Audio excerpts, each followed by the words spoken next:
Flame Harmonia sure is buzzing with activity today. Halt! Huh? Oh, it's you two. Apologies. Monsieur Neuvillette did say you'd be welcome at any time. Excuse me, would you mind helping me take a look at this report? I'll be right there. Sorry, I've got my hands full here. You can see yourselves in. Everyone's so busy. Seems...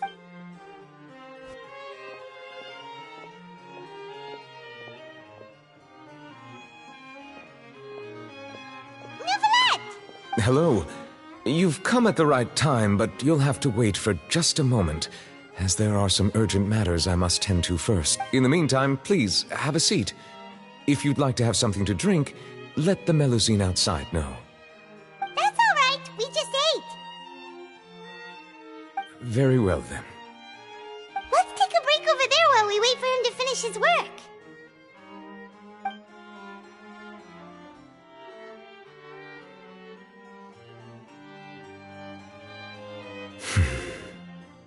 All right. That should wrap things up for now. Are you done with your work? Yes, sorry to keep you waiting. Today should be the day you were released from the Fortress of Meripede, and it appears that you have managed to complete all the release paperwork. That's right, and we came here to see you right away!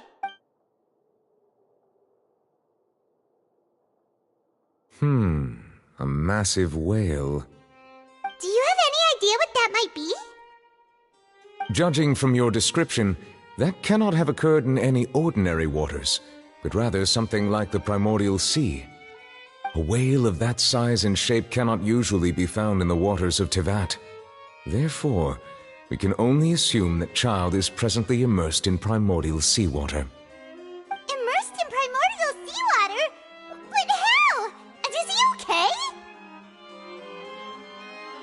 Most people wouldn't be capable of entering in the first... I'm not completely sure how he could have gotten there myself. Yes? What is it? Oh, right! We asked the Duke and he said it wasn't from underwater, so we... It turns out that I have just received a report about this particular matter. In fact, that's exactly what I was busy with a moment ago. The source of the tremor was here on the surface near Poisson. After the shaking stopped, the water levels in the Poisson area rose at an alarming rate. The water levels rose? Oh no! What about all the people there? Fortunately, the water levels only rose for a short period of time, and have already returned to normal now. However, I still have a bad feeling about the whole phenomenon. If the change in water levels is connected with the leaking primordial seawater, then the situation in Poisson may be much worse than it appears. Navia should be in Poisson, right? We need to go check on her! I would also like to go there as soon as possible, but I'm afraid I can't leave just yet. We must immediately formulate disaster prevention plans for the surrounding coastal areas to avoid potential catastrophes. I'll have to ask you two to go to Poisson first. I'll meet you there to check on the situation once I finish things here. There's no time to lose! Let's get going! Please be careful.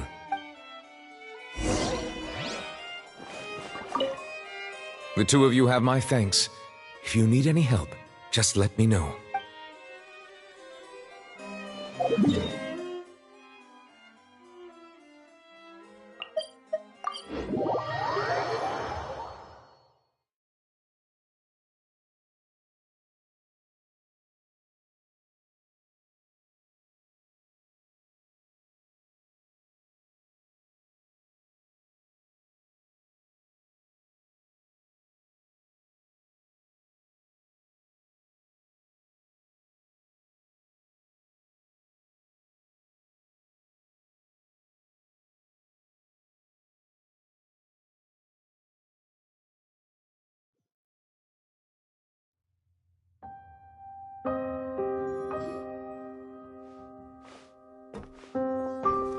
Oh no! What happened here?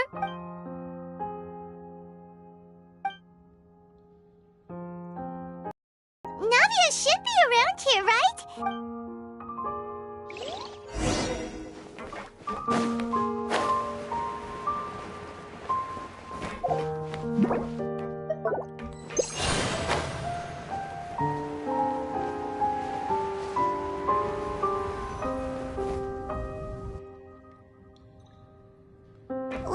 seen a single soul all the way here.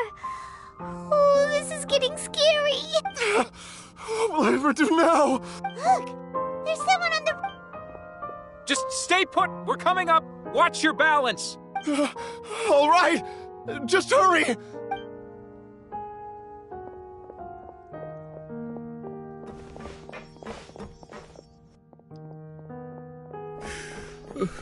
I'm not young anymore. How will I survive on my own?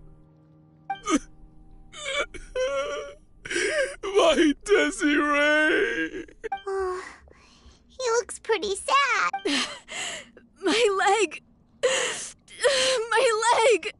How could this have happened? It hurts! Just hang in there. Help is on the way. You can hold my hand if it makes you feel better.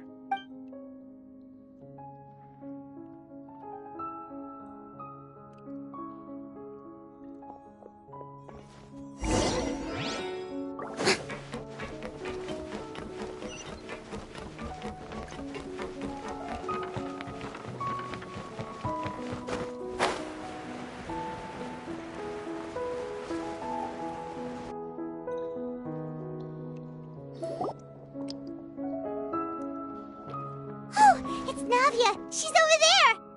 Hey, Navia, are you okay?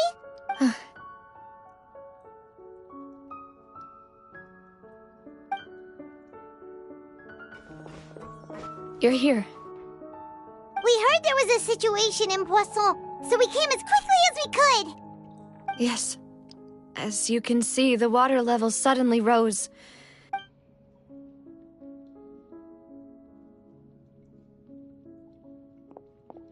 Demoiselle! There was a wounded resident next to a building southeast of here. We've already transported him to safety, but we've run out of medical supplies. He's wounded? How badly? He fell, so it's probably a broken leg. He's pretty shaken up. When the water level rose, he desperately climbed up to the roof. Once the water receded and he saw the ground, he became terrified. He jumped down then. Find the leader of Squad 1 and tell him to take the wounded resident to see a doctor. He should know where to go. Understood. I'll take over his search and rescue mission in the meantime. All right. You'll be in charge. I'm sorry. Where were we? The situation in Poisson? Right. Allow me to explain. A little earlier, we suddenly heard a loud noise. At first, everyone thought that something might have exploded in the waterways. But before we knew it, water started pouring out from everywhere. The rushing water seemed a little odd, almost like the unique color of primordial seawater. Some people, everyone on the street who happened to be close to the water, didn't have a chance to escape. As the water levels rose, they suddenly disappeared. They were all dissolved. Those who realized what was happening started to flee in a panic, desperately trying to get to higher ground. Many were injured in the stampede, and some people fell from significant heights. The Spina di Rosula initiated rescue operations as quickly as possible, but there have been a lot of casualties. Fortunately, the water began to recede after some time, and the chaos came to an end. The water that flooded the area contained primordial seawater, so the lower levels of Poisson are still hazardous. To ensure everyone's safety, I've asked the people there to leave as soon as possible. No one knows if this could happen again. All we can do for now is try our best to help evacuate the residents. We still haven't completed the head count, but we'll have some numbers soon. How awful. And all of this just came out of nowhere. It was quite frightening indeed. I only wish that everything that just happened was a bad dream. Is there any way we can help, Navia? Thank you for being so willing to help in a moment of crisis like this. You don't know how much it means to me. I really can't express how grateful I am. Don't say that, Navia. That's what friends are for.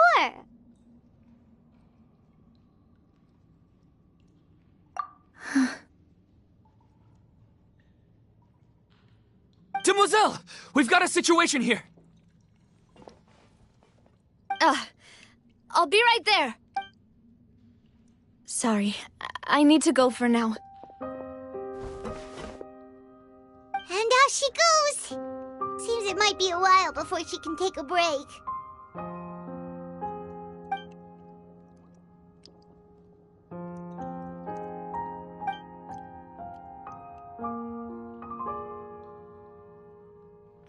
Okay, the wounded are being tended to, and we finished a preliminary head count.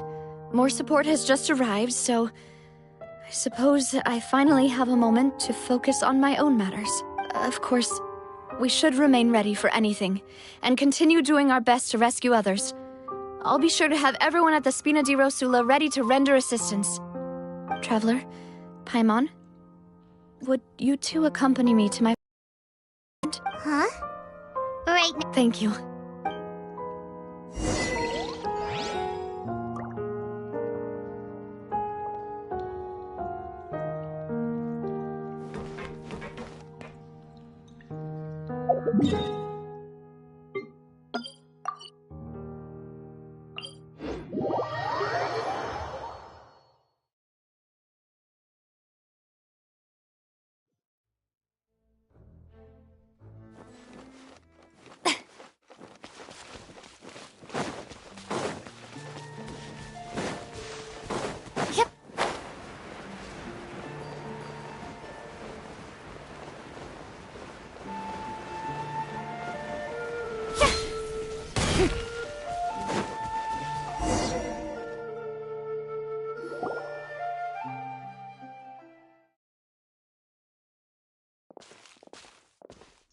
Not a lot of people here, huh?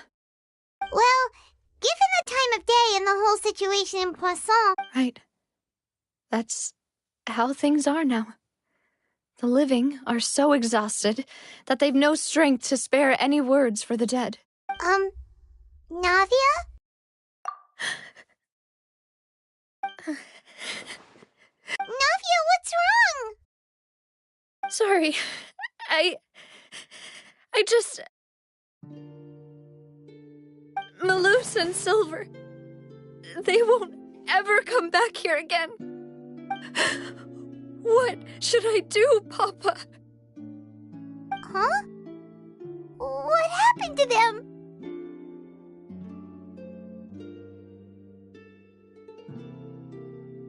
Everyone agreed on the rescue plan, but still, I was the one who initiated it.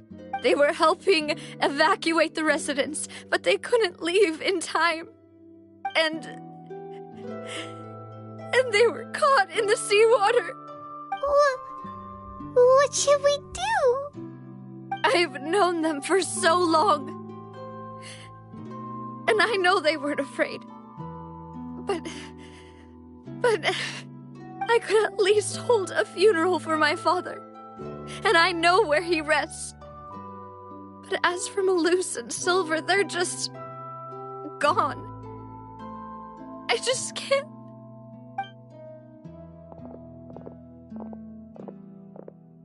Everything looks so clean after it rains. Even the gravestones. I didn't expect that you'd enjoy a glass of red wine in front of Master Callus's grave. I can understand. Besides, the scenery here isn't half bad. See, it's not just me. I always want to bring something when I visit Papa. Perhaps we might even have a picnic. He wouldn't be angry, would he? How could Master ever be upset with you, Demoiselle? Yet the cemetery is the home of those who have passed, is it not? Everyone ends up here sooner or later, no matter who you are. Buying yourself a plot in advance, are you? No need yet. But when I do, I hope you'll let me be buried beside Master Callus, Demoiselle. Hey, stop joking around. I'm quite serious.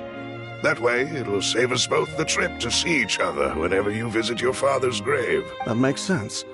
In that case, Could I be buried on his other side? After all, besides you, demoiselle, the two of us could certainly be considered Master's closest companions, no? Personally, I believe we fill those shoes just fine. Why are you bringing this up all of a sudden? Seriously. All right. I'll remember your requests. But I'd really prefer not to talk about this stuff.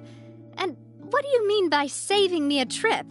I'd make the journey even if I had to visit you two somewhere else. I'd promised to let them rest in peace here. But here I am breaking that promise. I'm sorry for letting you see me in a mess like this. I don't usually cry, really. Paimon doesn't know how to help you feel better. But, well, she understands how you feel. I'd always thought I could make my wishes come true. But now that I think about it, that never solely relied on me. Many things can only be accomplished with someone else's help. Malus and Silver have helped me so much. But by contrast, I could do nothing for them. I'm so sorry. You can spend as much time as you need here, Navia. We'll stay with you. Thank you. Right now, you don't know how much that means. By the way, you can have a look at this. It's a list of victims from the incident that took place here. Obena, Khan, Burnett, Giverny, Francine, Karina, Daisy Ray, Joinville, Julianne, Esson, as well as Malus and Silver. So, everyone else is safe. But still... It's okay. I know what you're thinking. And you're right. We lost Malus and Silver. But we were able to save more than we anticipated. The overall outcome indicates that the cost was worth it. Right! Don't think that way, Navia. One person might be saved at the expense of another, sure, but that isn't something we should ever consider a trade.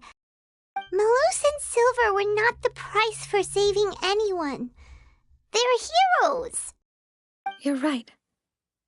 Thank you, Paimon. What you said just now was pretty amazing, actually. I'll remember your words. Oh, really? Seems you've become more eloquent in the time since we last met. The knave? What are you doing here? Is everything going well on your side? Yes, my people are carrying out the mission according to your request. All the residents of Poisson have been evacuated, and we're preparing to relocate them to higher ground. As for these supplies, we have everything taken care of. There is no need to worry. Thank you very much. Wait, do you two know each other? We just met recently. Right, Miss Navia? Usually, I would call this a coincidental encounter. But that doesn't quite fit this time. Besides, it never even crossed my mind that a Fatui Harbinger would come looking for me. Thanks to the Knave, Spina di Rosula received generous support from the Fatui, which allowed us to complete the rescue and evacuation work so quickly. Mutual aid is essential to fostering positive developments. We were already in the area, in any case, so it was nothing. That said, I must say that you're a lot sharper than you let on. I'm sure you understand what I mean.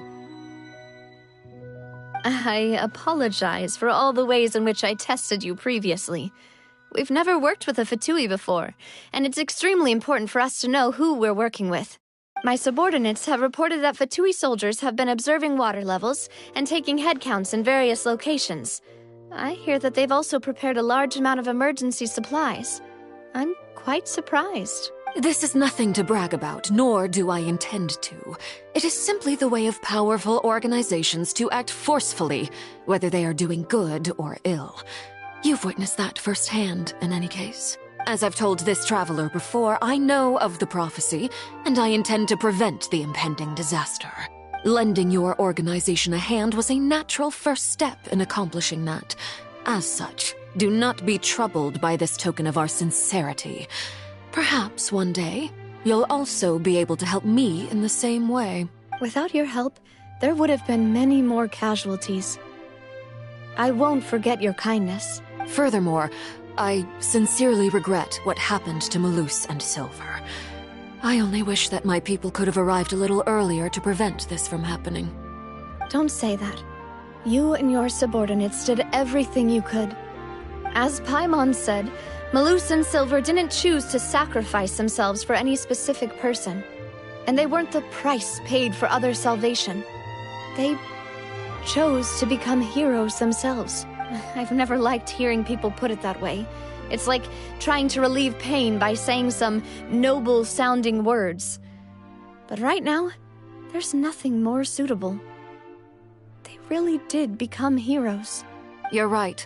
I'm sorry for your loss, Miss Navia. Water is life to Fontaine's people, and it also spells disaster. It's no wonder that people always say that prophecies represent fate. Fortunately, I've never been one for such opinions. So, you're one who will try to change fate, then? Of course. That is why I'm going to Hotel Bouffe de Thé.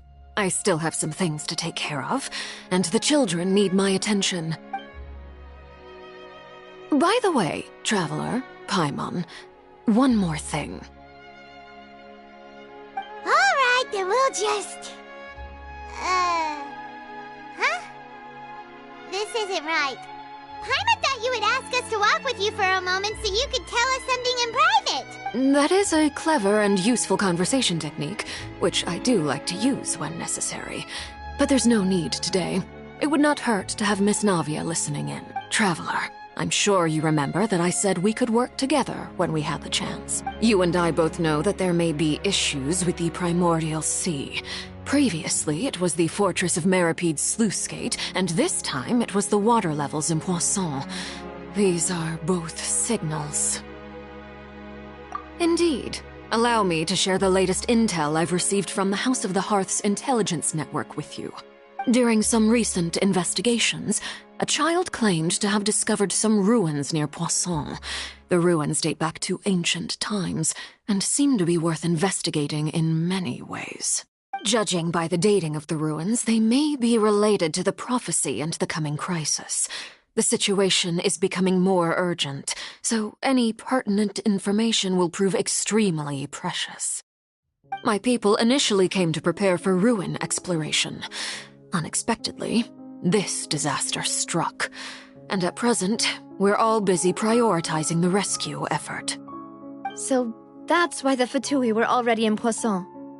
I wanted to take the children along, but unfortunately, Linny, Lynette, and Fremine have all been dispatched to higher ground to assist affected residents. Linny told me that outside of the house, the person they trust most is you, which is why I want to give you this task. The House of the Hearth's members see each other as family, but Linny, Lynette, and Fremine said that they also see you as such, even though you are not from the house. I'm sure you already understand how earnest they consider their friendship with you to be. Oh, that somehow makes Paimon feel kinda happy. The intel I just shared about the ruins could fetch a high price. But since the children consider you family, it's only natural that I freely share it with you. Got it! So all we gotta do is go to some ruins, right? We can handle that. Excuse me, but may I tag along?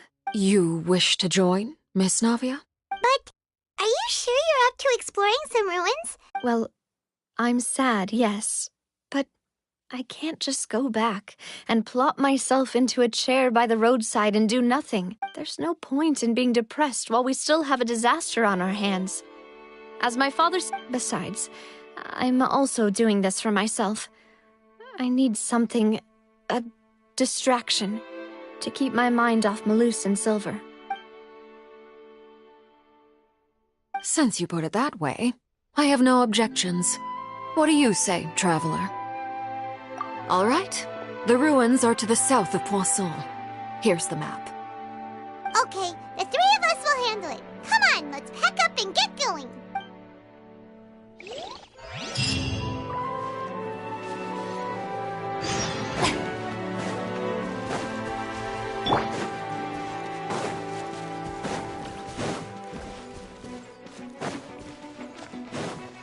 No time to lose.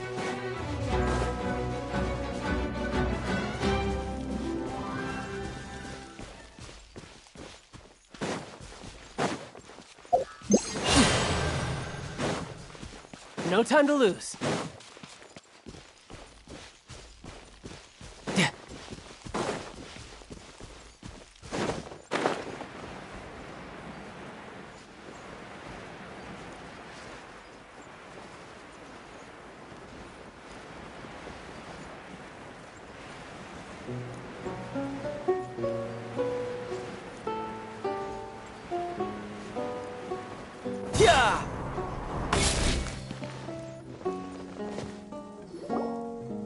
So, are these the ruins the knave was talking? They seem to be pretty ancient, all right. Let's go in and have a look. Just be careful.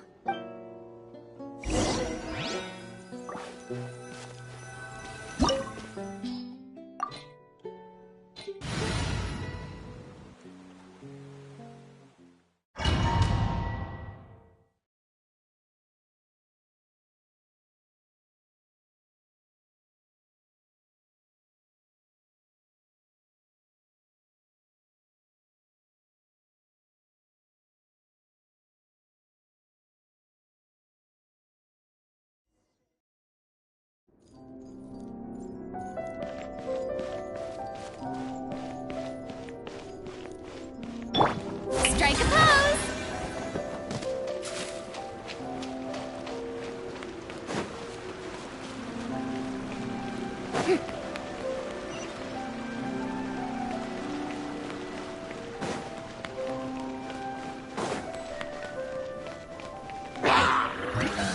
Shower me with Riptide! wings of darkness!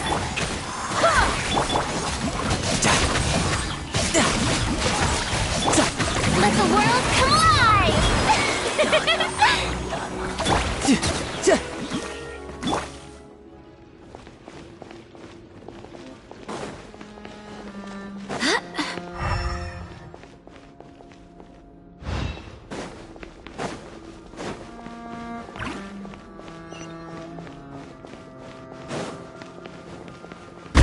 Watch it! The floor here isn't safe!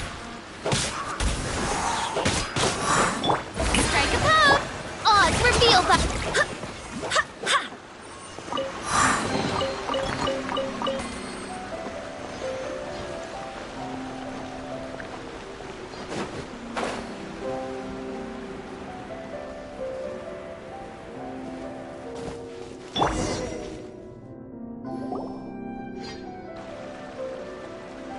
This place has also been contaminated by primordial seawater. Yeah. And a lot of it, too. A Fontanian would most likely dissolve the moment they fell in. Right! You can't go down if there's primordial seawater. It's too dangerous, and it won't be any help for you to just stay here. Don't get by my wrong. We're not sick. No, you're right. I can't do anything in this situation. I'll leave...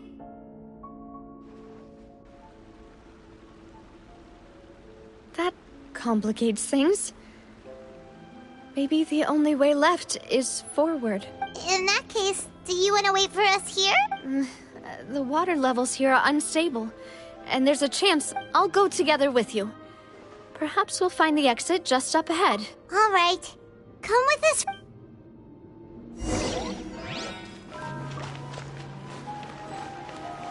Oh no, it's a dead end! Let's try climbing over from the side.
Wait! There's something wrong with this bridge!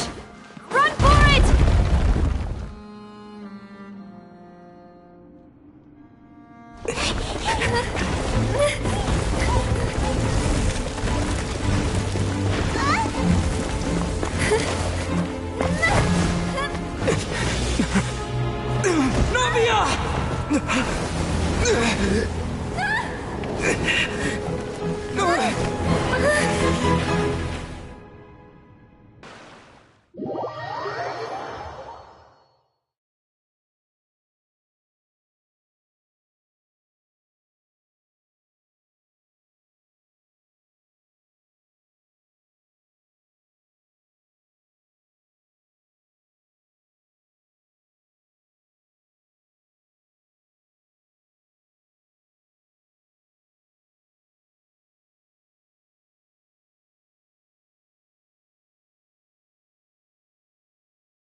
Demoiselle?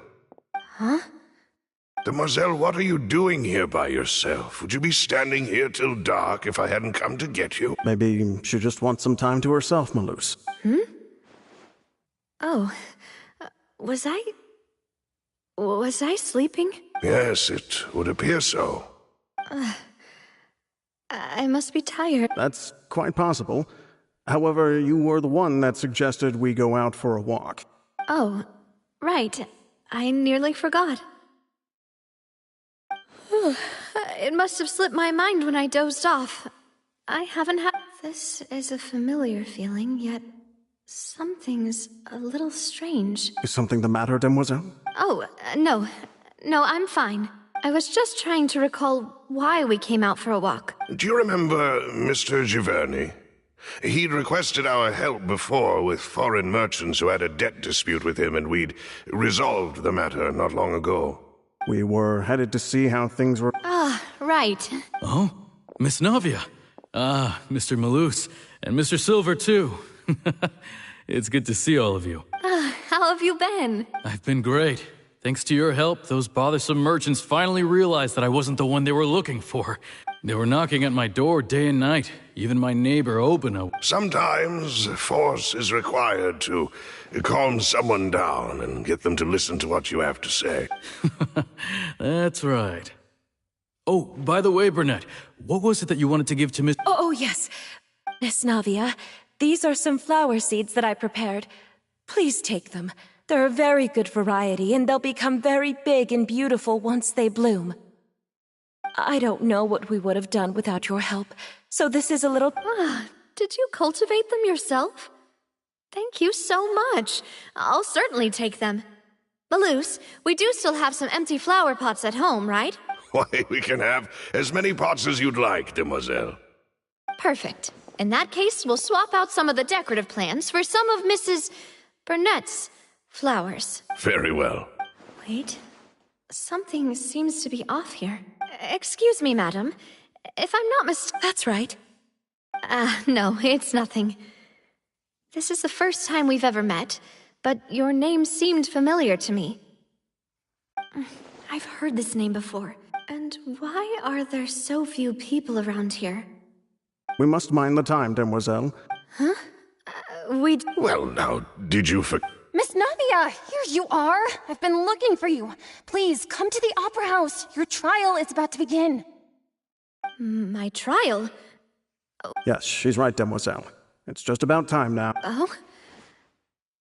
All right, then.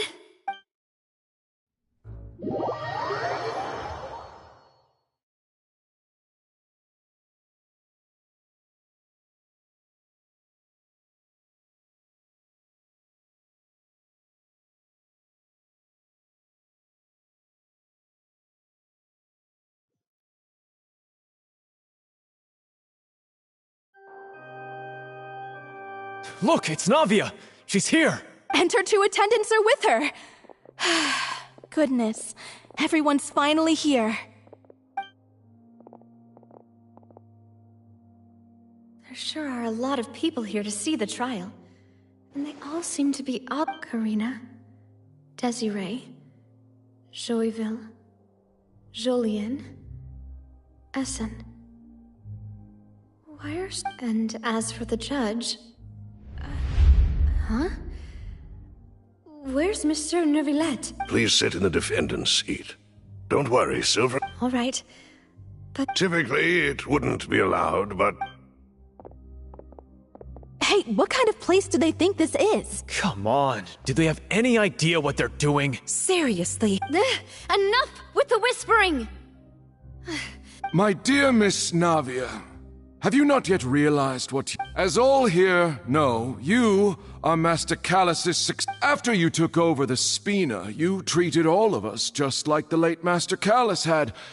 If anyone, not only you, but your butler, your subordinate... Wait a moment. Aren't you just proving that I'm a good person? Yes, correct. Absolutely right. And that is why you stand accused. You have helped so many people. We are one big family, all of us who are from Poisson, inextricably linked. Therefore, this fair and honorable court shall declare you guilty, and you shall stay here. You will be together with us forever. Huh? What are you saying? Everything you have said is correct. I have indeed done a lot for my... Oh, well, if that's what... How wonderful! I know all these people. Why are they laughing? I seem to remember now. Yes, I get it. This trial is... Wait just a moment. This isn't right! Malus? What was that, Mr. Malus? Our conclusion is very clear and unanimous. Let the court judge her now. She's guilty! Stay here, Navia! You're one of us! Demoiselle, don't admit guilt. This trial means to keep you here forever. I wish to exercise my right to defend Our Lady. Mr. Joinville, you only know of Navia's goodness, but nothing of her utterly independent mind. She was born a free and independent spirit. She has never been tied down by anything. Indeed, even the death of Master Callus couldn't stop her. Her actions cannot serve as proof that she identifies herself as part of any group. She merely acted as an individual, extending her hand to help others. Please do not mistake her actions as being otherwise. Really? As an individual, you say? Don't forget, we are all Fontanians here. This is the nation of justice, the nation of Hydro. Even if Miss Navia only voluntarily rendered her assistance, that doesn't change the fact that her beautiful soul must return to everyone. Water accepts all, blends with all. It will surely accept her kindness. Everything is measured here in the nation of Hydro, and in the end, everyone shall meld together. Thus, when a unanimous opinion emerges, that opinion represents justice. Now I speak for everyone. Our opinion is consistent. Navia should stay. We and Navia are one. And you would call this justice? Preposterous. You are merely jealous that Demoiselle still has a chance to exist as an individual. Have you forgotten how much you all once longed to become individuals? Do you mean to defy our justice? If your justice is flawed, then why should we acknowledge it? As you said, we can also have our own justice. Silver and I shall defend Demoiselle. And that is how we will enforce justice. My head... Demoiselle! Silver, it hurts. My head is spinning. I remember now. Everything that seemed odd from the very beginning. Karina, Desiree, Joyville, Jolien, Essen, and Mr. Giverny and Mrs. Burnett, who we met earlier. Even Malus and Silver. I don't want to admit it, but they're all dead. Don't be afraid, and don't admit guilt. Absurd! Who are you to say that she cannot be judged? We are the majority, and in the nation of trials, the majority is absolute justice. We are the will of all. Don't let them escape! We shall keep Navia here with us! Mr. Malus and Mr. Silver, must you be so stubborn? How could the two of you possibly hope to stand against the collective? Do not resist. This judgment is fair and just. Navia belongs to us. After all that happened, she should not be left alone in Poisson. What are you saying? No more excuses! He says we're jealous. Jealous? How could she possibly be an independent individual? What's with these people? Who's jealous of her? She belongs to us! Miss Navia. Silence! That's...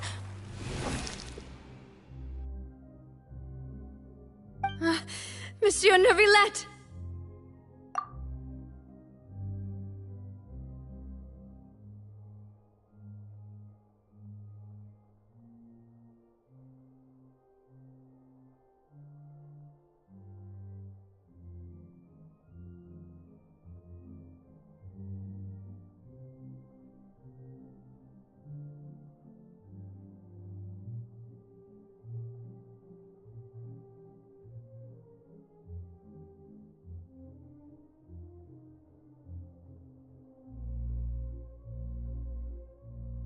Such commotion is prohibited in the court. The accusations you just presented are nonsense and cannot constitute a proper trial. The court will adjourn for the rest of the day. In this, I shall hear no objections from any unauthorized party. Our thanks, monsieur. Please leave with me, Miss Navia, while there is still time. But... Go on now, demoiselle. This is your only chance to leave this place. Malus. My apologies. I couldn't resist making one little joke once I realized that this shall be our last goodbye. Malus... Silver... Quickly, you must come now! Goodbye, demoiselle. Farewell.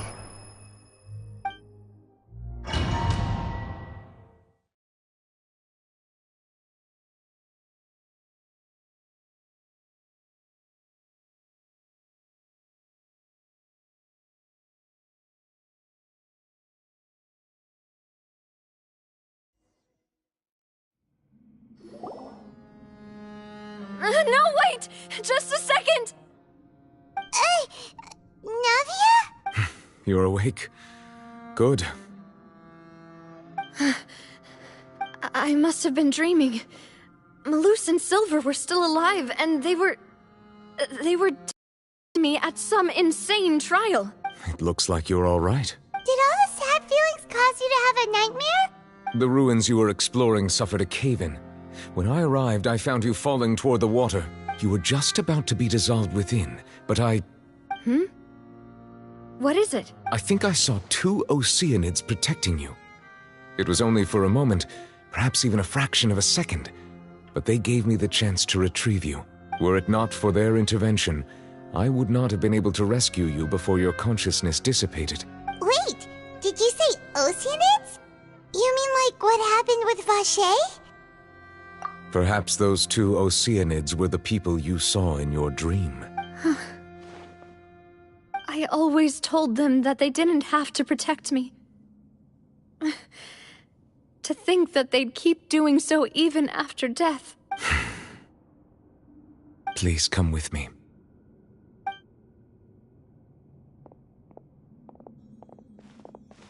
Neuvillette, are you okay? Oh, I am quite all right. Perhaps there's something we could chat about? Why do you look so stiff all of a sudden? Oh, Paimon knows. You're the type who feels awkward when there's... I merely thought that we should give Navia some time to herself. Huh? Why didn't you just say so then? Don't you think... I suppose so. Ah, Sigewinne.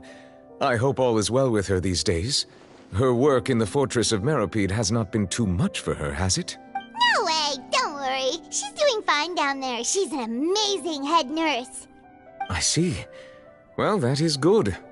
I have always worried that Sigewinne would need a lot of time to understand. Oh, and the Duke also says hi. Even though Sigewinne made him do that. He hopes that you haven't been over— Thank you. I have indeed been busy lately, and I also hope that everything is going well in the Fortress of Meripede. He still doesn't know what to talk about. Let's chat about something else then.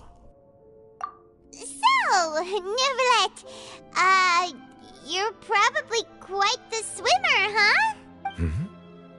Yes, of course. This isn't going anywhere. Let's try something else. Yes, in fact. I had arranged to meet you in Poisson, but when I arrived, I discovered that the Fatui were helping the residents evacuate.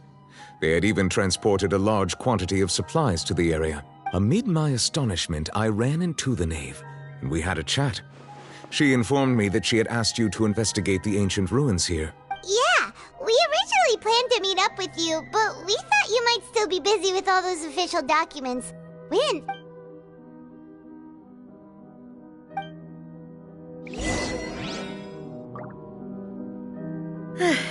I'm sorry to have kept you all waiting like that. I'm feeling much better now. I guess we should get going again. Will you come with us, Monsieur Neuvillette? Yes, if you wouldn't mind my company. All right! Another one joins the party! Let's get going then!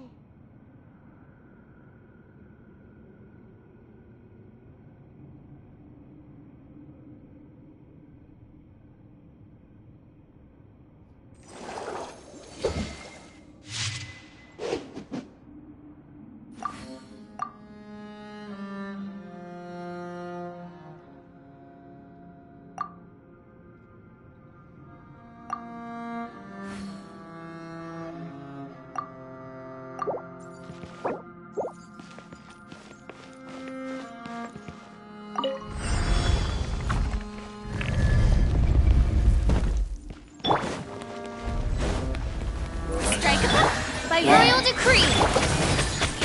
Shouldn't let your guard down.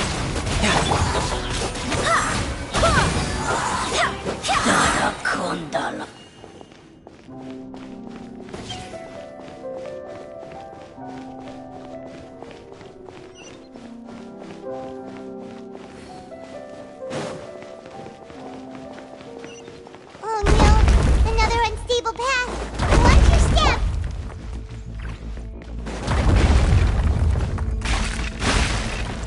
Yeah.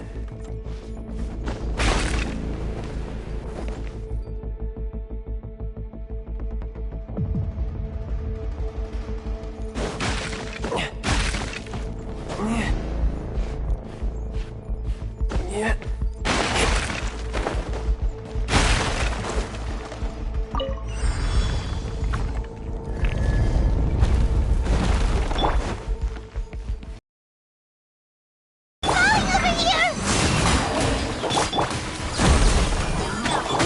Let my name echo in song! Tidal wave.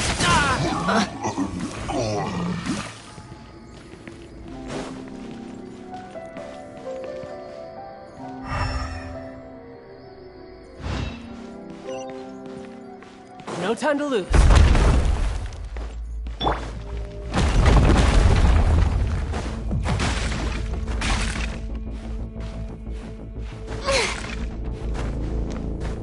It seems we're almost at the top. Keep it up!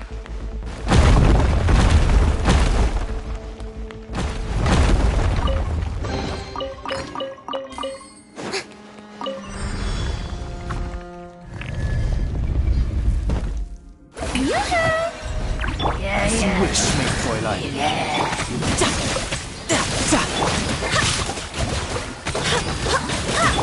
Time to shine! You can run. Barbados, guide us. Ha! Za! Ja!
Looks like we've reached the end.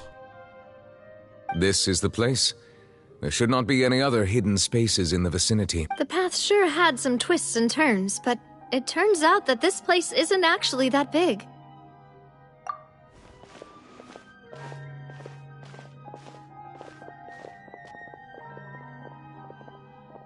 Stone slates. It seems like they were... Perhaps we should just leave them be for now. There are 4 locations in total, but only 3 stone slates. The slate that should be in the first empty spot is missing. The surrounding walls also show signs of damage. There's something written below. Let Paimon see. Reason dictates that this nation be destroyed. I shall record the history of its future here in its past. It feels like someone left these slates and these words here for a purpose. But does he mean that Fontaine should be destroyed? That would fit the circumstances dictated by the prophecy, yes. Indeed, the slate's contents correspond to it. Take the second slate, for example. There's a person kneeling here. She seems so dedicated. And there's a whole bunch of other people behind her doing the same. She's facing this... And is that Lady Farina in the third image? Did the Hydro Archon fall into the water? And is that a ring of people around? The fourth image. I know this one. This exactly matches the content of the prophecy. The people will all be dissolved into the waters, and only the Hydro Archon will remain, weeping on her throne.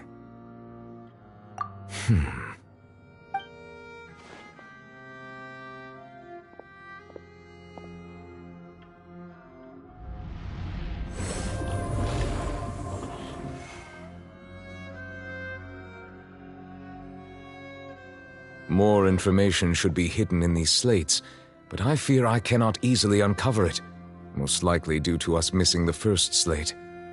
I am very sorry. Don't blame yourself, Monsieur Neuvillette. Deciphering ancient stone slates isn't one of your duties. Ooh, Paimon's getting the chills just looking. This says that it's the history of the future, right? I really hope it doesn't mean that. Still, Paimon feels...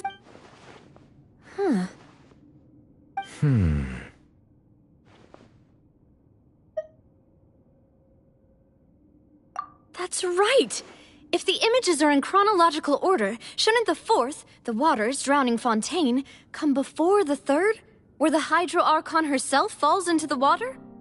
And yet the order is reversed here.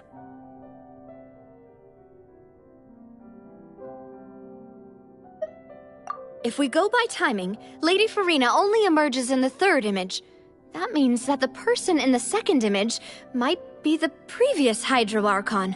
Egeria, then. I had never met her, but her appearance here does match the records. The previous Archon kneeling before the floating island in the skies, as if confessing a sin. Did she herself commit that sin? And if... Also, I'm still wondering why these ancient stone slates are here at all.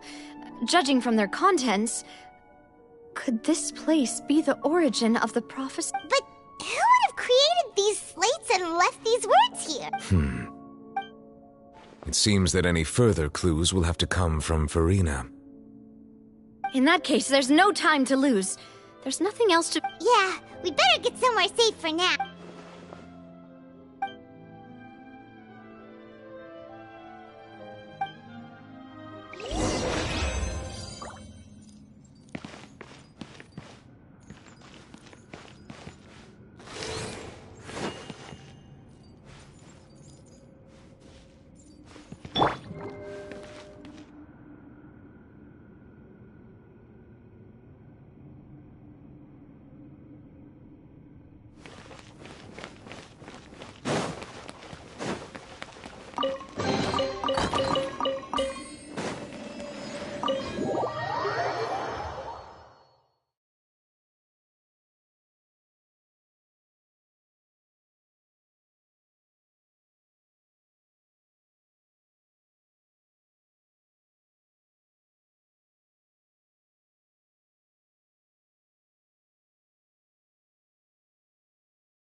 Let's split up here.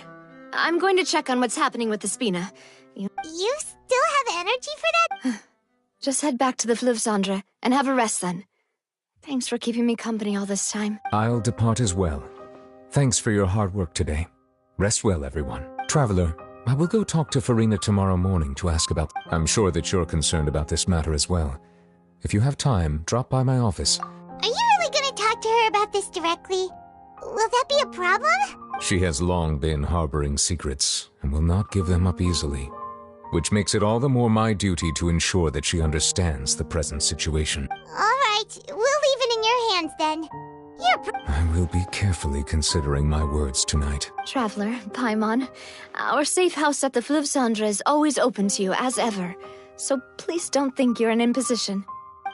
Alright, I'll be on my way then.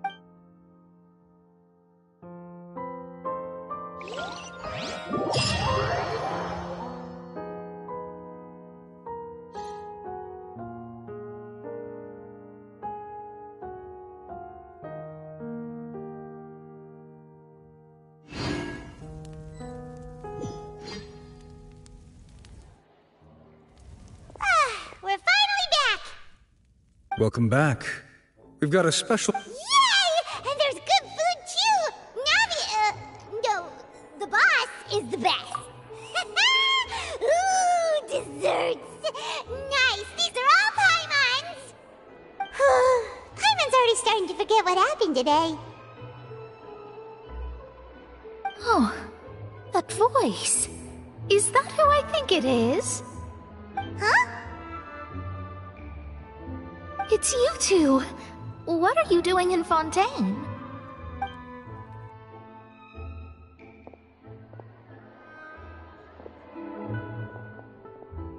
Mona?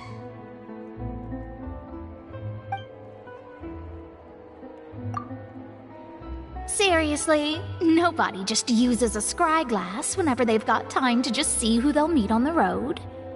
Still, we didn't expect to see you here. Well, I have some business to attend to here, so I booked a hotel in the city. I was just out for a stroll when I bumped into you. Quite unexpectedly, if I might add. Why did you think I was from Fontaine, though? Is that because Magistus doesn't sound much like a Mondstadter surname? Yeah. Well, I used to have my own surname, which was, well, some other thing. Either way, the old hag told me when she took me as her disciple that the first step to being a great astrologist's pupil was to change that name. There was nothing for it, really.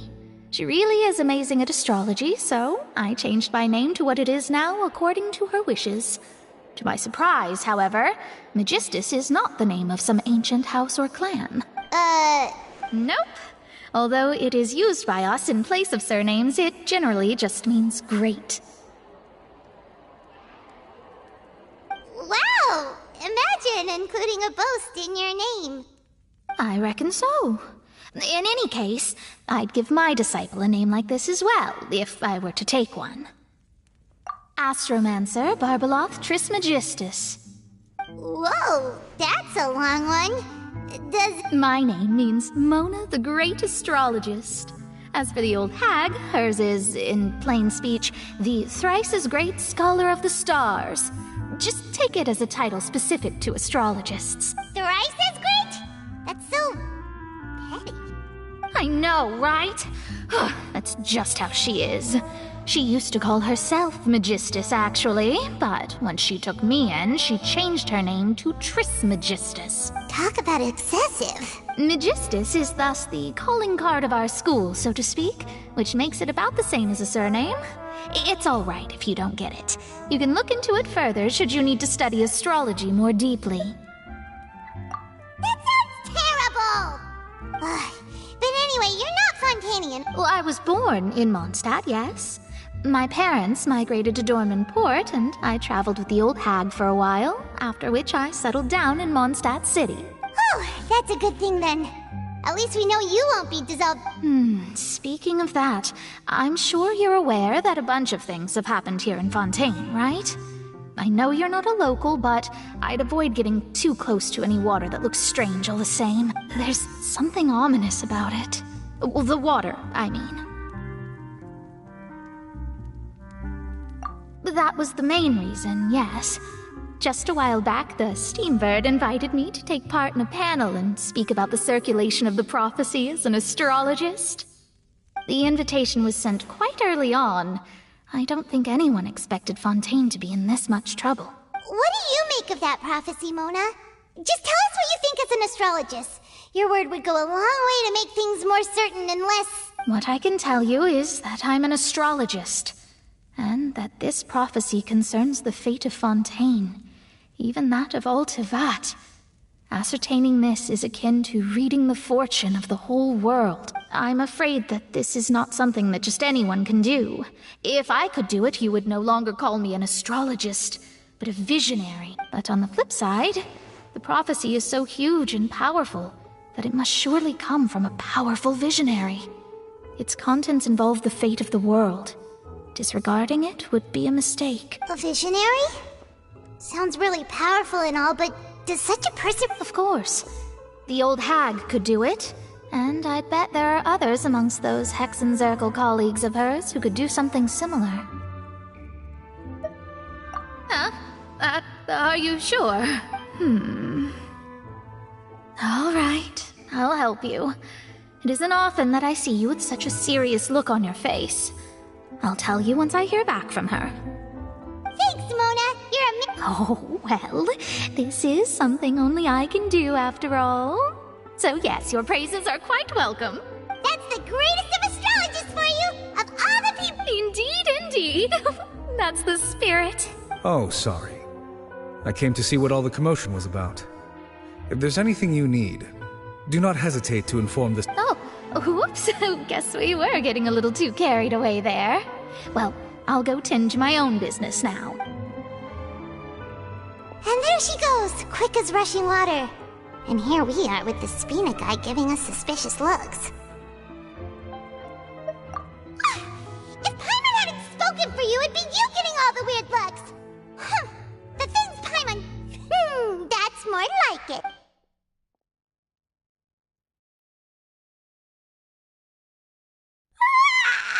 Good morning. To be honest, Paimon's still feeling kind of sleepy. But it's time to get up, traveler. We agreed...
You're here!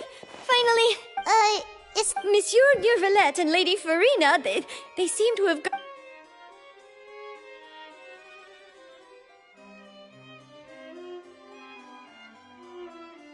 Like I said, I've already explained everything! And yet the problem has not been properly solved. There is little space for excuses between us. It is not my intention to offend you, but please, tell me where you stand. You are the Hydro Archon Focalor, are you not? Look at this. This is a list of the victims from the recent Poisson incident.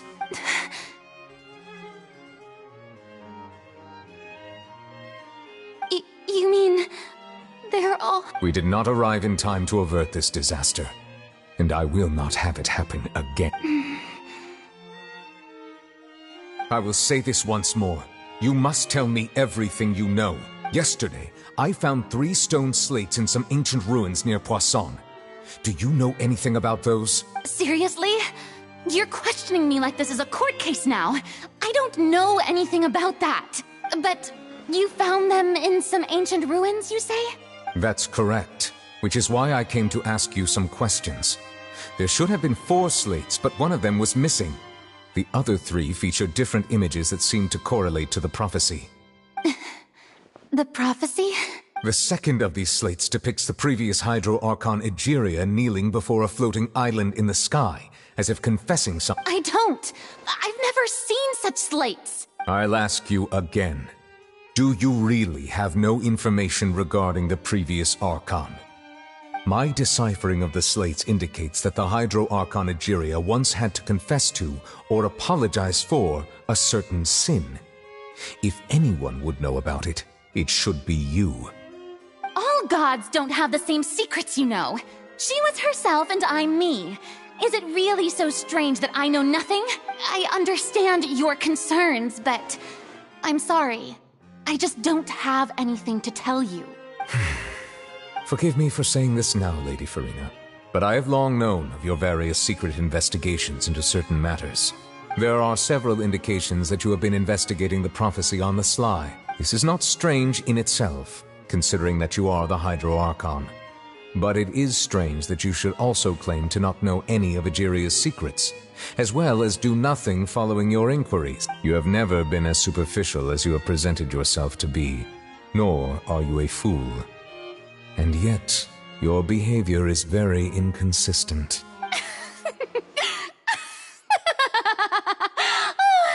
So you've been watching me all this time, have you? I didn't think you were that type. You... Well, since you know about my secret investigations, then you should know I'm actually working to take care of it. There's no point questioning or suspecting me. You're the Eudix, but you're still my subordinate. You should be following my lead. Just trust in me, you're Archon, and do as I say. Never mind whether you can truly convince yourself to or not. It'll all turn out fine. That's all I have to say. We do not discuss this matter again. Oh, the opera's about to start.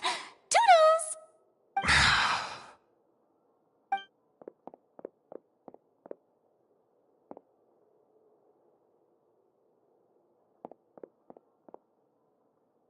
Did Farina not notice us standing by the door? Wonder what's up with her. She was smiling. She didn't seem in the mood to care if we were listening in or not. I assume you've been outside for a while now? Oh, you noticed. Seems Farina didn't even realize we were here. She was in a great panic, though I cannot discern the reason.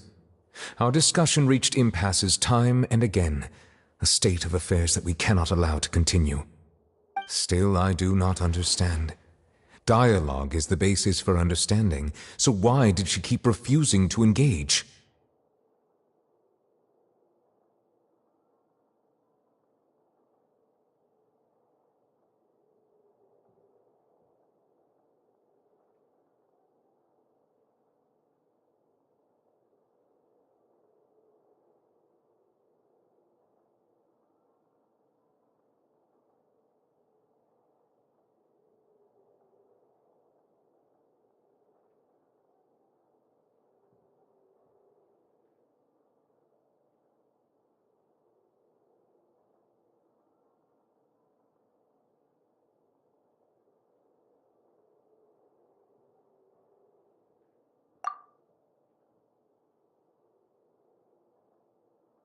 Everyone in her inner circle has noticed that she is hiding some secret.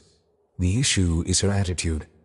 I fear that she will not reveal anything. We may have to create a situation in which she will have no choice but to speak. Oh? Like what? Normally, people will only reveal the truth when standing trial.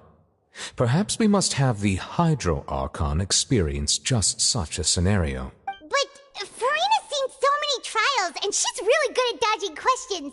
How do we make sure... We will need to consider this thoroughly, join forces with various parties. If at all possible, I would prefer to recuse myself from this affair, but we must prevent the prophecy from coming to pass. This may be cruel to her, but all Fontaine is in crisis. The information a god possesses is too precious, and so we must take a chance on this. But who will lend us their aid to do such a thing?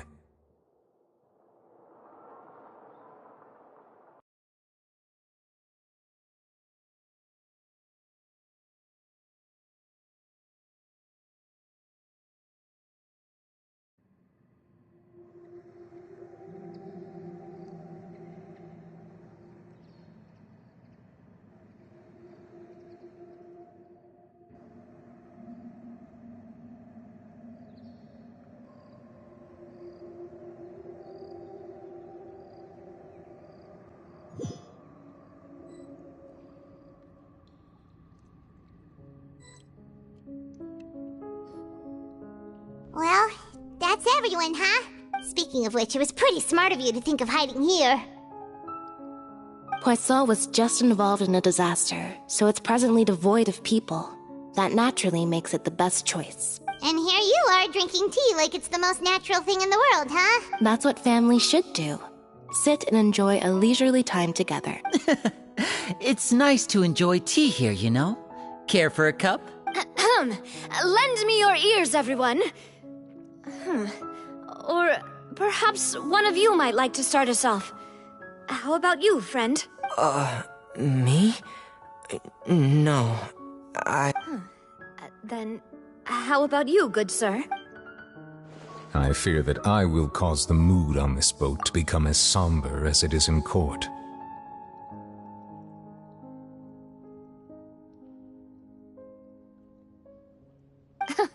Well then, I guess we're lucky we've got a local like me to organize things.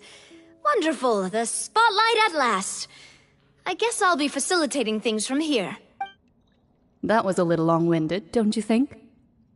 Oh, you might be right. Anyway, to cut to the chase, our friend here, the Traveler, has brought us together to discuss something.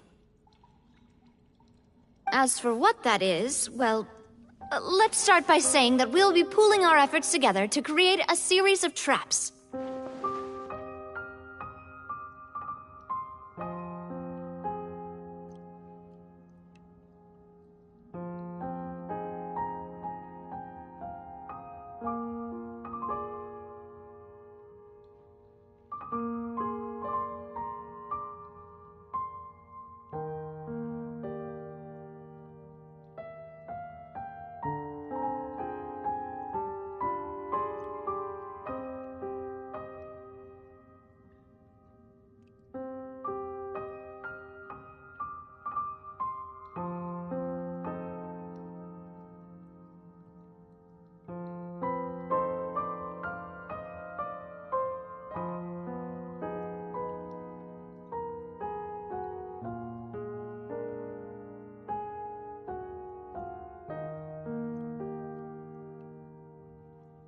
Oh, how intriguing.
Well, it's just an expression, really. One that I just learned from Chlorand. And used on the spot. So, let's Huh? Didn't you say that you would be facilitating this? Oh, come now. Your work doesn't involve much public speaking, right? This is a good chance to practice. You might even pick up some fancy oratory tricks to impress your boss with in the future.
I see. And what does my boss say? He is glad that you consider him your boss. Do go on.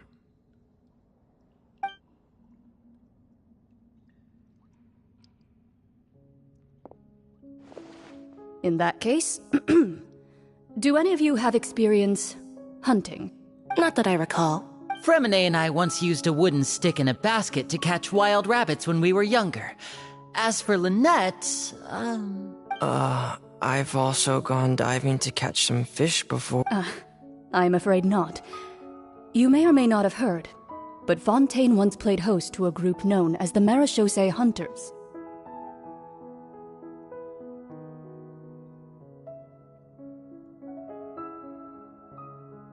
Though that was their name, they did not hunt animals, but rather various monsters left behind by the ancient dynasty of King Remus. Today, Fontaine's monster population has already thinned greatly, so the hunters have blended back into society, taking up arms in other lines of work. They even left a unique methodology of hunting in their wake. A trap comprises of the following components: bait, a trigger, and a containment device. Sometimes a lethal implement will also be necessary to deal with the prey. So, if we were to build a trap together, right now... For me, I would prefer something basket-shaped. Pigeons and rabbits will see the bait and naturally enter the snare. Our line of work requires a deft hand, and we're some of the best in the industry, so... You used some of those techniques while moving the people of Poisson, didn't you? My subordinates mentioned that you even performed some magic for the bawling children. Yes, and I even managed to gather some intelligence in the meantime. I'm quite the multitasker if I do say so myself. I'm afraid I can't claim that as my strong suit. I prefer more stable methods, like placing bait in the water and waiting for the fish to come within reach. That's the kind of method I would count on. Calm and steady. Exactly the kind of person who would catch loads of fish. And I can be their assistant. With discretion, I'm sure. I'd probably use some sort of mechanical animal. Papa once bought me some small clockwork squirrels, mice, and such. When placed in the forest, they can attract others of their kind. I remember that you liked those too, didn't you?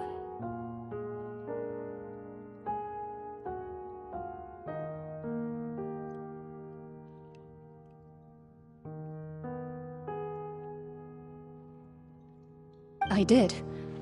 And that would be a good way to go about it. If they're realistic enough, animals of the same kind will follow them all the way to the trap. What about you, Monsieur Neuvillette?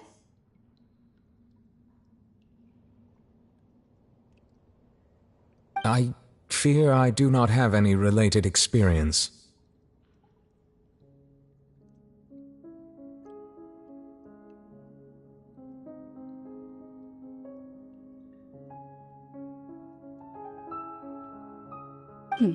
That makes sense. You usually solve problems directly, without the use of any such tricks. But I do have one more question for you, monsieur. If we were to create a trap now, how would you design it? I would like for it to be effective, but bring no harm to the prey. A more gentle trap would be ideal. Kind, as always. However, our intention doesn't necessarily change the containment device and the type of implement we need. If we wanted to kill the prey in one strike, we would need a powerful implement. However, that also goes for prey that must be captured and safely contained. Wait, why's that? Only a hunter who's a true expert at subduing their prey can snare it without harming it. The line that divides life and death is often exceedingly thin. So are we going hunting together? We hadn't thought of seeing ourselves as hunters.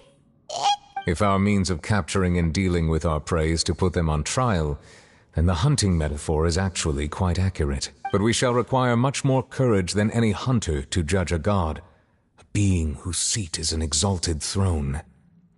Oh, so that's what's going on. Sounds very interesting.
It's been a tough few days, hasn't it?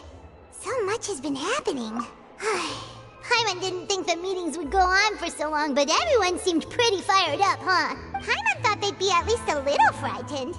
Well, Fremine was, now that Paimon thinks about it, but everyone else just looked a little surprised. It's hard to say. Paimon doesn't have any experience with this sort of thing. After all, you're the most reliable person in the world, aren't you? Did you just pour some tea? Paimon's never seen that cup before! Don't be frightened. I'm just joining you two for tea. I merely refrained from saying anything till now. Who's that? Ah, have you forgotten me already? Wait, you are familiar. You're the voice we heard from the sky in Sumeru. The voice from the sky, I fear that description is wrong. Though, not completely wrong. You're feeling lost now, just as you were feeling previously. I sensed that confusion and thus came to you. Guiding people is an irresistible hobby of mine, after all. Consider me a passerby, just accepting a commission from my friend's disciple on a whim.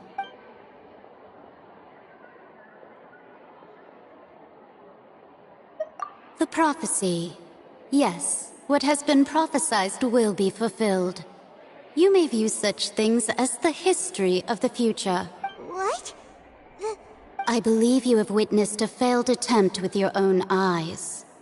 Can everything in Tevat so easily be changed? So you've caught on. Just as prophecies are usually only the future as seen from the perspectives of the gods, could things be happening in hidden corners where the gods' gaze does not fall? Are the things that you shall see different from the fate that the gods perceive? What is she talking about? It all I believe that you understand, right? Some things ultimately, fate shall serve as your only guide. This was good tea, by the way. Thank you for your help. The voice.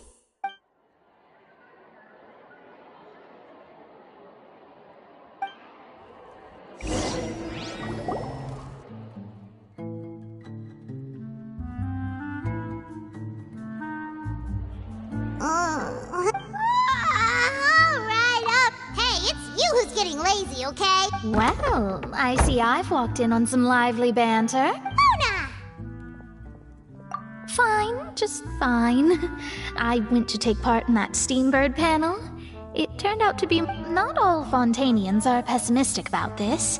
One journalist mentioned that sitting around and waiting for the end to come would be wrong, and that they should make their own rescue preparations. I agreed, so we had a brief chat with her. Did she have pink hair by... Why, yes! It was Charlotte. You remember her, right? That daredevil journalist? I'm in full support of her view. Prophecies are very important, but how can people allow their lives to be commandeered by just a few words? That's right! Paimon's glad to hear something sensible for once. Yes. About what we had discussed before. I did try, but I'm afraid I couldn't reach the old hag. Huh?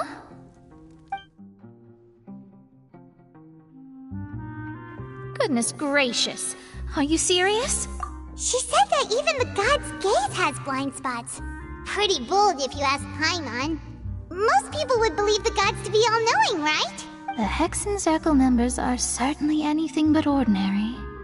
As for the mage named N, the old hag has mentioned her a few times. She said that N's sense of direction is incredible, and that she loves guiding those who are lost. But I've never met her, and if she were still alive, she'd be... Well, suffice it to say that the hag's at least a few hundred now, and N's been around for longer than that.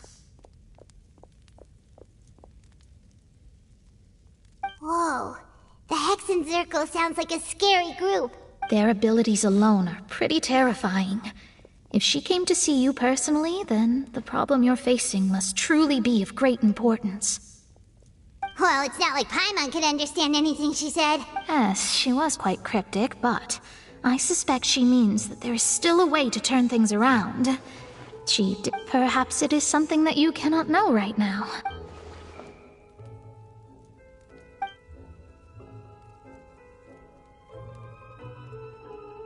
Traveler, Paimon, are you two all right? Oh, we're fine. I see. I feel that same sense of desperation, too. I guess you could consider me someone who has often witnessed fate. But even so, I still hope for, and believe in, miracles. Astrology is eternal and rational, but fate may not be.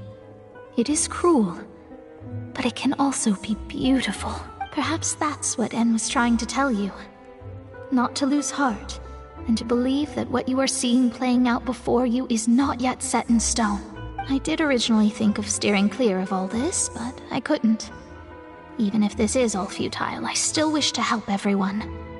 If we don't struggle to the last, then how can we face the... You do have a point. There I go, talking about astrological principles again. Sorry about that. The moment I start talking about work-related stuff... I need to get going. It was worth trying to comfort you, even if only a little. I believe that you'll help those who are struggling in the same way I did. I suppose that might be why we always seem to meet by coincidence. Paimon feels kind of moved by what Mona said. But also kind of sad, too. Hey, Traveler, Paimon suddenly feels like... Let's walk around the city, shall we? There's a few spots we always like to walk by.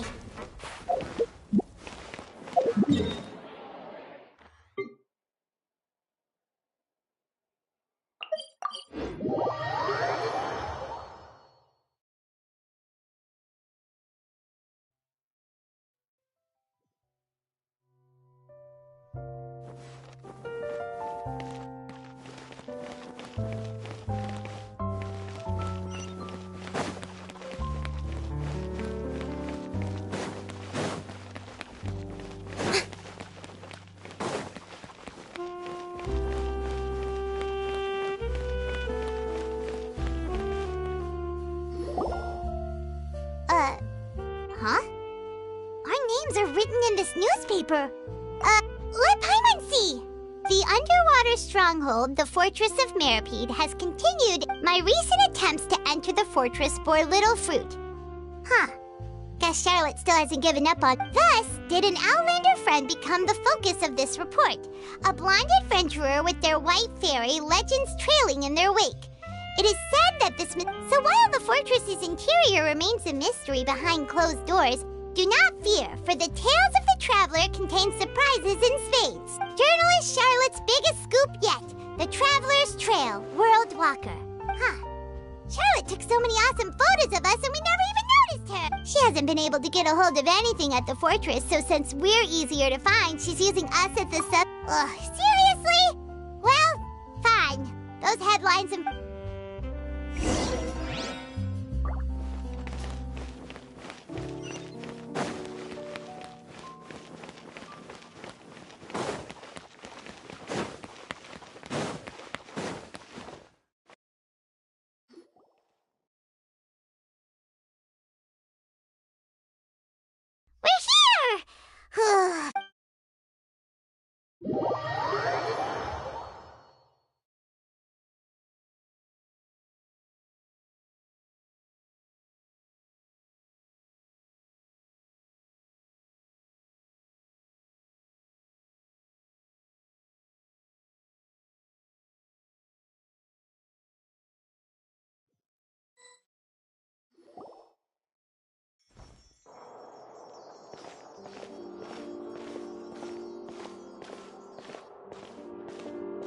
Hey, quick! Look! That's the limited edition, only 16 slices a day cake! It was so delicious the last time we tried it, despite the tension we were in. Let's give it another go. I'm sure it'll be great. 1 slice of cake, please. Someone showed up after all. Oh, wait, you're the one from the Palais Mermonia. Oh, are you here to buy cake too? It seems Monsieur Nervalette was right. You really can eat.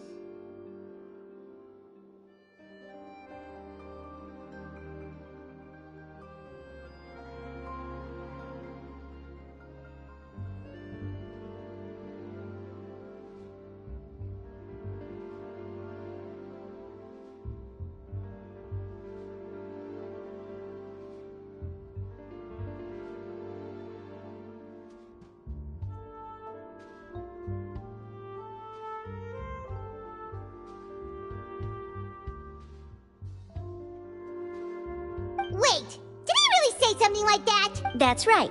Even he has his own preferences when it comes to food. As for me, I love the cake and coffee here. Do you come here often? Usually every day. Every day? It's part of my daily schedule, apart from work. I shall have my cake and coffee. Then what if someone told you one day that this place would be closing soon, and... But why would it close? Well, Paimon doesn't know either, but... maybe... Oh, the prophecy. To be honest, I haven't paid much attention to that. No, still, even if there'd be no more cake tomorrow, that wouldn't keep me from having some today. No, it's the same for eating in general. You might not be able to eat tomorrow, but if you can do so today, then you should carry on. That's what people call living, you know.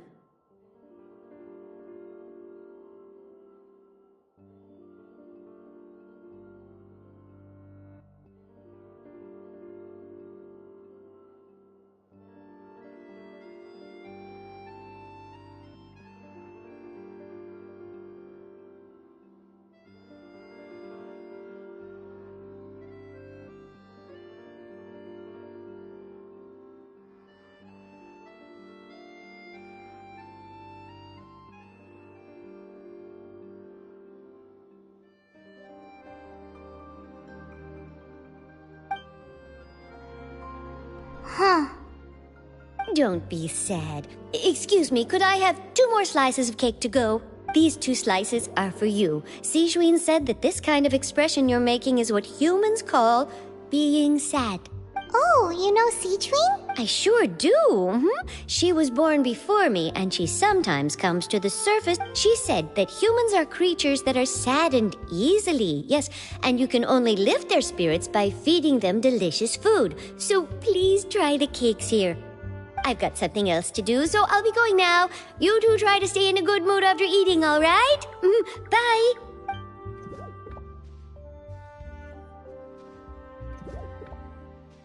And there she goes. All right, let's dig in. Paimon's It's more delicious than last time, and the flavor gets even better with a sip of tea. It sure would be nice if we could come again tomorrow.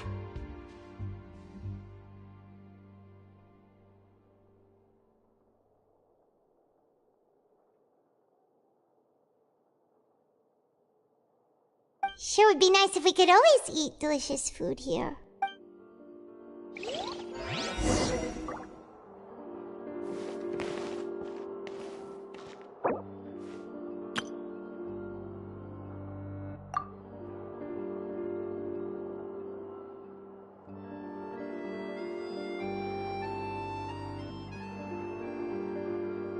Forget about it.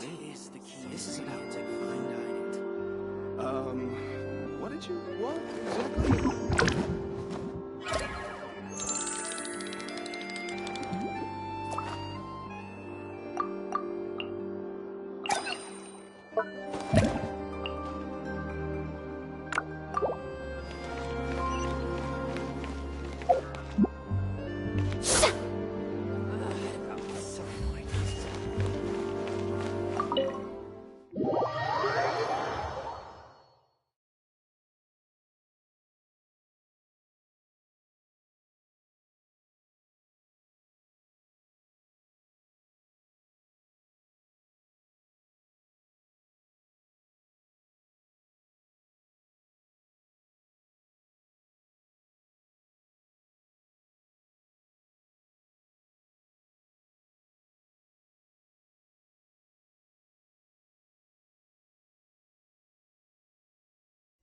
Oh, we're near the Seabird office.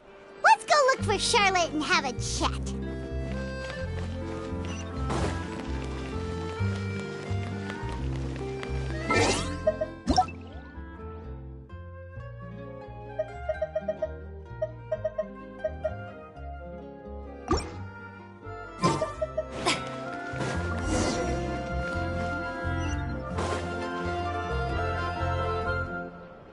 Wow! The Traveler and Paimon!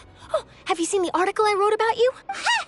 You've got some nerve! You just used us to make some quick mora! Oh, you needn't worry about that. I heard that you were in Poisson some time back, so I sent you a letter to discuss just that. It appears you didn't receive it, though. It's all right, though. I've set aside the amount intended for you. I've even set the table with some food. Really? Oh, you're the best! You're almost a little too easy to win over, Paimon. If I were a journalist with ulterior motives, you'd be in trouble now, you know. Oh, Paimon knows you're not like that. Still, what brings you here all of a sudden? When Mona mentioned you, we thought of coming to see you at work. I see. It seems you've already bumped into Mona here in Fontaine. So she mentioned me? What did she say? She said that you're a real daredevil of a journalist. Nice. In which case, can this daredevil journalist dare to request an exclusive interview with the... Huh? So your article in the paper today doesn't count? Oh, of course it doesn't. That was more like live photography. What I'd like to do is dive deeper. Yeah, are we even... Why not? If I say you're worth an interview, then you're worth it. But not right now, of course. Oh, in that case... Oh, so that's a yes? Ooh, splendid! I'll tell the editor-in-chief immediately. I'll have to apply for lighting, a venue, some props, and... Whew, so much to get done now. Talk to you later. Wait, Charlotte, Paimon's still got a question for you. And what's that? If, just for example, Fontaine were to be flooded tomorrow, what would you do today? Huh, that's the prophecy you're talking about, isn't it? I mean, I do hear about it often. If you're seriously asking, then I might try and think of a way to leave Fontaine. Oh, but I'm still a journalist first and foremost. That means I have a duty to be reporting. From what I've seen, most people don't know what they'd do should the worst come to pass. In truth, it might be better just to behave like normal rather than worry over such an end. So in all likelihood, I'd probably still be prepping at the office for that interview of ours. I know what you're thinking. That sounds a bit sad, but I've always believed that it's best to do what you enjoy. Just think about it. If this nation really were to be suddenly destroyed tomorrow, but I still successfully finish an exclusive interview with a truly unique person, then the story I would wind up writing would truly be timeless. And then do you know what I'd do? Well, I'd write that story, send it for printing, and use messenger pigeons to get copies out to the various nations as soon as possible. I'm not a dreamer, nor am I a workaholic. But I do love my job, and I'd be proud of leaving such an article behind. I guess you could say that I was born to be a journalist. But anyway, that's my answer. And on that note, I'll get back to my preparations. That's so nice. All of a sudden, Paimon actually kinda envies her. Anyway, let's go and take a look at the sea, shall we?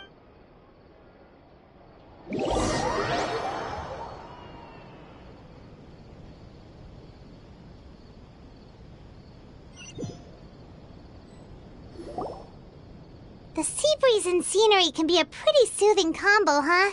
Paimon's been thinking. If it wasn't Fontaine, but all of Tevat that would be destroyed tomorrow, where would we go and what would we do? No, Paimon should ask, if you could choose, what would you like to do?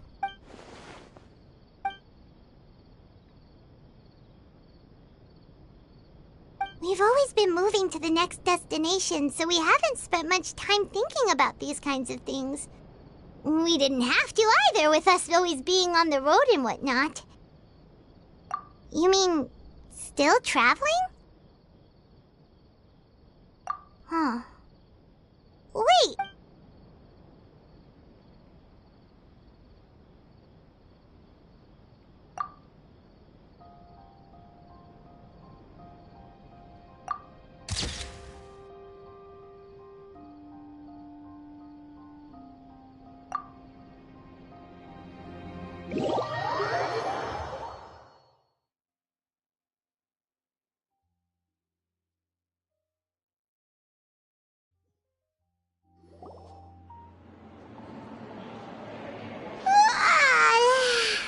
Feels like he'll grow mold if you... But it's still better than the Fortress of Meropide, that's for sure. Ah, so the two of you are still here. Oh, you're from the Palais Mermonia. Yes, I'm Isadora. Monsieur Nervillat sent me to look for you two before. I heard that afterward you went to the Fortress of Meropide. Not at all. I'm well aware that you're friends of his. Yes, inside the Opera House. The Maréchaussée Phantom has declared the incident a small-scale... A riot? Well, that said, I don't Lady Farina was watching a performance at the Opera House, and while she was resting during an intermission, some other audience members suddenly loudly accusing her of doing nothing about the prophecy crisis. And before she could respond, others started to join in. The crowd continued to grow, and protests against the Hydro Archon started to break out. So people have started to put the blame on Farina. Guess they finally found an outlet for the pressure. I agree. People will naturally rely on gods, as is customary. But the moment people feel threatened, gods are also the first to be blamed. So what happened after that is... Seeing that the situation was spiraling out of control and that further argument was pointless, she claimed that she'd got... The Maréchaussée Phantom had their hands full maintaining order and did not catch where Lady Farina had gone. So, you mean she's still missing? That's right. The Maréchaussée has dispatched many people to search for... That said, I don't think there's much to worry about. She is a god, after all. Even if she were to fall into the hands of rioters, what could ordinary people... Good. Monsieur Nervillat sent me to tell you about the situation. Don't worry, this is more... Is that so? Well... Well, sounds like we should hurry over to Quaso then. If we know Farina, she won't try to fix things in this situation. Instead, and as we also know, she may be loud and dramatic, but she doesn't have a heart of stone. When Nervalet was talking to her in the Palais Mermonia, and she heard about Poisson, she couldn't hide her sadness. It would be hard for her to ignore being accused by the public. Paimon thinks Farina's probably taken the opportunity to slip away to Poisson and... Well, what do you think? Paimon knows the answer, of course, but Paimon can do the analysis to back it up, too. Cool, huh? In that case, there's not a moment to lose. Poisson, here we come!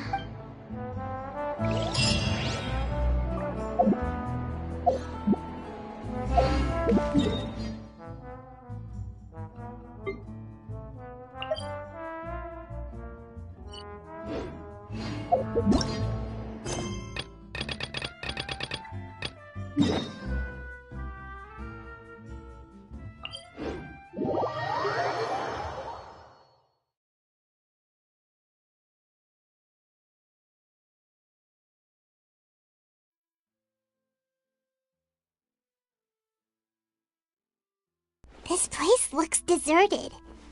Guess all the survivors must have evacuated already. All that's left here are signs of devastation. Could Farina really be here? Let's try to find her as soon as possible.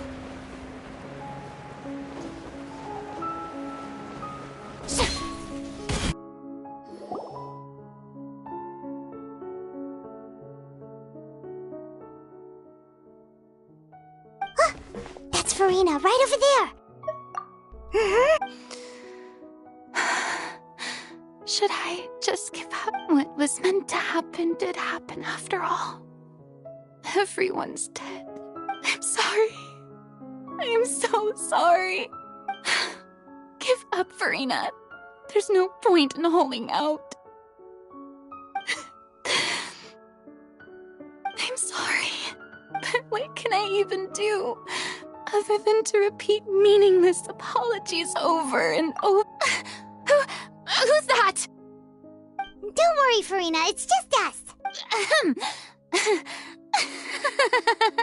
So it is you, blonde traveler from another land. Why, I almost thought you were someone from that mob of my ignorant subjects. Come to kneel. Farina, you were crying just now, weren't you? The tear stains on your face are obvious. What do you mean, tear stains? Who did that uncivilized rabble think they were, disturbing my enjoyment of the arts? They even dare to tout their Archon. I must teach them a lesson. I can just imagine their twisted and frustrated faces once they realize that I'm nowhere to be found. Oh, and I'm sure Nouvellette and those people from the Maréchaussée Phantom are freaking out right next to them, too.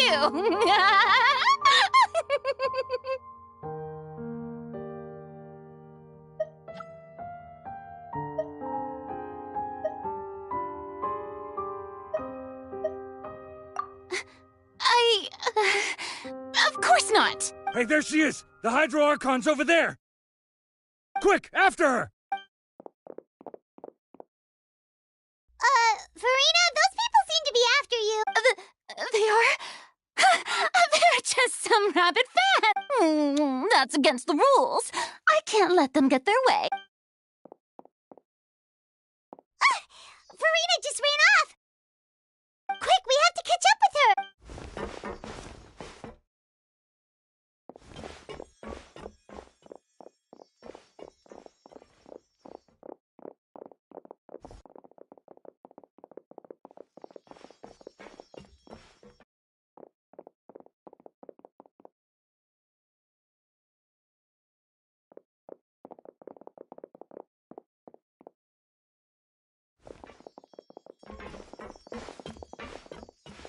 This should be the place, right?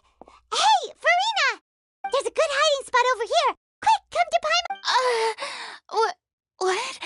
What is this place? Hurry, they're almost here! Fine. I suppose haste is warranted. Lead the way.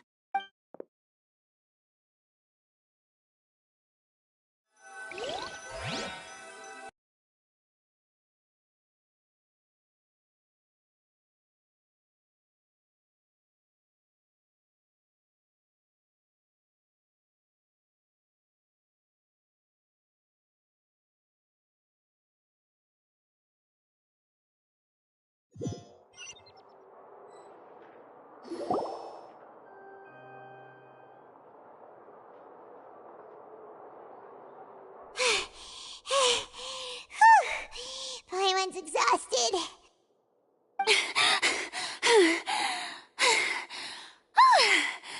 I'm so tired. I totally thought they had caught me. No, I mean, I merely gave in to the sheer enthusiasm they displayed.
You're right. Yep, that's a good girl.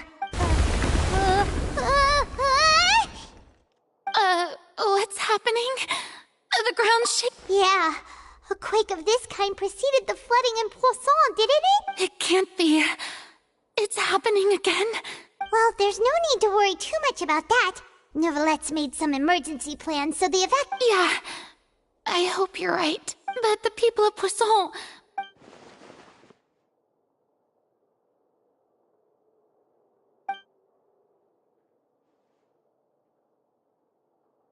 It's true.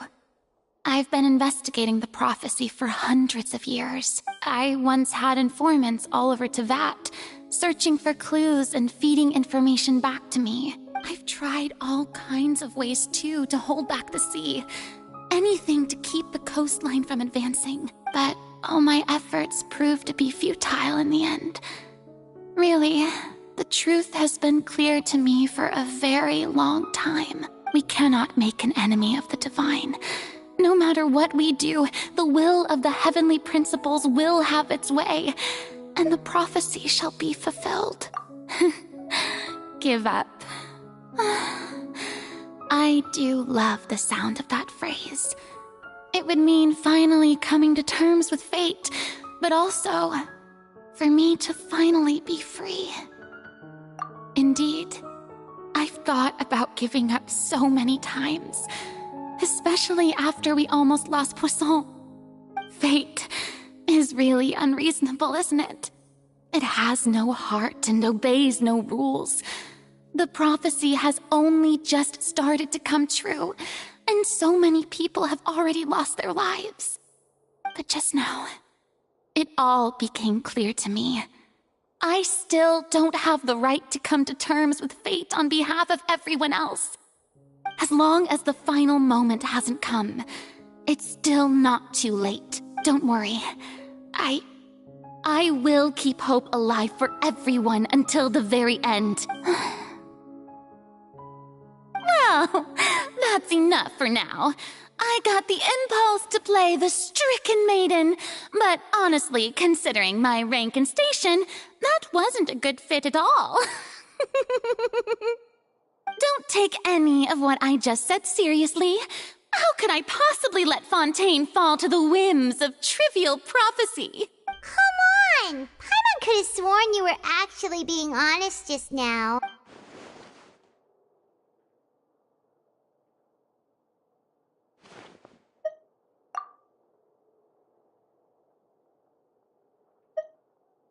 Share my burden. That's impossible. It was fated right from the start that this would be my duty alone.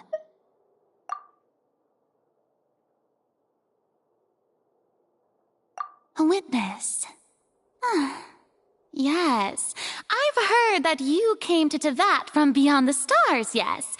In other words, you... And if Tevat is, in its entirety, a show on a stage, then you're just a spectator. If that's the case...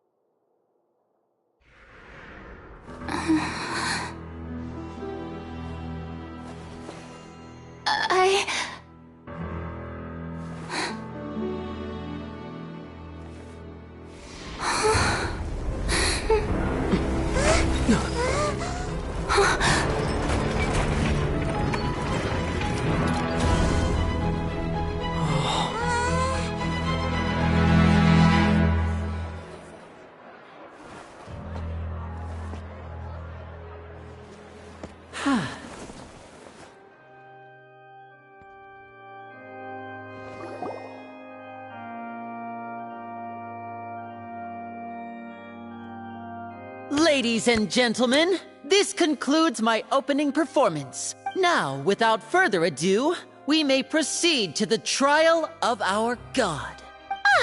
So this is what it is.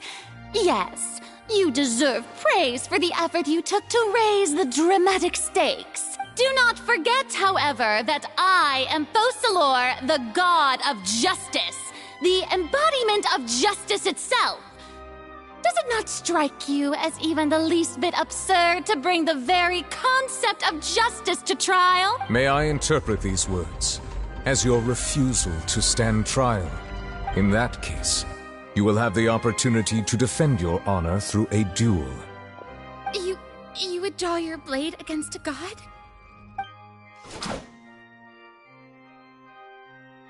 I see. It seems like you have made up your mind.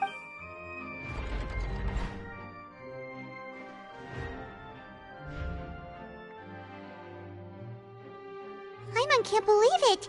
She just surrendered. What the heck is going on? Did I just see an Archon surrender to a human? Wow, how utterly humiliating. Lady Farina, what is the meaning of this? Shh! It would seem that there has been a misunderstanding. To be clear, the raising of both hands is not always an indication of surrender. Looking for excuses again, huh? I raised my hands just now to indicate my acceptance of the trial. No duel shall be necessary. I will admit that I've been running away for a long time. I'm sorry, everyone. I was unable to protect the people of Poisson. It is my duty to stand trial for my crime. You are not the only ones to be disappointed in me. I, too, am exceedingly disappointed in myself. But now, it is time for the Hydro Archon to show you her courage and resolve. I, Farina, will use this trial to show the world the true meaning of justice! This time, I will protect you.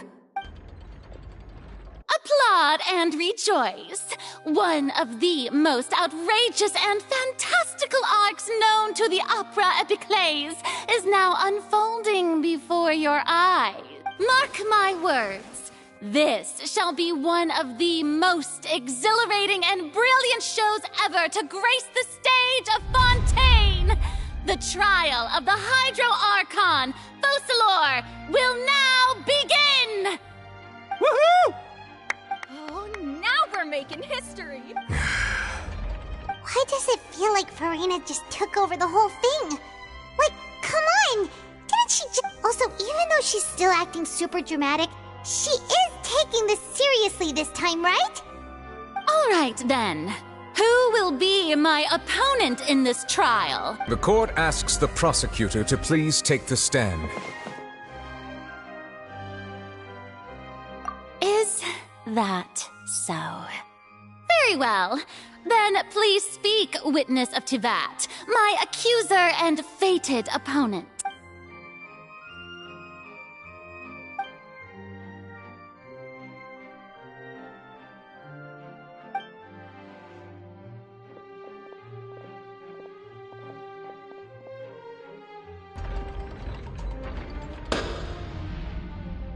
Also, please allow me to ask, as a final question before the trial begins, just how much work did you do to force me onto this stage? Well, we did do a lot of prep after the meeting that day. I can go over the tasks assigned to the Spina di Rosula, since they were rather straightforward and easy. Navia, the president of the Spina di Rosula. Most of the people who participated in the disturbance this morning were my subordinates. They changed into plain clothes and came to the Opera House as regular audience members, waiting for the perfect opportunity to incite insurrection against you. The people's resentment against their Archon has been building as more and more of the prophecy is fulfilled. A spark was all we needed to turn smoldering anger into a flame. Moreover, according to our understanding and analysis of you, when something like that occurred, you would likely flee the scene and head to Poisson by yourself. So, we arranged for a second group to lie in wait there. So, you mean... the ones who scoured the settlement for me were also from the Spina? And their goal was to force you to step into the giant magic box so you may personally participate in the greatest magic performance in all of Fontanian history. That's right. That house was a magic box, rather than someone's residence. As the super ultimate version of the setup that I used when I first performed at the Opera Epiclese, the volume of the box was increased by a whole order of magnitude, and the distance it traversed was the entire gap between Poisson and Araneas. Its cargo, of course, was an Archon instead of a human. My thanks, Farina. Without your help, we could never have pulled off such an extraordinary performance. You're welcome? Of course, this performance was only made possible with Father's support. The House of the Hearth spent a massive amount of labor in Mora to pull this off. We had to select a location, construct the giant magic box, dig a tunnel, and open up a path through the water. It was a lot of work for all of us. So, in other words, the earthquake that we felt within the giant magic box was just a normal tremor from the transportation of the whole house? That's right. It wasn't a sign of another disaster to come. Then, I can guess Nervilette and Cloran's part. You gathered a crowd, prepared a stage, and made sure that the champion duelist would be immediately ready for a fight. Also that as soon as I appeared on the stage, the trial may commence. Yes, that is correct. Well, Clorand, I must commend you for your courage. Only the most outstanding champion duelist in all of Fontaine would accept a duel with an Archon without flinching. Thank you. As for you, Traveler, I suppose your role was to keep me distracted with conversation once you found me in Poisson. You'd make sure that I didn't notice anything amiss before revealing yourself as my prosecutor once we'd arrived onto the stage. Oh?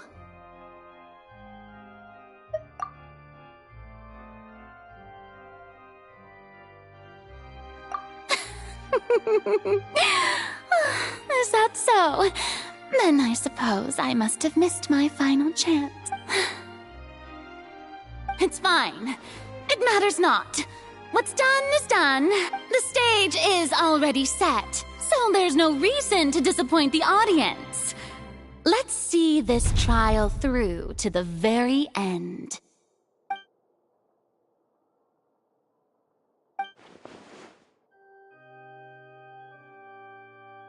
Sir Prosecutor, please allow me to pass this. This is a document that Miss Charlotte applied for and received permission to share with you during the trial. Huh? Charlotte wanted to give us something? Oh, so she's here too! Oh, let Paimon see.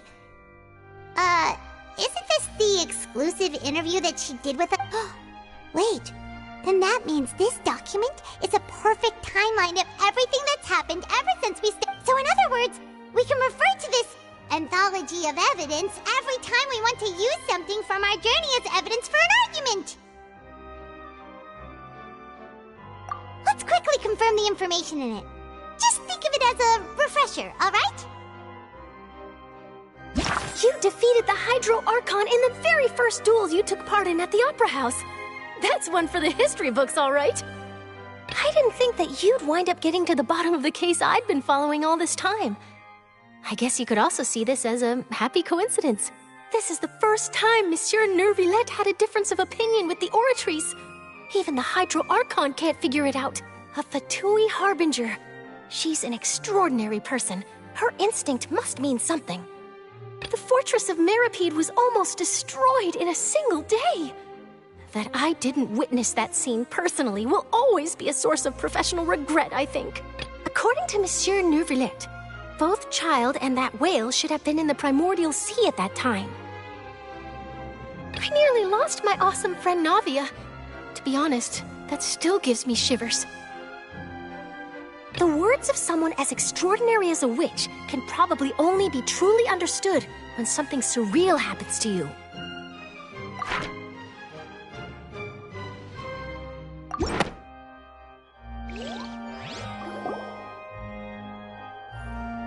The prosecution and the defense are both in position. The trial shall now begin. Oh, come on, Neuvillette. There's no need to repeat all the unimportant legalese. Just fast forward to the part where the prosecution lays out my offenses. As the defendant and the lead actress of this performance, I still haven't even been informed of my supposed guilt in all of this. Of course, it is only natural for humans to struggle to understand the actions of a god. However, you will need more than that to convict me of a crime. That's true, but my charge here is unrelated to your conduct as an Archon. Instead, I would like to charge you as a fraud who's never been the Archon in the first place. Wait, what was that? Lady Farina's a fraud?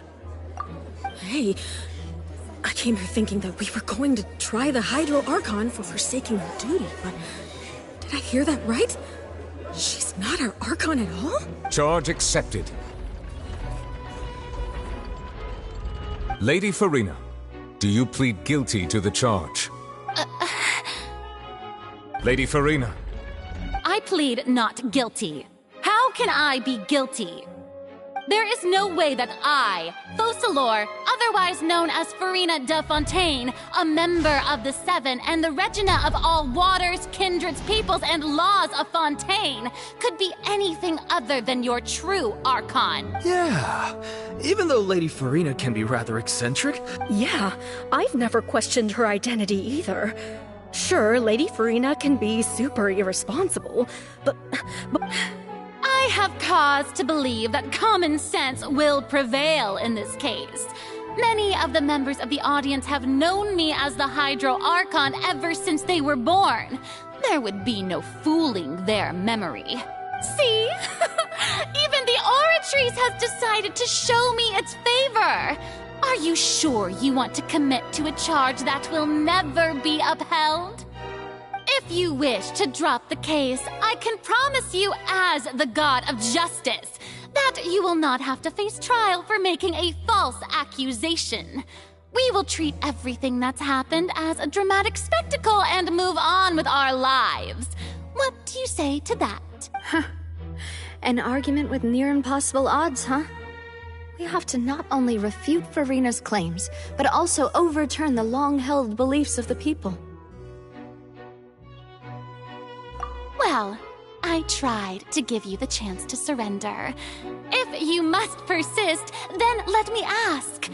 If you believe I'm not the Archon, then what manner of being do you think I am? And if I was not the Archon, then how did I manage to live for over 500 years?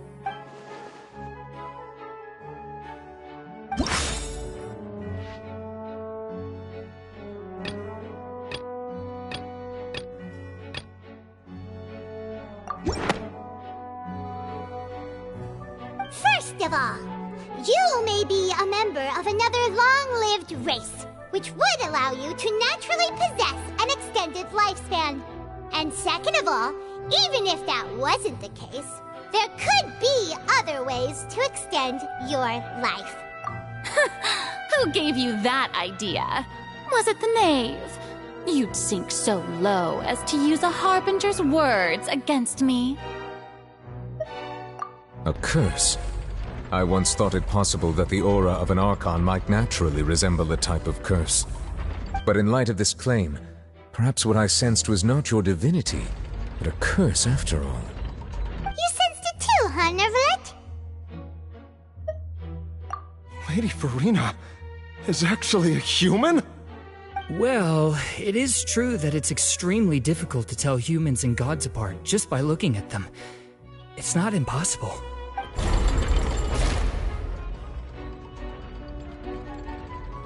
Well, don't start celebrating too early now. Even if I have been carrying a curse like you said, how does that prove that I am merely a human being? Besides, everyone knows that the main difference between a human and a god is the possession of authority.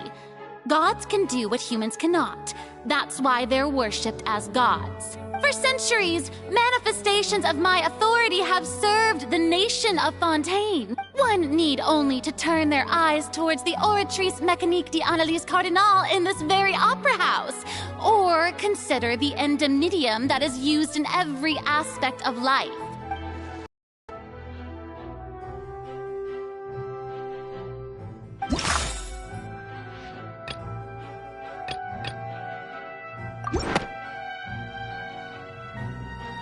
You tried to reference the Oratrice, but weren't you as confused as all the rest of us when the Oratrice declared Child to be guilty without any proof? Otherwise, you should have come up with a good explanation for that by now. Didn't I make myself clear at the time? The decisions of the gods are naturally difficult for humans to comprehend. There is no need to provide an explanation. Lady Farina, I believe a reminder of your current circumstances is in order. While the court is in session, the principles of justice and the law must come before all else. While you are an Archon, you are also first and foremost the defendant in this trial. You will prove yourself unable to defend against the prosecution's charges if you continue to withhold vital information against the rules of the court.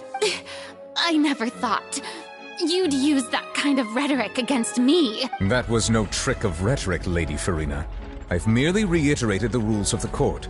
Rules that all should respect and follow.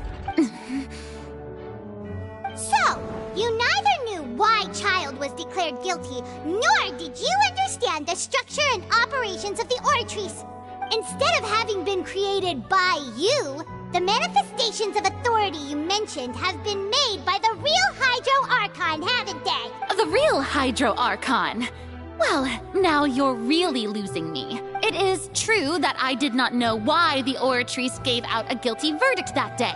But the Oratrice handed out that verdict unilaterally, and it has been operating independently ever since it was first created.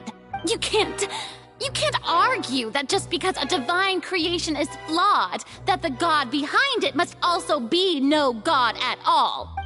She's still throwing out all kinds of excuses. Seems like she's confident that we won't be able to produce proof that she has no power over the Oratrice. My power as an Archon. There are many ordinary citizens in the audience. If that poses a concern, I'm prepared to extend my protection to the audience. You don't need to go that far.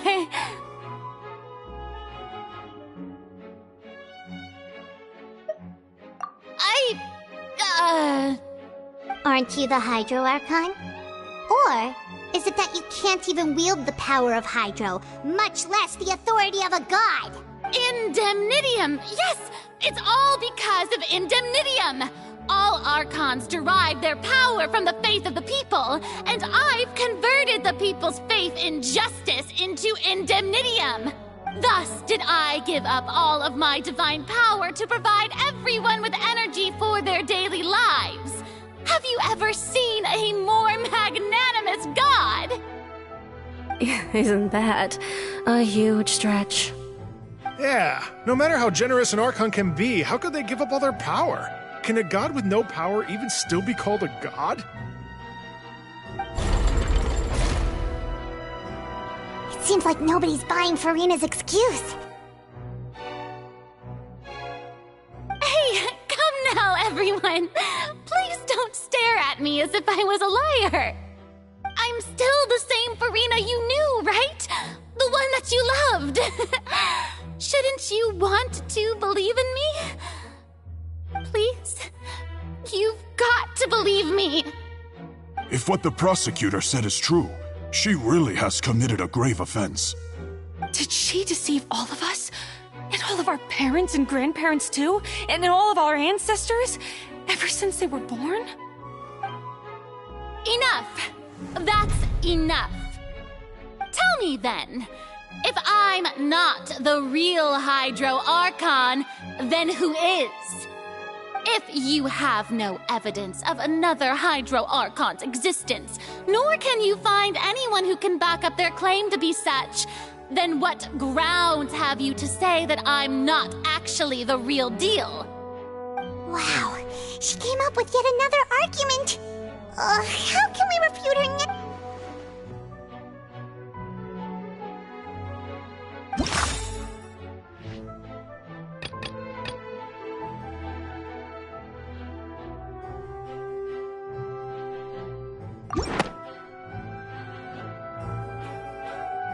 It has been established that all Fontanians can dissolve in water from the primordial sea.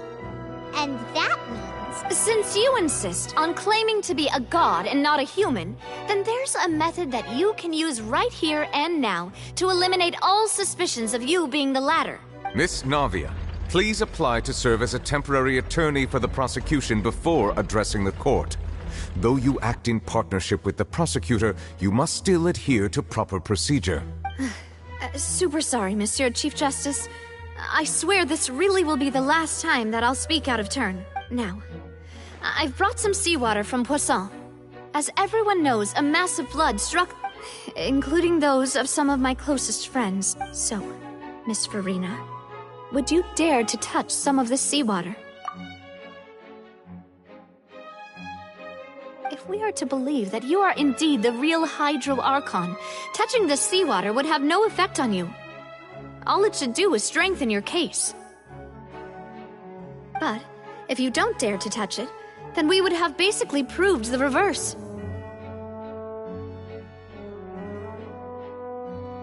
Oh, and I must remind you that after the disaster at Poisson, nobody wants to see any more people dissolve. I do hope you'll act prudently and choose the simpler path of admitting guilt.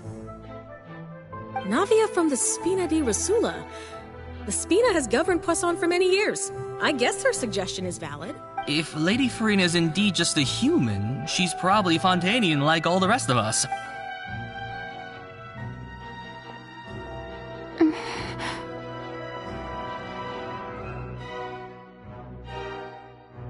Lady Farina, this test has been unilaterally proposed by the prosecution. As it falls outside the realm of standard court proceedings, you possess the right to decline participation. Well, of course he had to tell her that. But refusing to participate is basically the same as a confession of guilt. She's just staring at the water without saying a single word. What's going on? Is she really planning to... Due to the inherent risk of the test, Lady Farina. What? Hey!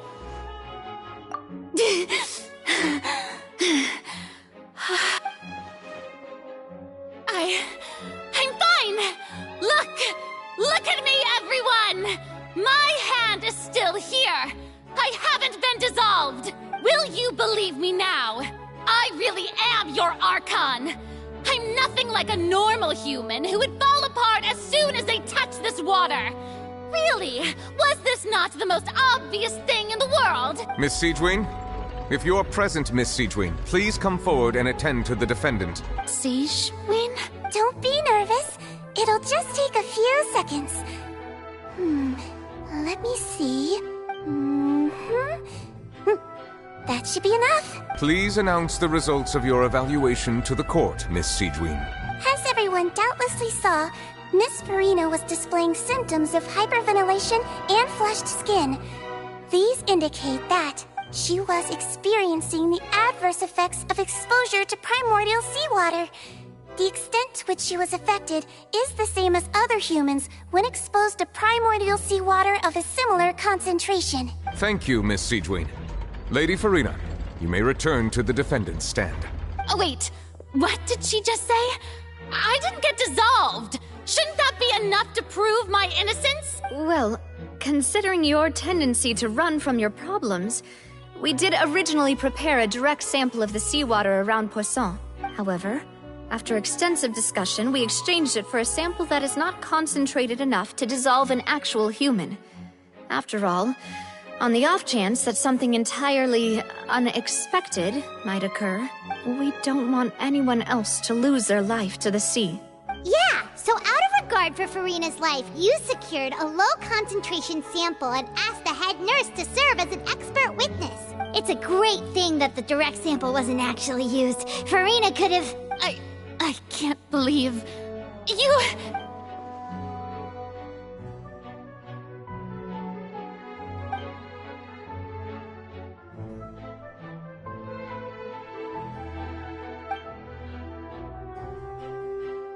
Listen to me, everyone! Please don't give me such cold and disdainful looks! What happened just now didn't prove a single thing! Think about it! How can you conclusively prove that an Archon can't also be affected by the primordial seawater? Also, if I was really just a human, why would I dare to just put my hand in that kind of water?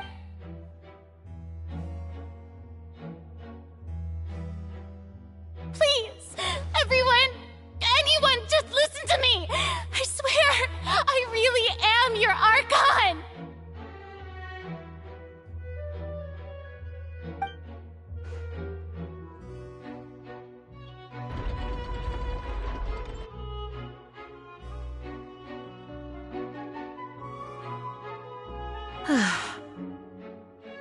I don't think anything she says at this point will sway anyone. The odds are just too stacked against her now. With all the things that have been said, Paimon doesn't think there's any way left for Farina to win. I believe the time for arguments and presentation of evidence has come to an end. If there are no objections, we will move on to the final judgment.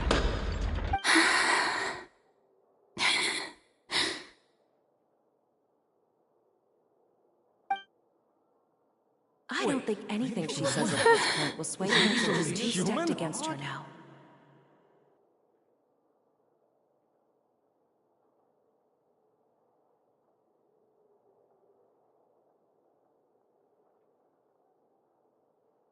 In my capacity as Chief Justice, I shall now render judgment on Farina's misrepresentation of herself as the Archon of Fontaine.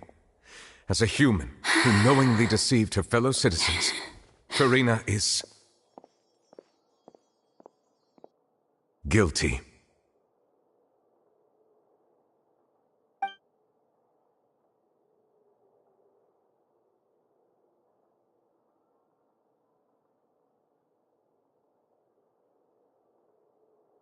We shall now turn to the Oratrice Mécanique d'Analyse Cardinal to render the final verdict on the charges.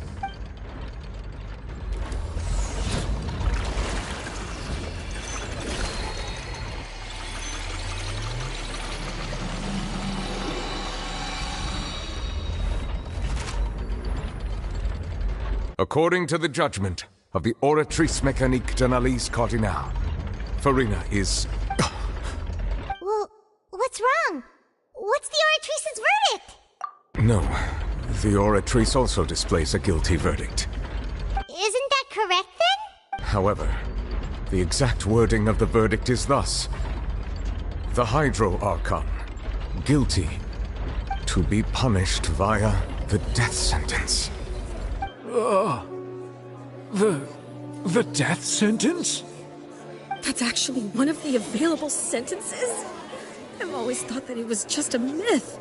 The one and only time the death sentence has been handed out at the court, and it's been given to the very person we've worshipped as the god of justice? What an unexpected twist. Furina's been sentenced to death by the Oratrice? We just wanted to use the trial to show her the seriousness of things so she'd tell us the truth. This outcome is indeed quite strange. According to Fontaine's current definitions of justice, as well as its recommendations for criminal sentences, is this sentence really appropriate for the crimes that have been committed? Yeah! Even Vacher wasn't sentenced to death by the Oratrice. You know, the real evil mastermind behind the serial disappearances case. Indeed. Not only is Furina's sentence overly excessive, the very point of our trial today was also to prove that Furina has never been the Hydro Archon in the first place. But now, the Oratrice seems to have deliberately invoked the title of the Hydro Archon. What does this mean?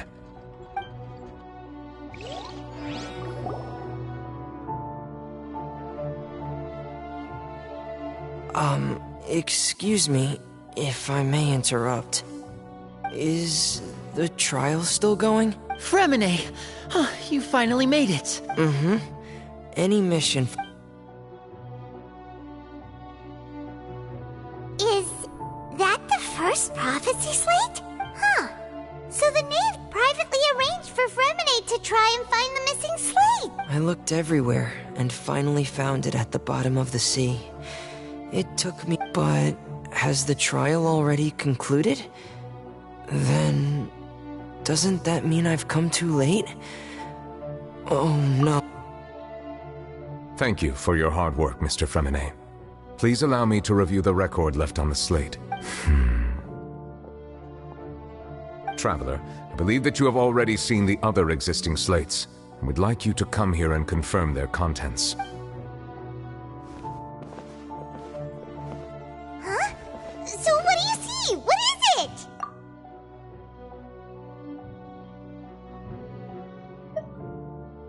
I believe I've now made sense of the Hydro Archon's crime. It has to do with Fontaine's lost history. Huh? Isn't the Hydro Archon just guilty of deceiving her people? Oh, wait, no, that's Furina, and we've already proven that she's not the Hydro Archon. So when you say Hydro Archon, do you mean the real Hydro Archon? In truth, everything that you've encountered in Fontaine up until this point can be traced back to the contents of these stone slates. However, I'm uncertain as to how much sense they currently make to you. Okay, let's try to recall the contents of the other 3 stone slates. Paimon will do her best to help you remember.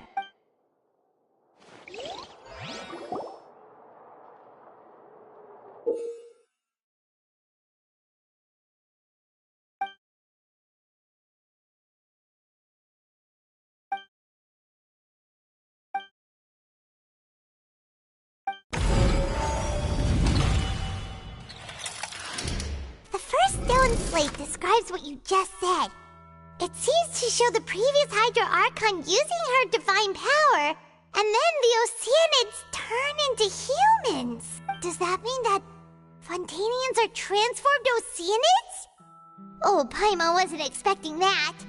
But if Oceanids can turn into humans, then perhaps this process can be reversed as well. The second stone slate shows Celestia floating in the sky, and the Hydro Archon and her people worshipping it together. But the heavens still brought judgment down upon them.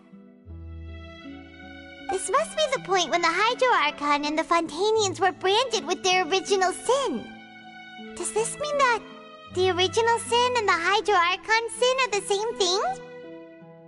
The third slate shows the Hydro Archon sinking into the sea surrounded by many people. That reminds Paimon, didn't we all... Well, the fourth slate is the prophecy the Fontanians have been talking about. people dissolving into the sea, the Hydro Archon crying on her throne, and we didn't believe that such a crazy disaster could happen at first, did we? But after that incident, it was just a question of when and not if.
We know from the case of the serial disappearances of young women that Fontanians can be dissolved in primordial, and the first stone slate tells us that long ago, the Hydro Archon used her power to turn Oceanids into humans. This might be the reason that Fontanians can dissolve.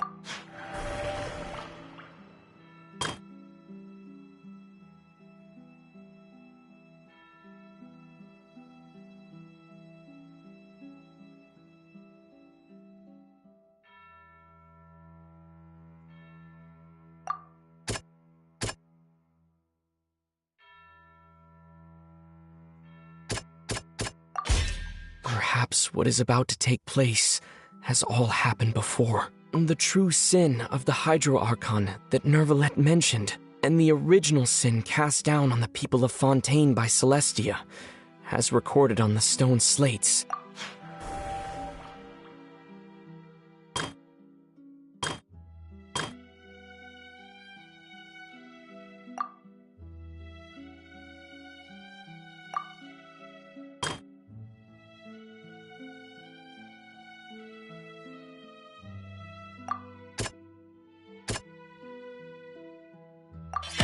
The prophecy from the stone slates found its way into society, but not many people believed it at first. The fortress of Meropide was nearly flooded with primordial seawater, which we know can cause Fontanians to dissolve. If we hadn't dealt with it in time,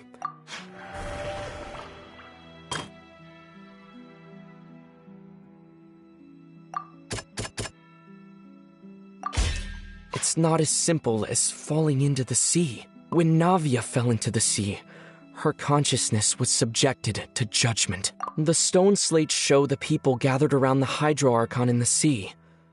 Could that be alluding to the same thing? They'll dissolve into the primordial sea but won't cease to exist. Their essence will flow in the seawater, converge, and take the form of an Oceanid. The Hydro Archon was sentenced to death in court, shocking everyone present. Perhaps this means that her sin was actually Fontaine's original sin. Navia fell into the water inside those ruins, and she nearly dissolved. She was surrounded by the people of Poisson in a court within her consciousness, and was forced to take part in a trial meant to make her stay. The eruption of the primordial sea at the fortress of Meropide was the surest sign that the prophecy was about to come to pass no matter what. The prophecy's contents can all be verified by recent events. If we combine what we know together, loads of truths should come to light.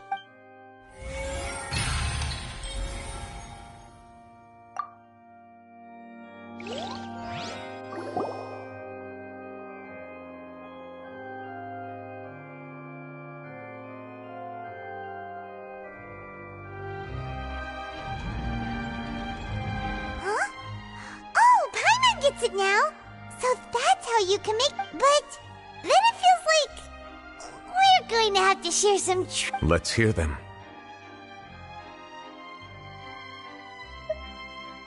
Incredible. Linny, did you hear that? not real humans. All Fontanians were originally created by the late previous Hydro Archon, with Oceanids as their basis. The evidence for that can be found in how only Fontanians could dissolve in primordial seawater, and how all the girls Vacher dissolved were also turned into Oceanids. Oh, and according to Navia, when she was about to get dissolved, she also saw everyone gathered around for a trial, all of them in the shape of Oceanids. Indeed.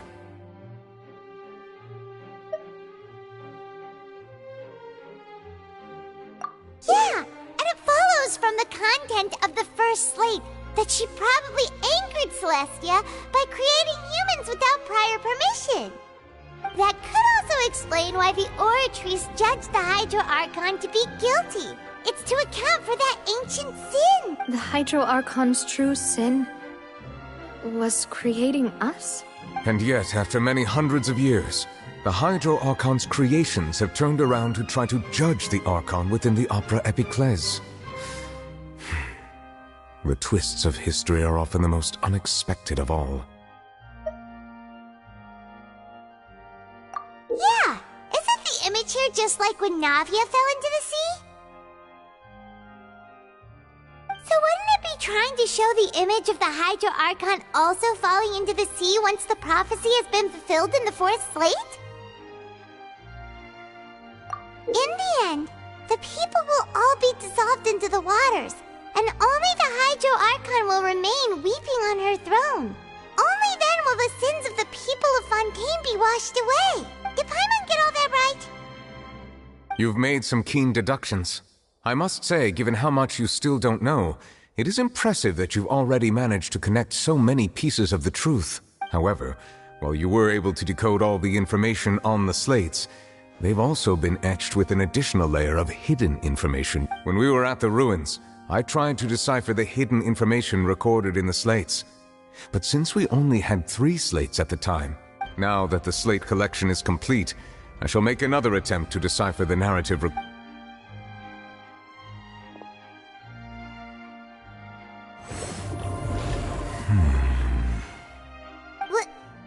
Well? Did you get it? I believe I should share this truth not only with you, but with all the people of Fontaine as well. Your hypotheses regarding the origin of Fontanians and the sin of the Hydro Archon were both correct. In the Fontaine of old, the previous Hydro Archon sensed the yearning of her Oceanid familiars for life on land.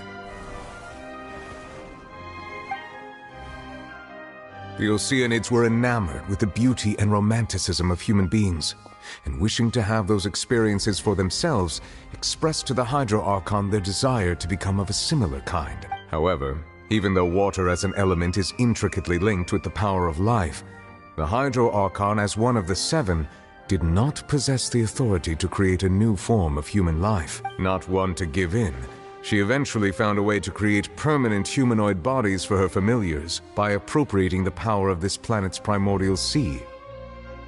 She poured primordial seawater into the Oceanids' blood vessels, creating humanoid mimics in the process. But if Fontanians were to ever come into direct contact with water from the primordial sea, the power within their bodies would escape these artificial restraints and return to the sea. As a result, their forms would collapse, and they would be reverted to their original forms as Oceanids. Of course, the Hydro Archon never received permission from the heavenly principles to create a new human race. And thus, the Hydro Archon and all of her creations came to shoulder the original sin of appropriating the power of the primordial sea. That is the true history of how the people of Fontaine first came into being. So we were all Oceanids before we turned into human beings? That's way too much information for me. I think I'm just going to pretend that I never heard a single thing. Wait, but if that's the truth, we can't let the Hydro Archon be sentenced to death. After all, her only sin was creating us. This really might be too much information for your regular Fontanian, but it does answer a lot of our questions. Alas, your hypothesis regarding the 3rd and 4th stone slates was inaccurate. The slates' respective positions are, in fact, correct. A key point of the visual on the 3rd slate is how all the individuals depicted in the water are humans rather than Oceanids. They have not been dissolved, which implies that the water depicted in this slate is not water from the primordial sea. The nation of Fontaine is the nation of Hydro, as well as the nation of Trials and Justice. Instead of being the literal element, the water in the scene symbolizes judgment and justice. You may also recall Navia's experience. When she fell into the sea, her consciousness was surrounded by that of many others who intended to hold a trial to determine her fate. Therefore, the meaning of the third slate is that the people of Fontaine shall try the Hydro Archon at the court of justice. Yes, it refers to our present situation. I think I'm following now. So, what you're saying is, even though we decided to put on this trial to avoid fulfilling the prophecy, in truth, everything we've done has happened exactly as the prophecy foretold. So now, it seems, we're the ones making sure it comes true. What should we do? Huh. No matter what, the prophecy will be fulfilled. Is this what it feels like to be a prisoner of fate? If that's the case, does that mean the scene in the fourth slate will also be fulfilled soon? Traveler, I would like to point out another small fallacy in your deductions about the fourth slate. You probably thought that the eruption of primordial seawater beneath the fortress of Meripede served as the surest sign that the prophecy was about to come to pass, yet, however, I believe that rather than being a sure sign, that eruption could in fact only be a small warning of something far worse to come. As for the root cause of the catastrophe, I believe you've already encountered it once before.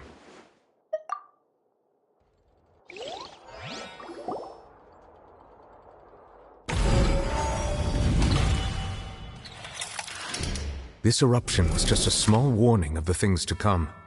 We must find the root cause of the disaster.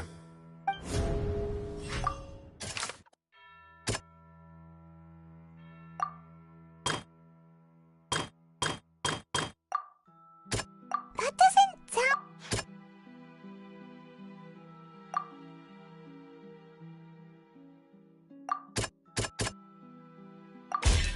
It was both dream and reality.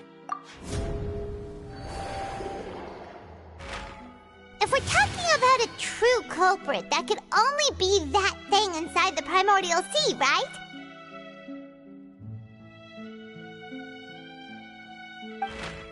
The truth, the original sin, the trial, and the root cause of the disaster.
That was way too close!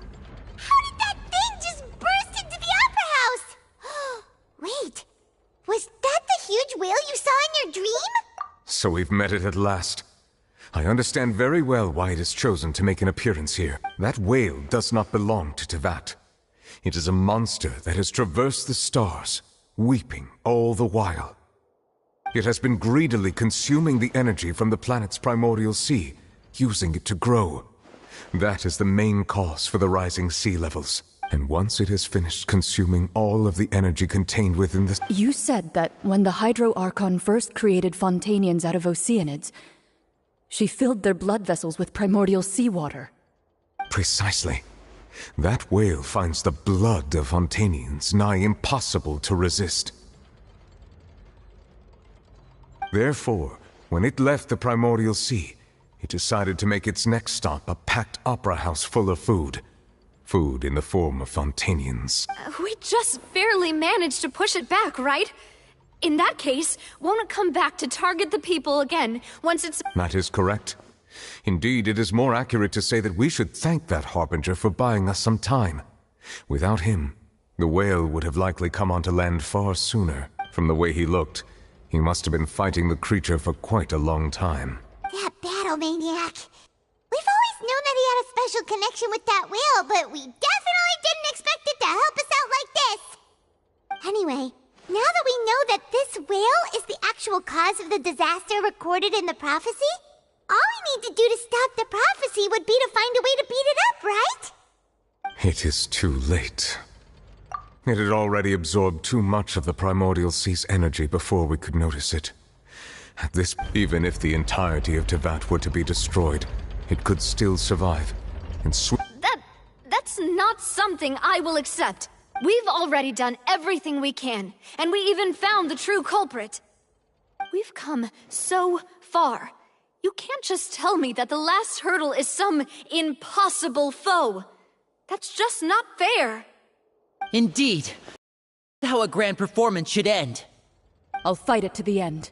No matter what. So the prophecy will be fulfilled no matter what, huh?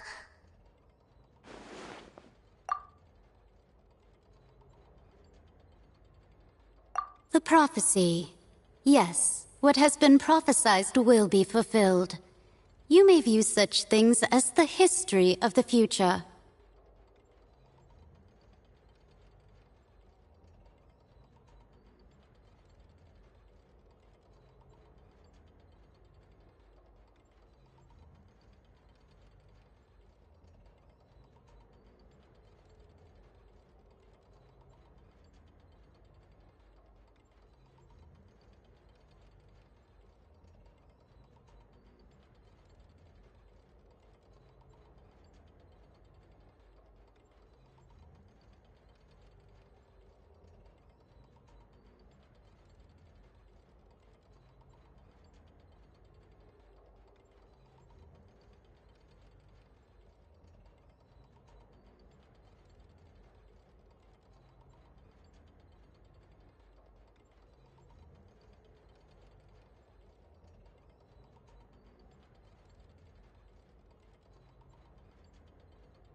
Just as prophecies are usually only the future as seen from the perspectives of the gods, could things be ultimately, fate shall serve as your only guide, no matter what will happen in Tevat.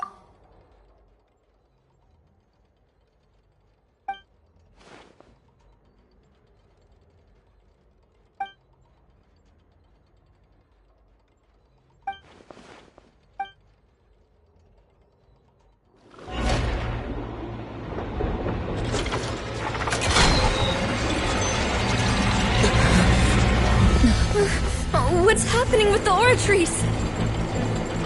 I believe it is preparing to carry out the death sentence.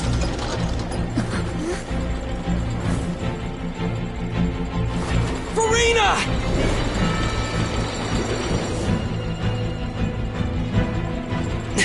No, I still need answers.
You.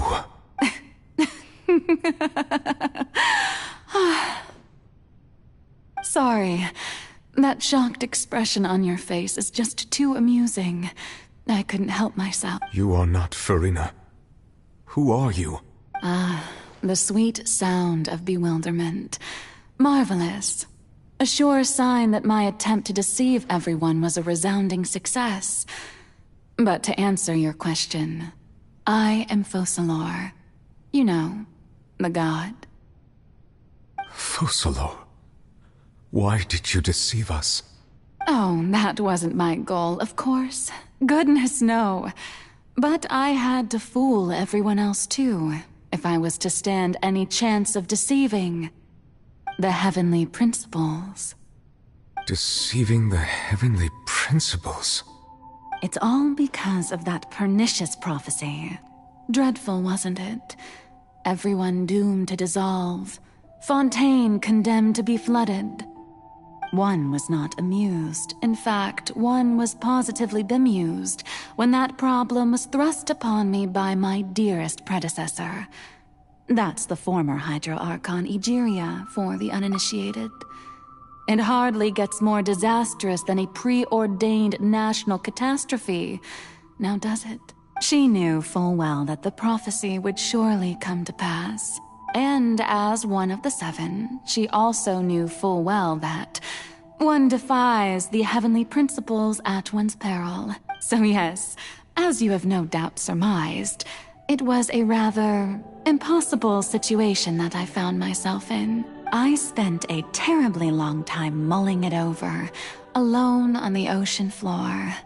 And I was almost growing barnacles by the time I finally realized there was only one possible solution to this confounding conundrum. I had to outwit the heavenly principles, allow the prophecy to be fulfilled, ostensibly at least, while saving everyone at the same time. I'm a genius, I know. I can only assume that's why Egeria chose me as her successor. Although, looking back now, it was hardly the inheritance one dreams of. Between the task of saving the nation, the quotidian duties of the Hydro Archon, and not to mention the original sin of creating a new race of humans, I dare say she left me quite a colossal mess to clean up. But one can only play the hand one is dealt. I did not choose this, any more than I chose to be one of her Oceanid familiars. So you were also once one of the Oceanids, transformed into a human by Egeria's hand. Yes, I was. I always dreamed of becoming human. And I still do, even now. In my eyes, to be human is to be part of the greatest opera ever known. After becoming a god, I separated my divinity from my body and spirit, leaving behind only a self that was as naive and bewildered as my past self on her first day as a human being. The me you see before you now is that divinity. And the human counterpart I left behind, I named Farina. She could feel joy, sorrow, and everything in between. She could be as vain and conceited, or as meek and vulnerable as she wished. Her strengths were of a kind only a human could possess, as were her shortcomings. But in my eyes, Farina's humanity was what made her perfect. She was perfectly human in every way. The person I always wanted to be. Anyway, so then I cursed her. All part of the plan, of course. The plan to deceive the heavenly principles. Do you still remember the final scene of the prophecy?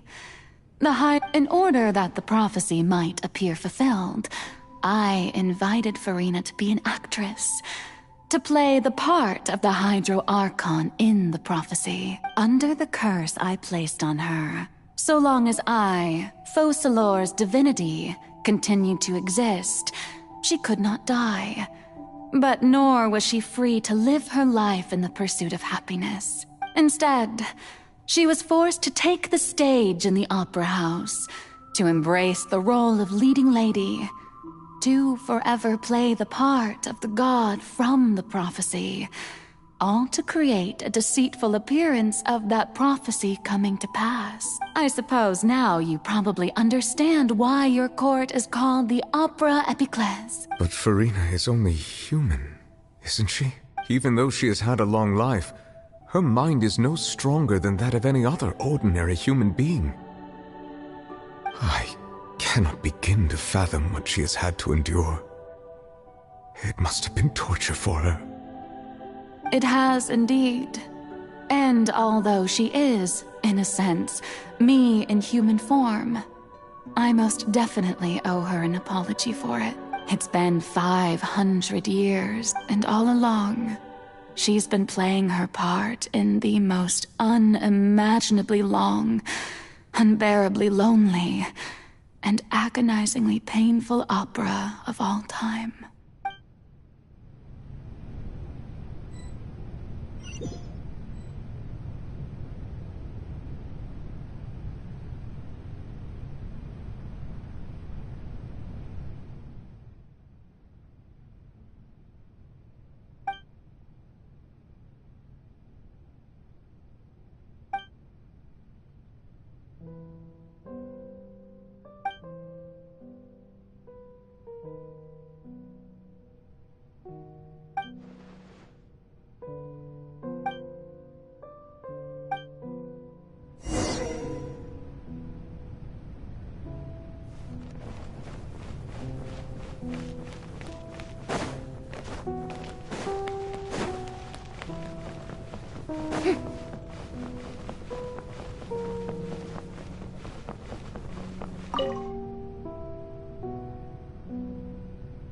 Oh, who permitted you to come onto the stage?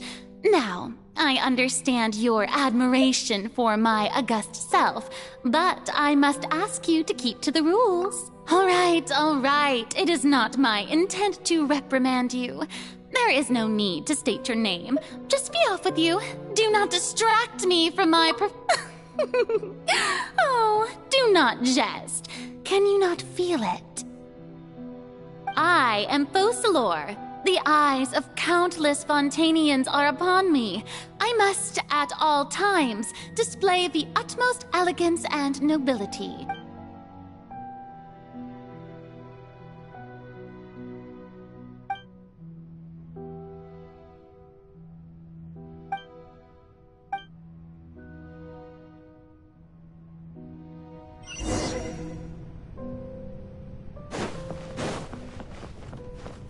Dear audience, the performance is experiencing a technical difficulty, but worry not.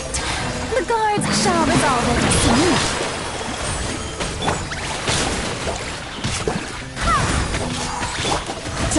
Brace yourself! This is gonna hurt! Hey, what gives? The audience is still watching me, you know. Guards! Wait, where are the guards? Guards!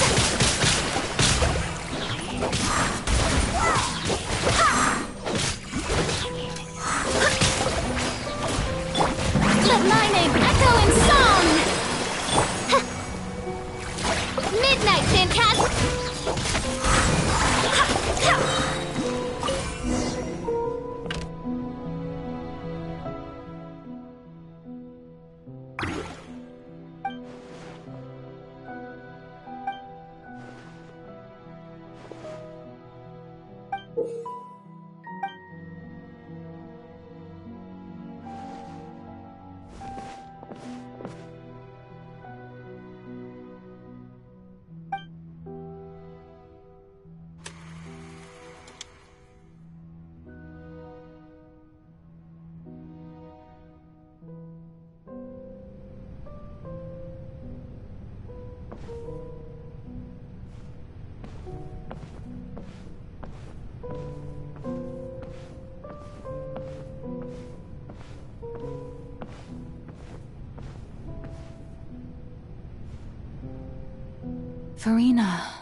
Farina. Huh?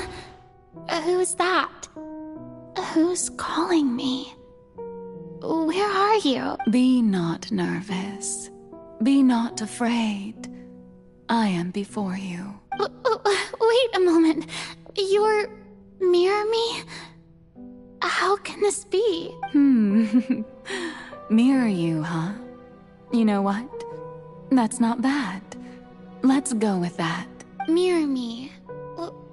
What do you wish to say? The prophecy. Have you heard of it? What prophecy? Wait. I know. I think. I don't know why, but it's in my head somehow. The people will all be dissolved into the waters, and only the Hydro Archon will remain. Oh, very good. What's going on? I can't seem to remember. Yes, it will. And that is why I've come to you. Disaster will come to Fontaine sooner or later. But doesn't that mean everyone will die?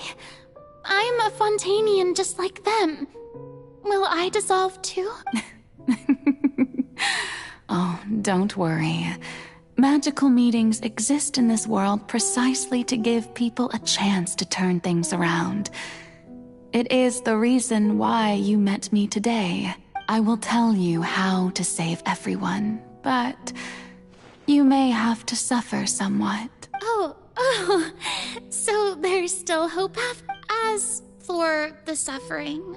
Well, but if the prophecy will come true, I'll also die anyway, right? So if I've already met you if there were scales, with all the people of Fontaine on one side, and my pain on the other, is it not obvious where the scales should tilt? You truly are the perfect human. My ideal.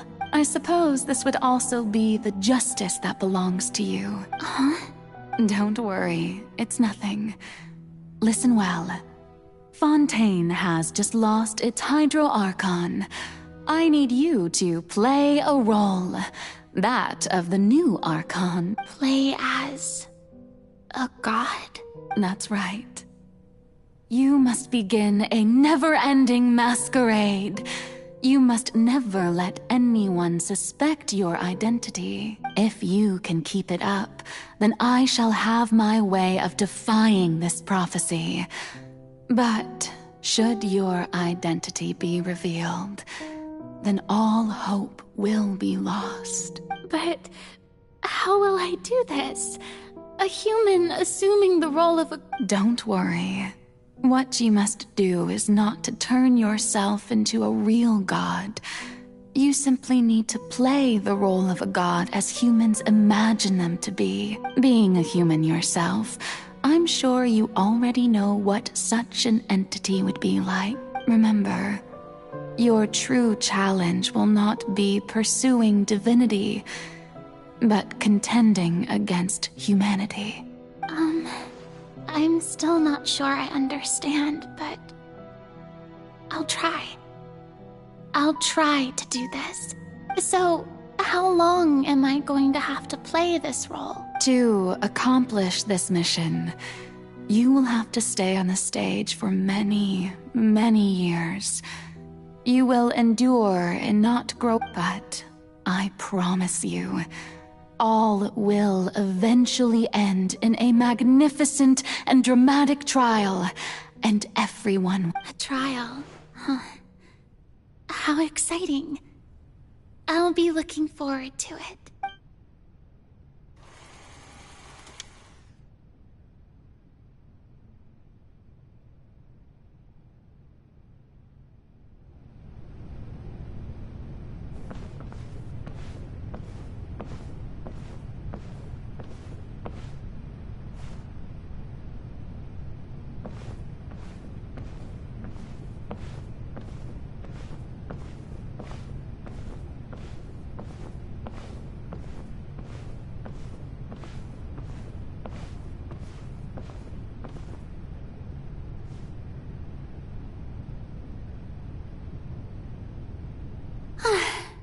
The Maison Cardinalise has announced my accession, but this is my first time facing the people. What should I say to most appear like a god? To be honest. Ladies and gentlemen, good evening, and welcome to the Opera Epiclese.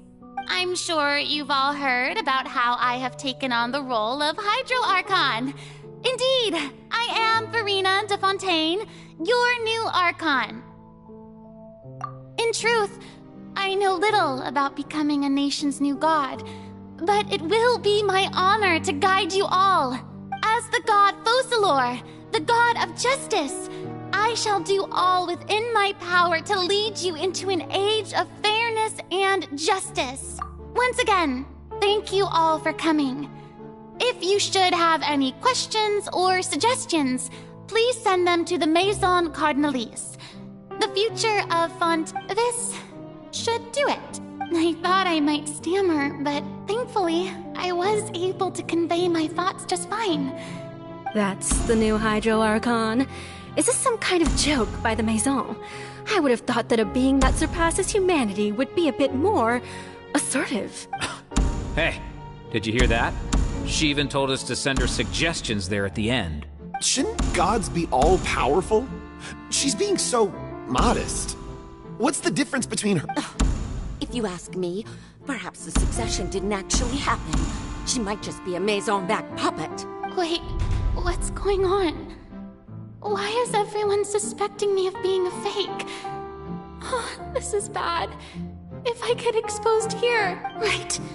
Mirmi said that I just need to play the role of a god as humans imagine them to be. Calm down, Verena. Think.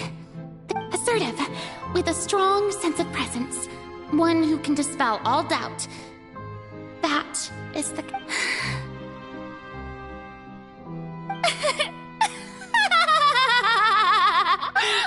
Oh, very good, my people. Only ones such as you are deserving of my rule. Now, I was wondering if some weak puppet were to one day come onto the stage and claim ownership of this opera house, would the children of Fontaine follow them? Well, it seems that you would all see right through them. Having passed my test, you are qualified to witness wondrous trials alongside my august self, here in this opera house. You may consider my previous act a door gift of sorts. I thought it was a debut that suited the atmosphere. Now then, let us be reintroduced. So that was just a performance. How could I have forgotten that we were inside an opera house? Her personality. It's quite shocking, to be honest, but I suppose it's a better look than before. Such a fascinating and bold deity. How wonderful! Our future may yet be bright after all. It seems I've turned them around. Best follow this flow and restart my accession speech. My dear people, whether you acknowledge me or not, whether you trust me or nay, I say to you, keep faith in your ardor for justice. We have heard it said that this nation's sins can no longer be washed away. Well, I say that justice is most fragrant when it blooms amid sin. The scales of justice should not weigh heavy in the hands of its God. On one side, it must carry fairness and justice. And on the other, praise and applause. May law be the prayer on our lips. May judgment be our worship. Let us light the fires and drink to the future of Fontaine. There is no trouble in this world that justice cannot solve. All that is needed is for you, my people, to believe in it, heart and soul. So long as I, the Archon Focalor, stand within the Opera Epiclese, so long as I stand before the Oratrice, I shall even judge the gods of this world!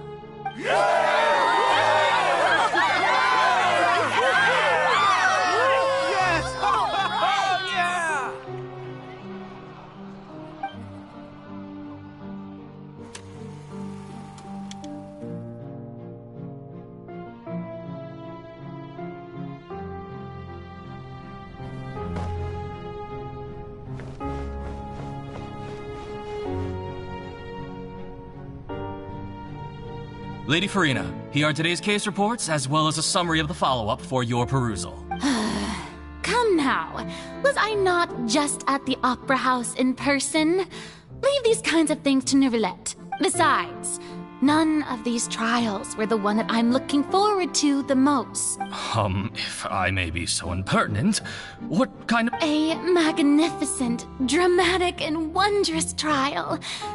That's true, I fear I lack the ability to grasp your divine thought, Lady Archon. No need for fright, and do not take what I said before too seriously. Go now, do your duties. The trial I await. It will come one day.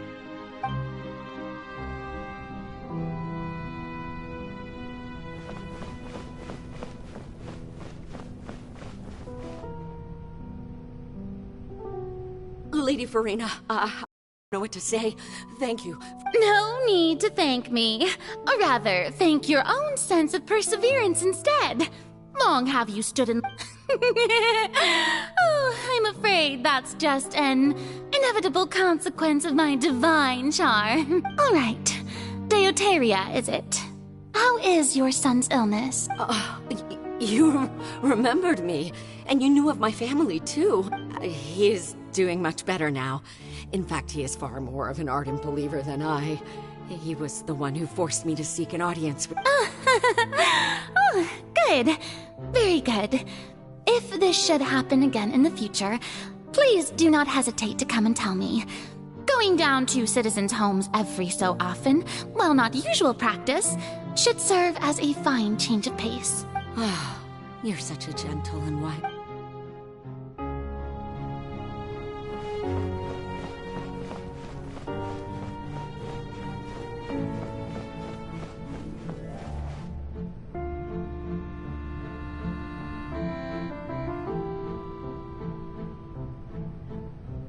Lady Farina, here are the latest hydrological reports.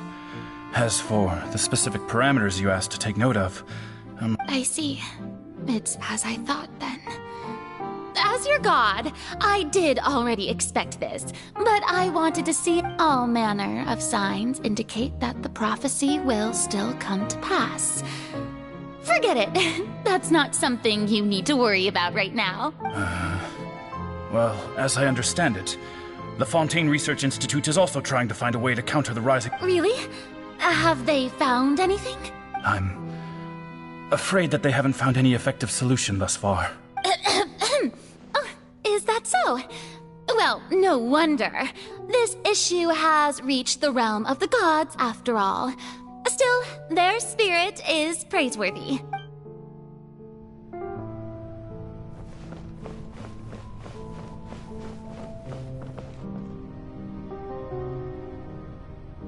The day is finally over. But it's good to see that everything's getting on track. There are no longer any voices of suspicion. Maybe this is fine. I just need... Alright, Farina, don't think too hard.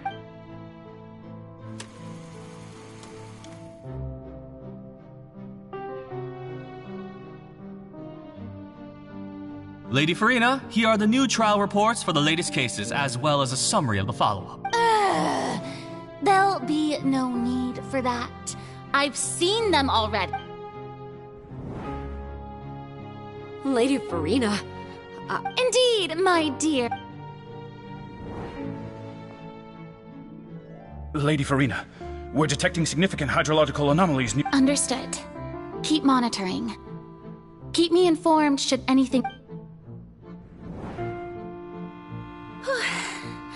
I don't think I let anything slip today. I just don't know when these days will end. I feel utterly exhausted.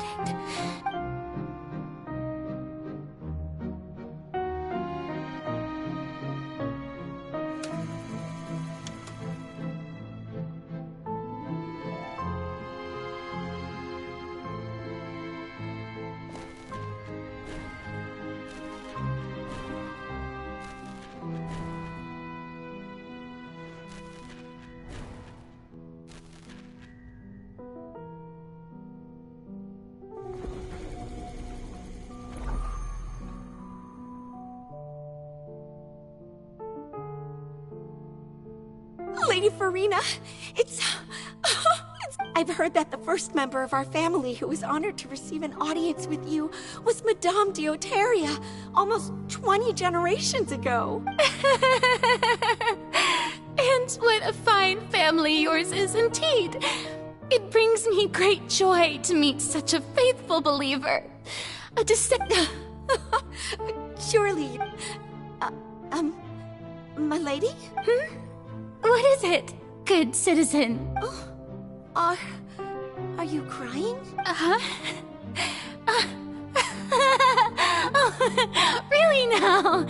I didn't even notice. This must be the overflow of hydro from my person. Well, can't quite help being the god whose dominion is the waters, can I? No wonder. No wonder. A manifestation of your power, then. Oh, Archon, I am honored to have witnessed it. Honored indeed.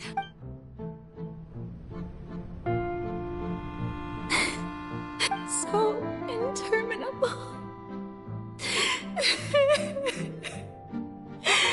So lonely. Just how much longer? Hundreds of years must have passed by now. Perhaps the show must go on for hundreds more. I never imagined that it would hurt so much. Have I reached my limit?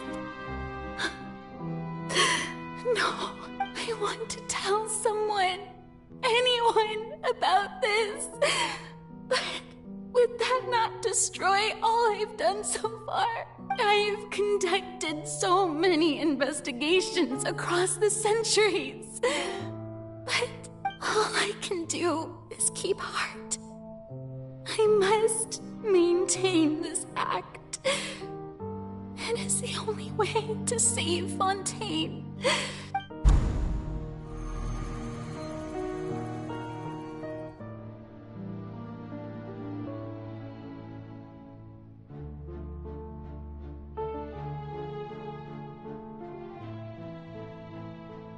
Farina, You don't have to shoulder this burden alone, although I don't know what you might be keeping from everyone.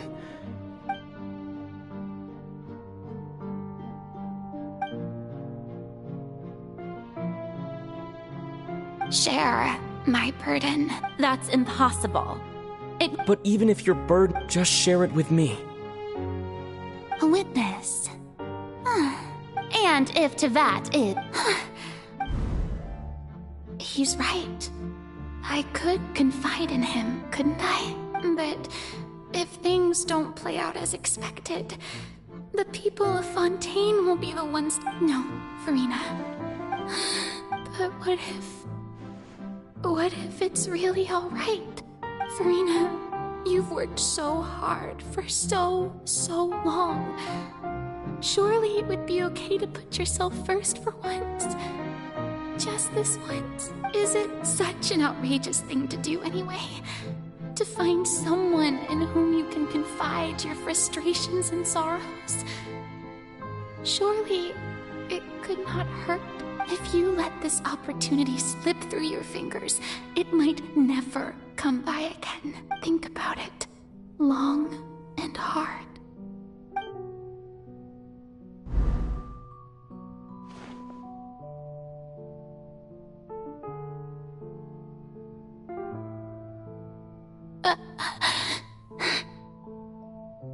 No, I have nothing to say.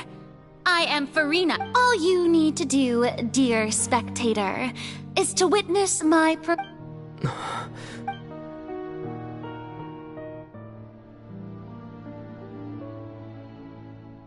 Fine.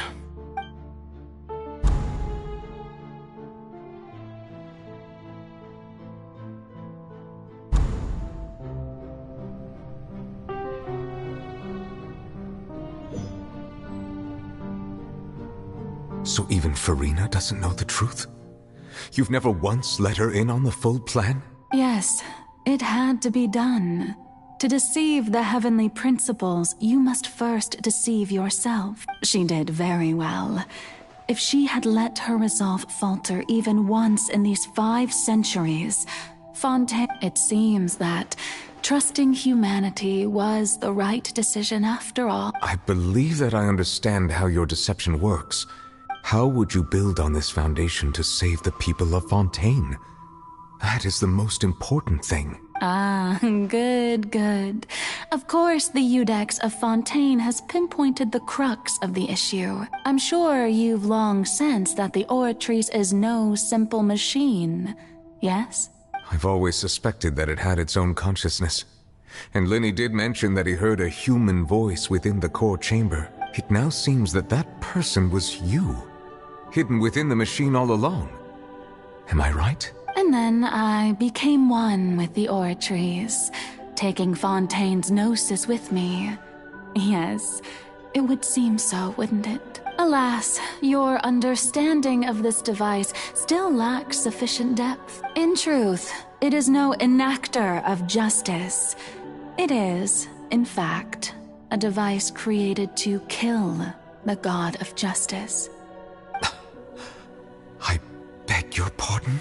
Oh, you have it. And to be more precise, not only will the Oratrice take down the god of justice, it will also take down the divine throne upon which she has been placed. I mean, did you think I would be the sort to enjoy peaceful repose while Farina suffered? My work over these last 500 years has been... But really, some have already discovered that only a small fraction of the energy generated by the device was ever used to provide power to Fontaine. The vast majority had to be accumulated to enact this death sentence. It was all a part of your plan, then? Both the trial and the sentence? Indeed. This power, accrued over 5 centuries, could have sustained Fontainians for millennia, had it only been used for that purpose. Almost all of it has now been stored within the Oratrice, but only power of this magnitude could hope to destroy the Hydro Archon's divine throne. shaking the rules established by Celestia, and breaking through the institution that is the Seven. So the Oratrice's call for death was for neither Farina nor Focalor, but for the Hydro Archon. The destruction of that divine throne, if I do not misunderstand. Returning what's rightfully yours to you, of course. In other words, this was all done to return the authority of the Hydro Archon to the Hydro Dragon of this planet. But...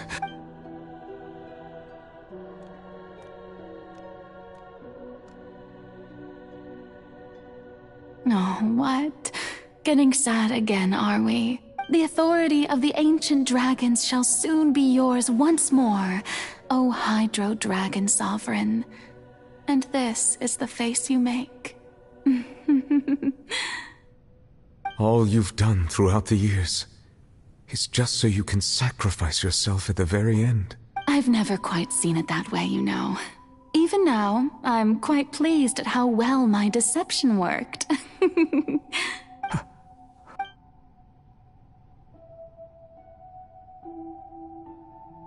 Hydro Dragon, don't cry. I must say, had it been within my rights, I would have loved to judge the heavenly principles themselves. Were they not guilty of essentially the same crime? Egeria stole the power of the primordial sea, and the heavenly principle stole the power you ancient dragons possessed. I, for my part, am the god of justice. And is it not just that your original powers should be returned to you? Speaking of justice, I have always believed that justice lies in the process of pursuing human existence itself. So, if the theft of the primordial sea's might was Fontaine's original sin, then, leaving matters of procedural right and wrong aside, the descent of the Fontanians as humans and their right to exist in this world would be Fontaine's original justice. In other words, existence was Egeria's justice, and to me, justice is the continuation of that existence, defying the prophecy and ensuring that Fontaine's people shall live on. That should be the justice enthroned over all others. At this point, we, whether it be myself or all other Fontanians, have shouldered the burden of this sin for far too long. Iudex Neuvillette, the highest judge in our land, when you regain your full power as an elemental sovereign, what verdict shall you pass upon us? So when I was invited to the court of Fontaine to serve as Iudex, I see now that that was your idea too. At last, I now understand the true purpose behind this position. In the beginning, I was uninterested in human existence. But these 5 centuries of living alongside them have gradually brought about mutual understanding between us. And I have even attempted to feel as they feel. You are a devious one, Focalor. Things being as they are, surely you know that I could never declare them to be guilty.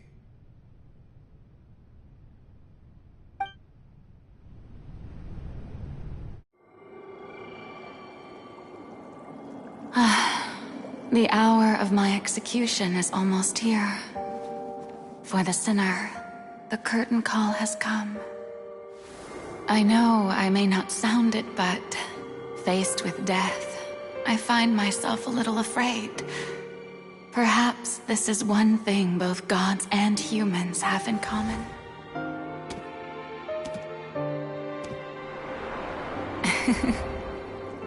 Farewell, Neuvillette. I hope you've enjoyed the part you played these 500 years.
Judex Novelette, hereby declare, people of Fontaine, your sins are forgiven.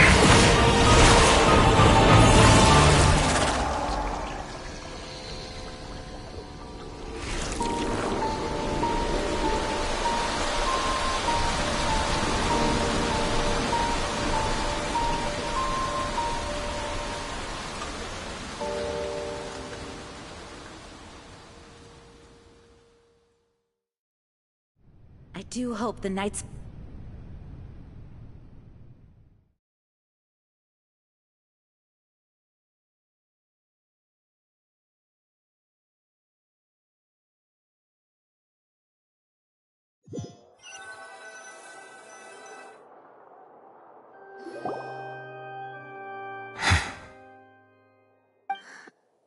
What just happened?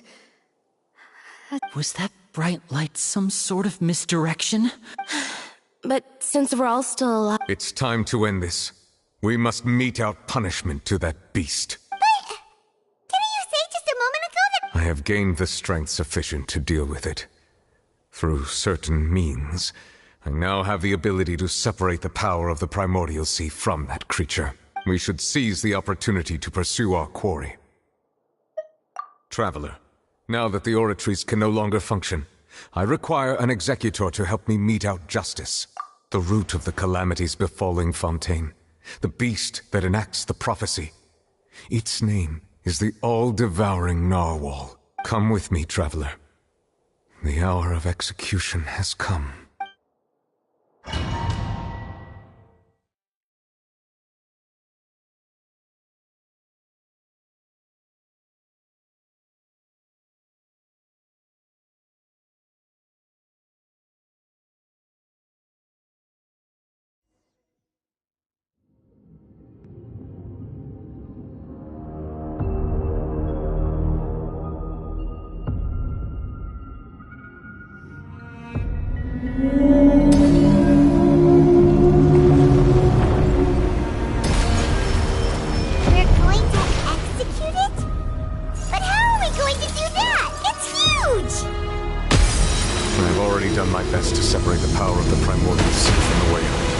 Considering the size of the beast, I cannot reach the power source.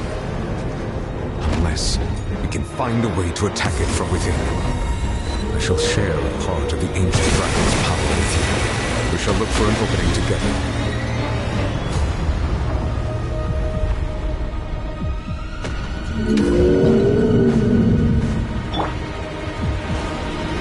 Yoo-hoo! By royal decree... Sorrow turning into hostility.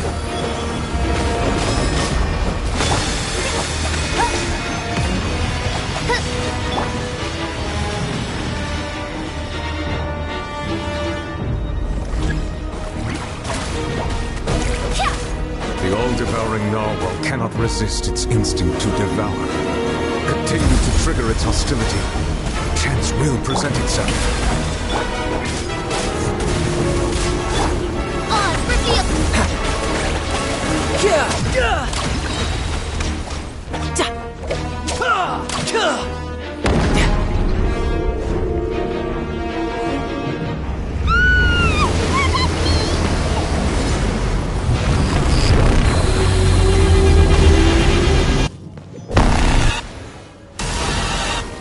Bring it on. Why is there a hole-looking thingy over there? It looks really scary.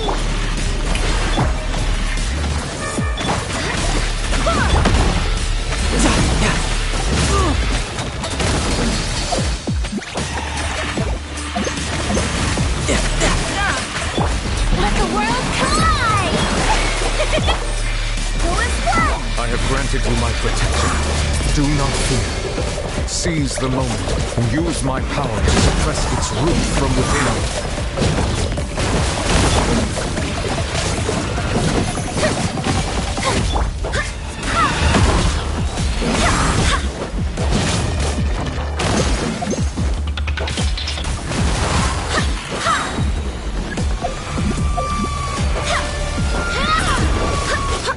Barbados, guide us. Shower me with praise! By royal decree!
Thanks for helping with the cleanup. It should have been my job, but... oh well. It was just supposed to be a short private training session for me. I didn't think that my disciple and my master's pet would start brawling in the meantime. Well, actually, I had a feeling that it would happen at some point, but they bumped into one another earlier than I thought. What a blunder. I suppose I'll have to swing my sword 3 million times as penance. That power. Who are you exactly? Paimon has an idea. From what she said earlier, she must be Child's master. Skirk, right? It's just that he gave us the impression that she was the less talkative person. I simply did not have anything to say to the weak. But you, on the other hand, managed to defeat the all-devouring narwhal without using power from beyond this world, so you may speak to me as equals. I have to agree. It's a strange use of a planet's primordial waters just to raise an all-devouring narwhal. That kind of power is wasted on it. It's not cooperative, it eats too much, and I have more important things to do with my time than pet sitting. The only thing that creature has going for it is its looks. All in all, it fails as a pet. Miss Skirk?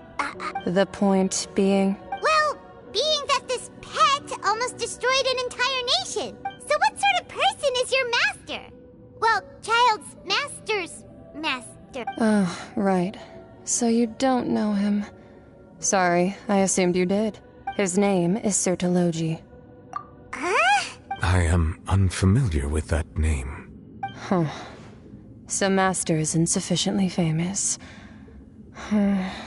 How should I describe him then? Have you heard of the name The Fowl? The Fowl? Still nothing? Well, how about the Visionary? Vetterfulnir then? Or Gold Rhindaughter? Ooh, that one we've heard! Rhindaughter's part of the Hexen... Oh, so you do know that name. To be honest, I also heard all of those names and titles from my master. I don't actually know them either, but I suppose you understand now, yes?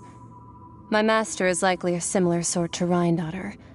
They are both pursuing some form of perfection. Wait! Didn't you also mention of... Actually, never mind that. I believe it expedient to inform you that the all-devouring narwhal used up nearly all its strength fighting you. Such roiling hydro energies will prove difficult for the planet's deep seas to digest. As such, the fontaine back on the surface has most likely been thrown into chaos. In other words, the prophecy that you've been fretting over should now be in full swing. What?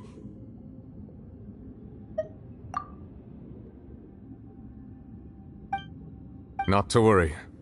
Focalor has already... In the end, the people will all be dissolved into the waters, and only Farina will remain, weeping on her throne.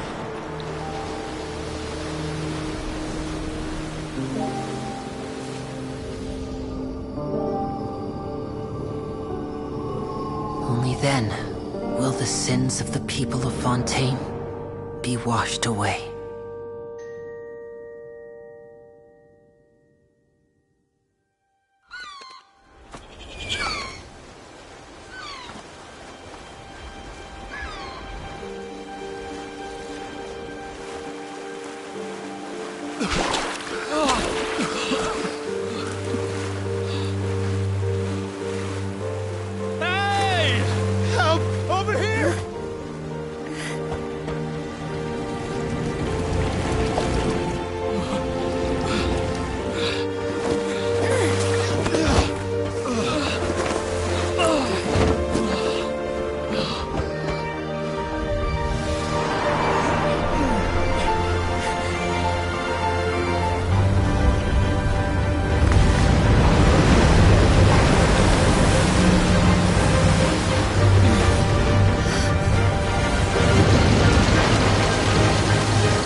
Let's initiate emergency rescue!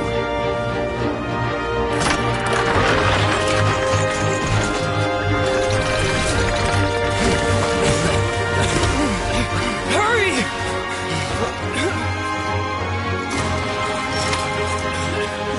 Hey, lend a hand!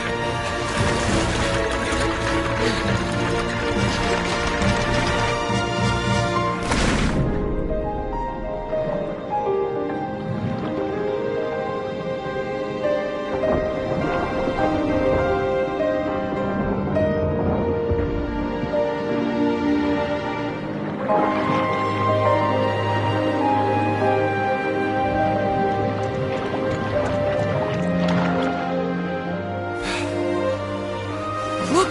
The water's receding!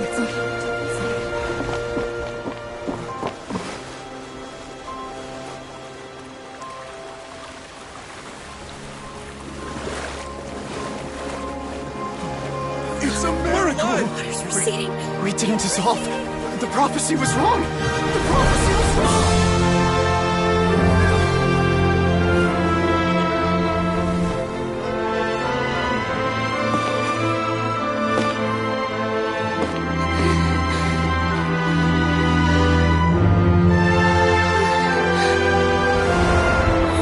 Are you right?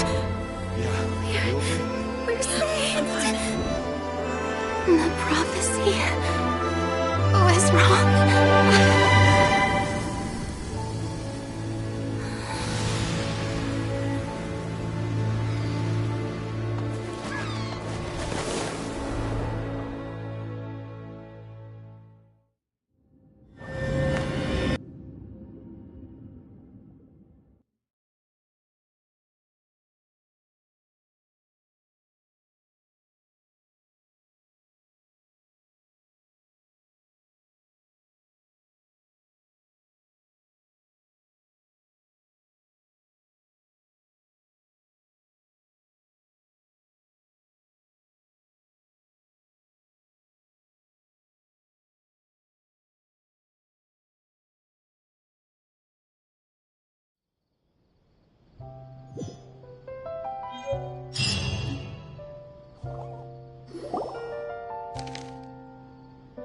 The soil renewed.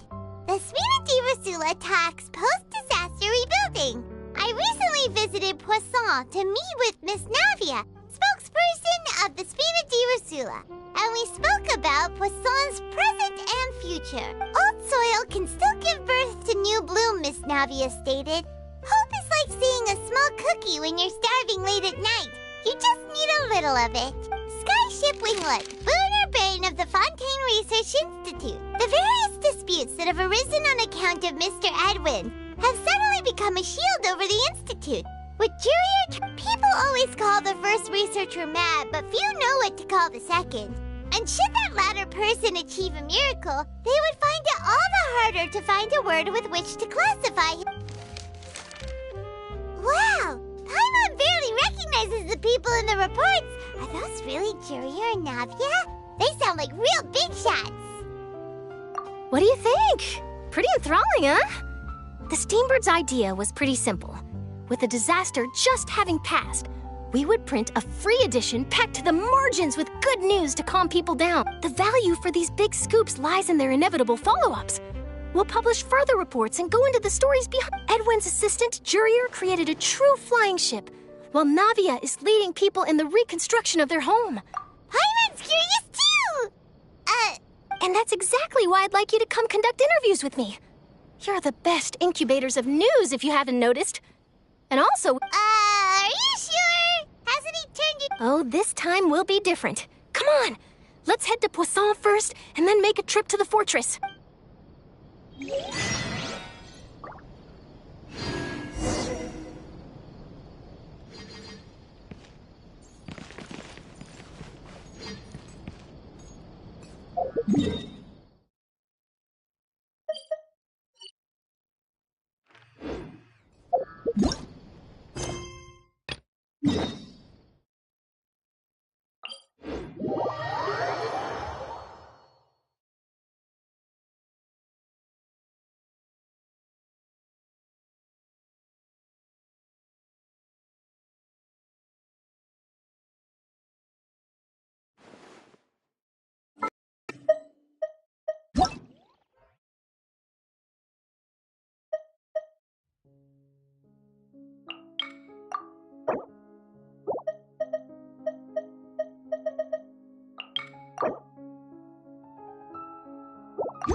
Oh, it's you. Hey, we're just having a look around.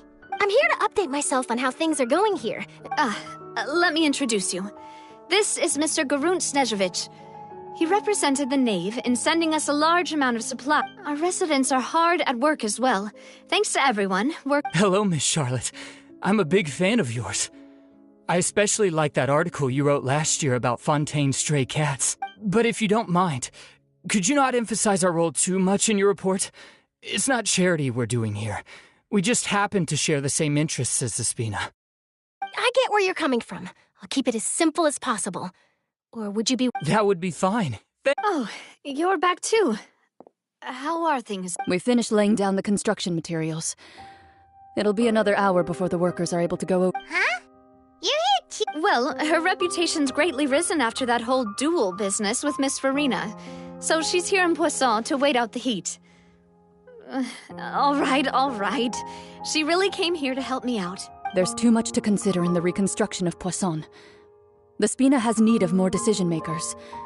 And, well... Oh, wait, just a moment. Do you mind me asking a few questions? You know, about how you felt— Forget it.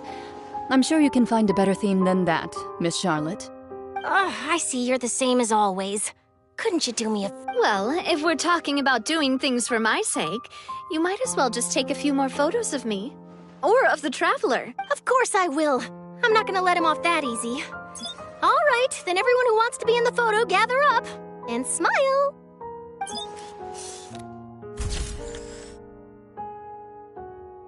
How did it go? Was it a good shot? Not bad. Your addition really helped the composition of the picture. All right, hang on a moment. Let me snap a few more shots. All right, that should do it. I'll be back here later anyway, so let's call it a day. You're very quick. Speed is of the essence when it comes to the news. Also, not to brag, but I'm pretty good at building connections. Who knows? I might eventually get that interview with you after all, Miss Clarand. Wow, you really do have that never say die spirit. I'm impressed. I'll hazard a guess that this is how you got that interview at the Fortress of Maripede. Whoa, you're well informed. Let me make a guess too. I asked— That's a very complete information chain. In truth, all Monsieur Neuvillette asked me was, when did the fortress become so friendly towards the media? I told him that it was best not to speak too soon. There's no guarantee that Ridesley will make a personal appearance. You're right. I've got to treasure every moment I have with them. Stay safe now. And tell me if you hear anything You seem curious about the fortress. Of course. That Ridesley. I still remember going down to the fortress to grill him for information on my father's case. Boy, did he take me for a ride. Without telling me anything, of course. But he did invite you to tea, didn't he? 2 large pots of it, in fact. It was good tea, though. I have to agree. The tea there is very good. Speaking of that, would you like to have some today? I mean, you've got time, right? Well, I'd be partial to some shortbread. Wow, it's like we've got a menu or something. Sure. Good. What flavor of biscuits would you like, Mr. Snezhevich? Me? I'm fine with anything. All right. Leave it to me. I'll go over the newly arrived supplies with you later, Mr. Snezhevich. We should be able to finish the preparatory work today. That works great for me. Is it just me, or did you get a new lipstick? I did. It was a gift from Sijuin. Want to give it a try?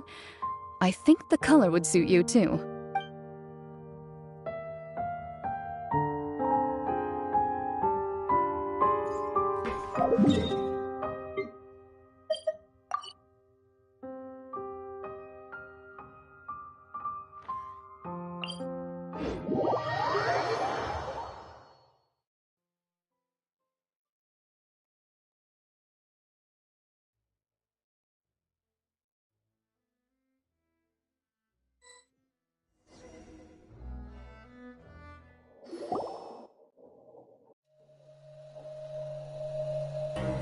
Wow, guess we're here again, huh?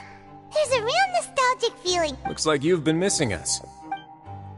Do you way to the end. Of course.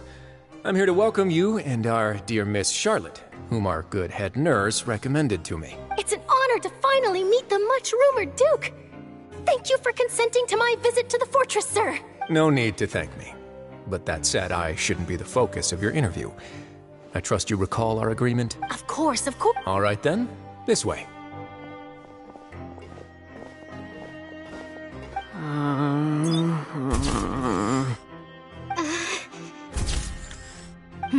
Hey, no need to be so nervous. Miss Charlotte. It would seem that Miss Lorvine doesn't want her face to appear beside that of Mr. Jurier, Sir, please don't say things like that. But it looks like dear Mr. Jurier denies it. Might this interview be very important to you then? No, I just... Now, I might not look it, but I actually did meet Mr. Edwin once. And I'll be honest, I enjoyed chatting with you more. You've definitely got more. The boat that brought about a miracle, the ark that saved the people. Why, you recreated a myth back there, like an emissary. Still, if I might ask, where... Looks like Charlotte's trying to get herself another exclusive scoop. I have to apologize, but that ship is presently in the bowels of our factory. I'm afraid it won't be easy for you to get a shot of it. Really? Well, then in that case, could I have an interview with you to make up for that long? You already know my answer, I'm afraid. Best you interview our head nurse instead. Or perhaps you'd like to take another photo of this couple of researchers? Did you really have to use the word couple? Well, then, 2 solo photos will do. Is my hair messed up? Please, someone help me have a look. Things sure are getting pretty lively here. Oh, seems like everyone's here. Would any of you like to try this new drink I came up with? Ah, Sigeween. Hey, Miss Charlotte.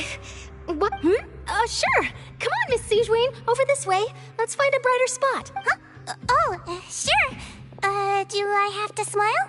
So, how have things been at the front? Same old, as you can see. Fontaine's undergone some changes, but this place is still more or less the same. Other than that flying ship, it got a tad too much attention, I think. That's why I decided to let the interview go through. We should direct more public opinions toward the behind-the-scenes heroes. Am I right? You're too kind, sir.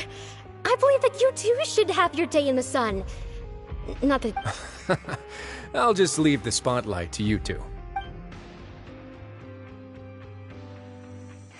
I see. Lots of things happened that day, huh? Anyway, regarding that Harbinger, I'm not sure you remember, but his 3 young followers are still waiting for his return.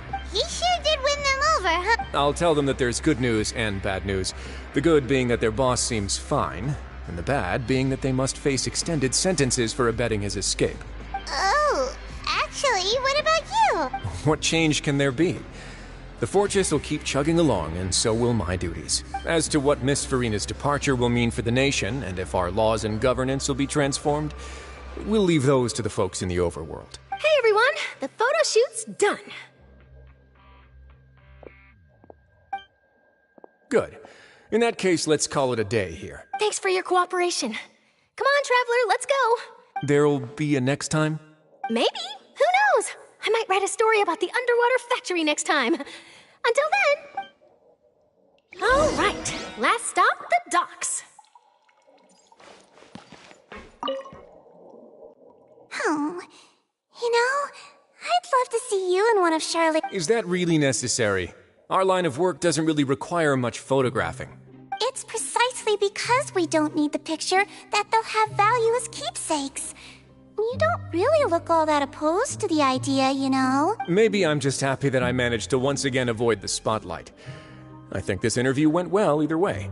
Yes, you successfully kept prying eyes away by using Mr. Jurier and Miss Lorvine as shields. You should be happy for them.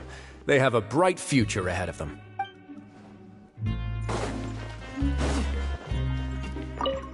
Here are the interview notes. They mentioned that the flying ship may have... Seriously, how would I know anything about that? Flight is just flight. Whether people want to... A wedding? Why are you looking at me like that? So the flying ship can be used for weddings? I didn't say that. That journalist mentioned it, and what does that have to do with us anyway? True. What does that have to do with us?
Navia mentioned that she stayed in touch with Linny and the others after working together.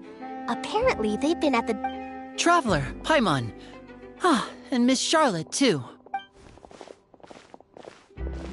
Would you like a magic pocket?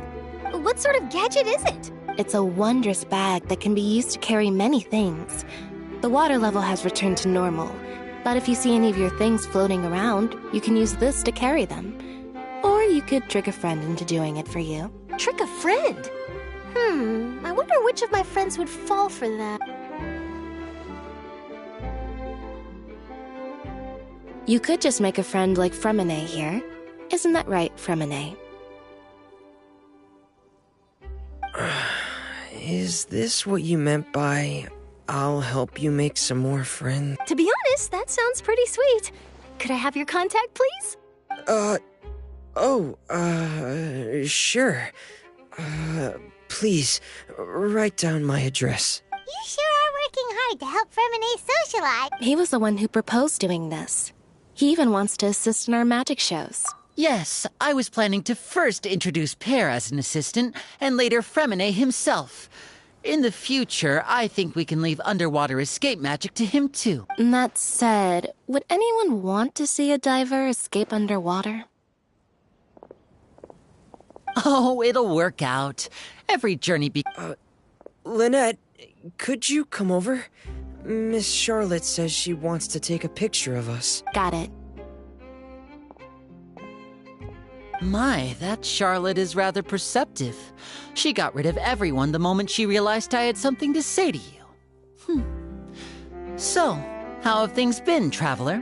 Father says that you did a great deal during the latest event. That's all right. We were more than happy to help. Oh, I guess you haven't heard. Well, after Lady Farina left, Father and Monsieur Neuvillette opened negotiations, during which he gave Fontaine's gnosis to her as a diplomatic gift. A diplomatic gift? A gnosis? Yes, I was quite surprised at first myself. But when I thought it over, there were actually it could have been done as an apology for the incident with Lord Child, or as thanks for his help in tying the all-devouring narwhal down. Furthermore, Father did also lend significant aid to Fontaine and Poisson. Well, that's true, but this is... I would agree, but I've also heard that it seems that Monsieur... So there's some reason for this that only Neuvillette knows about? I suspect you'll have to ask him about that yourself. Ah, yes, speaking of which, I did see him strolling around the entrance to the Fortress of Meripede a while back. Isn't he real busy? But back to the topic. The gnosis was given to the knave, right? What about Child? They say that he's returned to Snezhnaya to recover from his wounds. I hear that the recent disaster really did a number on his health. That's true. When you think about it, we've had loads of run-ins with the Fatui. To think we'd be allied with them this time. So shocked by such a simple switching of sides?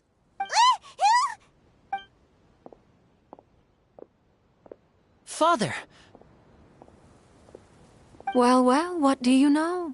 Come to the docks to see how my children are doing and meet the Traveler by chance.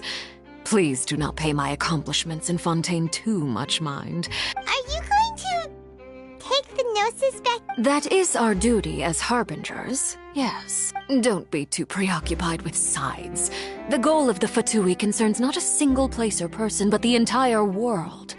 With such a grand goal in mind, it is inevitable that we must wear many masks. Switching my masks is something I've always done. Well, that depends on many things. No one truly knows what the future holds. What good is honesty if you can't rely on it forever? As for you, I very much look forward to our next collaboration. Good things cannot be achieved alone, and you've proved yourselves to be great partners. A vision? All right. I'll remember to return it. Thank you for keeping it safe for him this entire time. And that's a wrap for me. Huh? You're... Greetings, Miss Journalist. Hello. If I'm not mistaken, there are diplomatic channels I'll need to report to take a photo of you. That is correct. So forgive me, but I will not be able to serve as a subject in your article. However, feel free to write as much as you'd like about our dear magicians and our upcoming rookie talent. I will. The sea breeze is quite pleasant. I shall continue my walk while the weather remains so agreeable. Farewell. Farewell, Father. Oh, she has such an intimidating presence. I didn't even dare to take a picture. Thankfully, I've already wrapped up all my pre-scheduled... Don't be too nervous. Why don't you take a magic pocket before you go? Here, Traveler, Paimon, you take one too. To move things about? That's right. Funny. I was giving out magic pockets when we first met too. And what do you know? I'm doing the exact... I guess this must be life. We will all follow our own paths, and serendipity will lead you to your fated friends. All right then, we'll be handing out pockets in some other districts later. Well, guess we sent Charlotte off. Shall we go see how Neverlette's doing? As long as he's not so busy that he doesn't have time to chat anyway.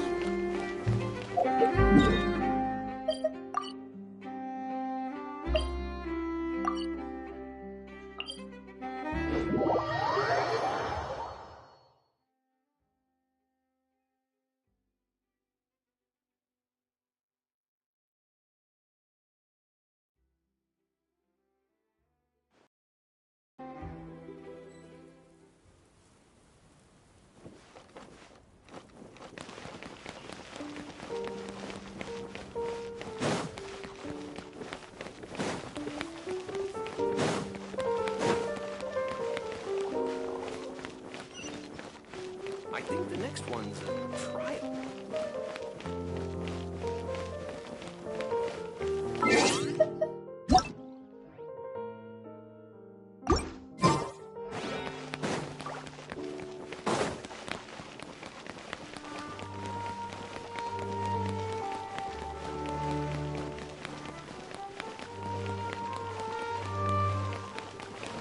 The entrance to the fortress! Ooh, he really is there!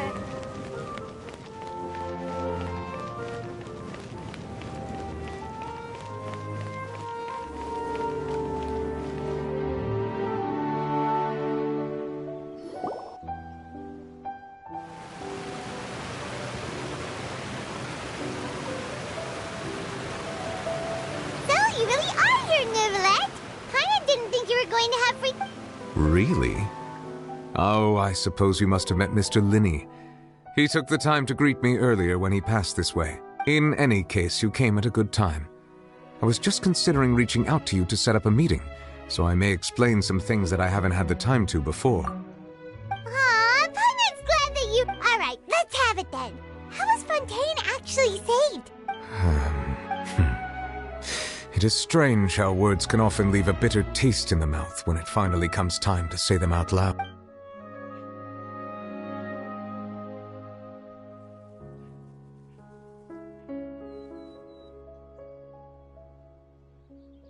Whoa. So that's what happened? Focalor destroyed the divine throne of the Hydro Archon and restored your power to you, transforming you into a fully fledged elemental dragon sovereign. But Paimon still doesn't quite get what you did to save the Fontanians from dissolving. For me, the authority of the ancient dragons refers to absolute control over the hydro element. Fontanians were incomplete humans born of Egeria's use of the power of the primordial sea, with constitutions similar to that of... But so long as those primordial energies remain within them, I could use the ancient dragon's authority to grant them true blood, after the fashion in which life was first brought into being on this planet. In other words, when I gave my verdict, Fontanians became true humans, and thus would naturally no longer be dissolved by water from the primordial sea. Focalor must have counted on you to make that decision as well. Your verdict was the key to making the prophecy appear to have come true while saving everyone. Yeah, and in a manner of speaking, Focalor finally managed to fulfill the original Hydro Archon's wish to turn Oceanids into real people too! It seems from your expressions that you still have more things you wish to ask. Ask away. I will tell you the truth as I know it.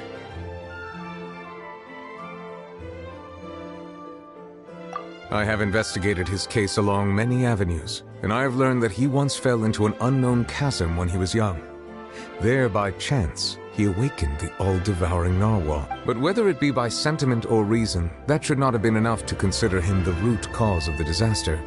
At most, he would have had tangential liability. As for the judgment passed by the Oratrice during the trial, whether it was due to that liability by association or Focalor deliberately using him to buy time for us on the assumption that he would be able to hold the creature off, I cannot say. Guess Focalor had Fontanians in mind the whole time. In the end, it was thanks... hang on a second. Paimon suddenly got another question. Back when Fontanians hadn't yet become real humans, were the children they had also transformed Oceanids?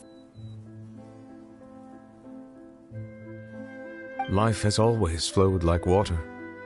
Do you recall how Fontanians would often come to the Fountain of Lucine to pray for children? Yeah! Lynette said the fountain is where all the waters of... In truth, even those couples did not know that such prayers were no mere custom. Those Oceanids who were blessed within the spring water would later descend as new humans in the coming months. Paimon sorta gets it now. Either way, seems like this ritual won't be of any further use, but it'll... Ask away. I will tell you the truth as I know it. Yeah, about that. Risley said Farina has already left. Ah, Lady Farina. The people are only aware that her death sentence has not been carried out. She abdicated the post of Hydro Archon and left affairs related to that title to me, before leaving the Opera House. I related Focalor's words to her faithfully and completely. After hearing them, she seemed neither saddened nor comforted. She simply said that she was tired and needed to rest. Having said that, she then packed her things and moved out of the Opera House, not unlike how an ordinary person might. But she's still... You need not worry. I will make arrangements to ensure that she will not want for food, clothing, board. In truth, I am somewhat happy for her.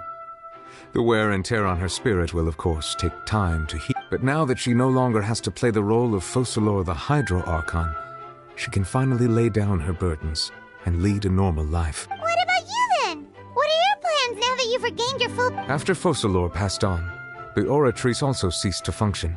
This matter will directly affect our trials. After much careful consideration, I've decided to take over its role in our courts. From now on, I shall hear cases and pass verdicts by myself. Looks like you're still considering stuff from the perspective of the Udex, huh? As an elemental dragon, there are indeed many things that I must do.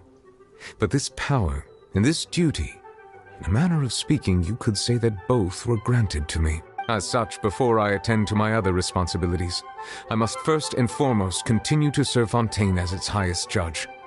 The duty of the Hydro Sovereign and the duty of the Udex shall coexist within my person. Additionally, the Hydro Archon's departure has brought about another problem, which is that the Opera House shall no longer produce indemnitium. That's true. That power was derived from the people's faith in the Hydro Archon. Wait, but the various mechs and machines in the city are all still okay. Where... As I am now, I have full command over New Musia, and it can serve as a complete substitute.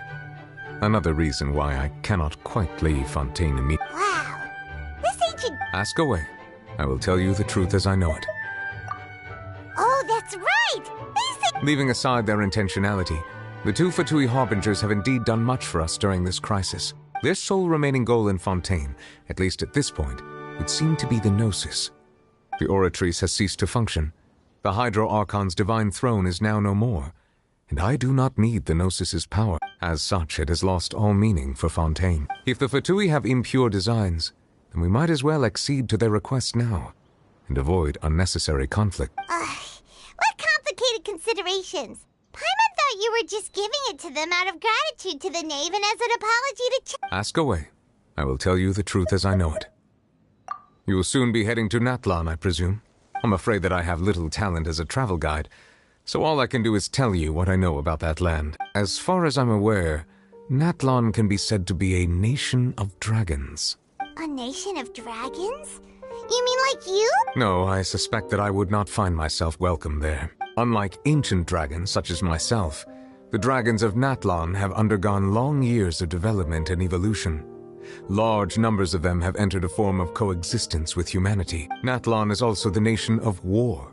War ravages those lands like an undying flame. There is one other piece of information I got incidentally from my negotiations with the knave that I believe the Harbinger known as the Captain has thrown his hat into the endless ring of war. The Captain. Sounds like a real tough customer. Seriously, everywhere you looked... I suggest that you fully prepare yourself before going to Natlan.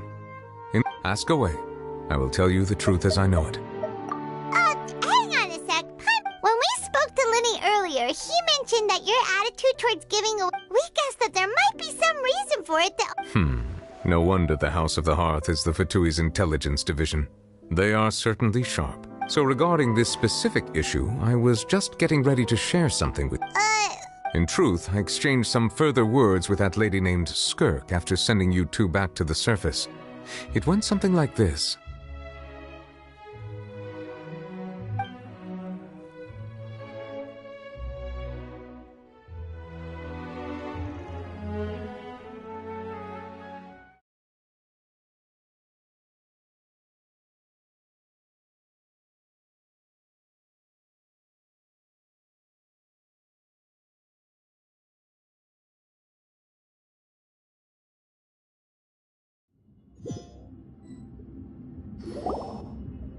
Well, we're going to head topside to see what's going on.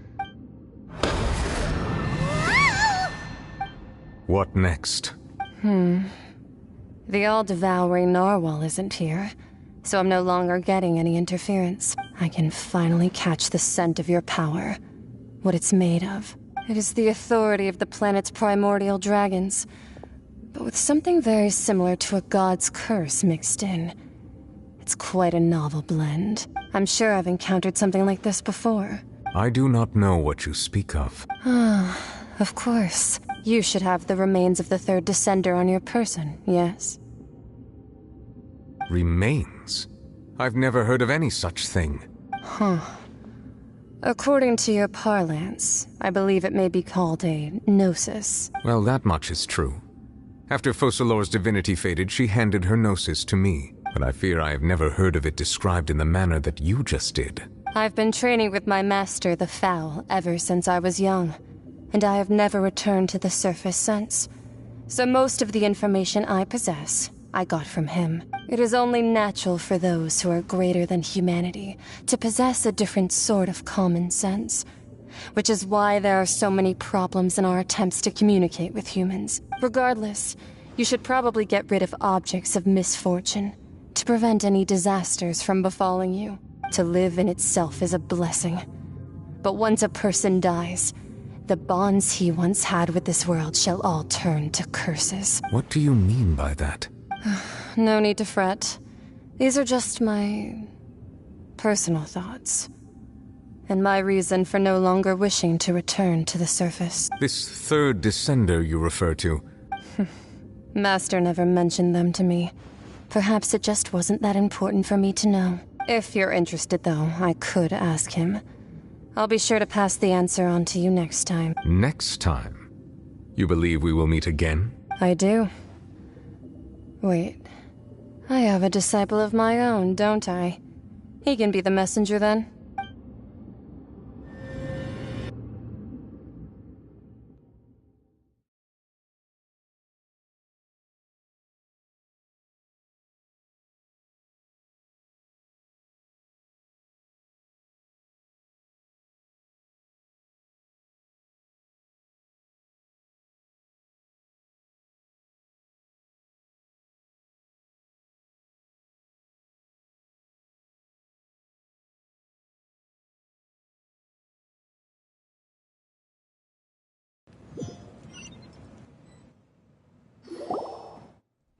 That's what she told me.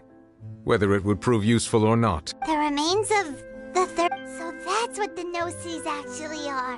Paimon just thought they looked like chess pieces. How could they be a person's remains? All the same, assuming that there was no misunderstanding or special metaphor at play. And she said that it would bring misfortune and that you should check it, which is why you gave it to the... If she speaks the truth, then I would simply be putting Fontaine at unnecessary...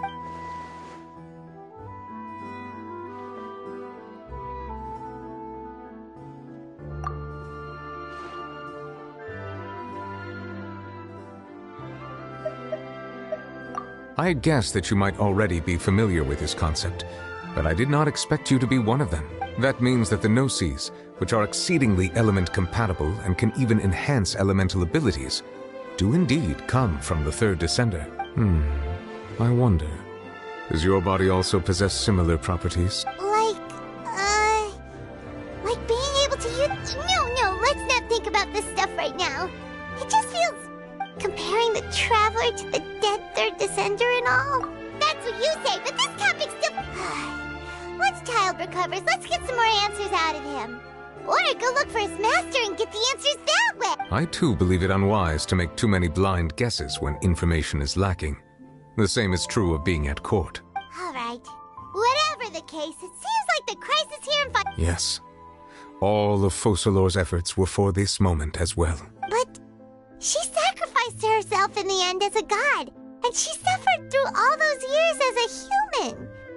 Was that really what she... I suppose that would be the mystery of a god's will. I suspect not. But once in a while I too would guess that if wishes were like the clouds in the sky, they will one day return to the earth as raindrops. Life flows like water, and rain is the final answer. The water levels may sometimes tilt one way or another, but the rain falls fairly upon all. And what, ultimately, is the difference between the rains that fall upon all of us?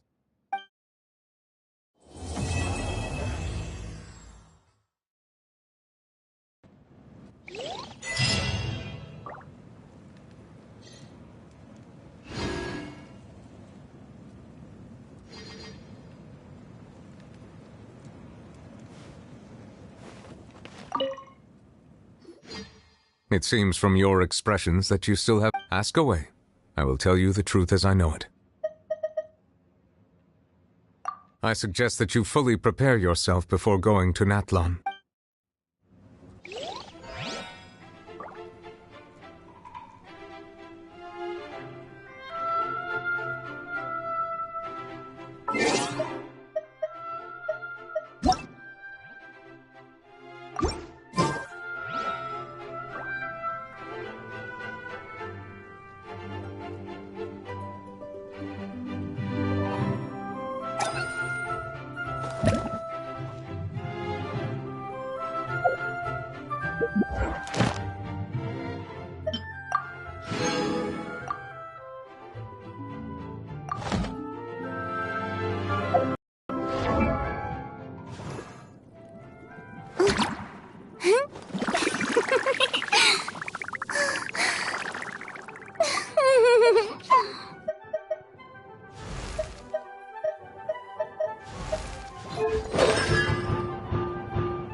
She made a contract with her own self to save the nation, strictly adhered to it for over 5 centuries without once wavering, and even fooled the heavenly principles in the end.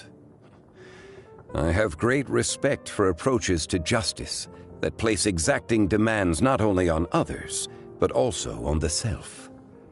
Though her divinity has vanished, and the throne of the Archon is no more, Furina will go down in Fontaine's history as a god of justice worthy of recognition.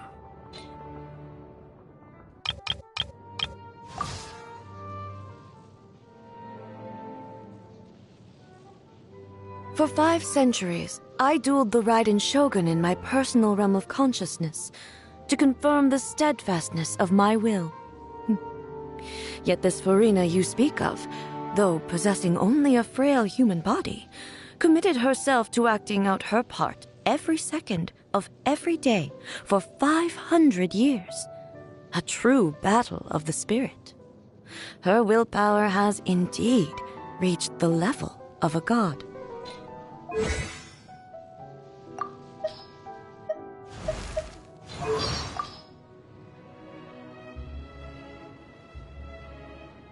A bard must be versed in both music and song, but a stage performer requires far more skills than just these. Hey, don't you think we should invite her over to put on a show at the next Windbloom Festival? Huh? You want me to talk about how she saved Fontaine? Well, I mean, she's such a talented artiste, it's no wonder. I wouldn't be surprised even if she'd saved the entire world.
Being too popular can be such a hassle. Who knew the people would adore me so much?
Prepare to move out.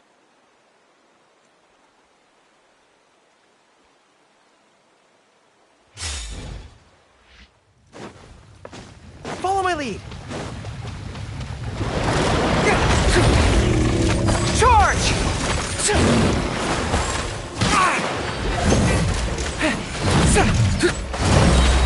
Everyone on me! Yoo-hoo! Time to shine! I must leave no stone unturned. Time to clean up.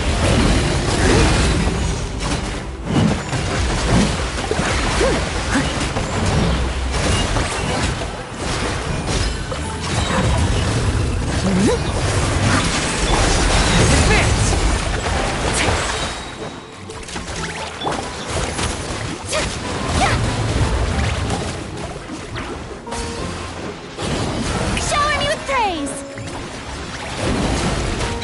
Someone help me!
Let my name echo in song! Press the advantage!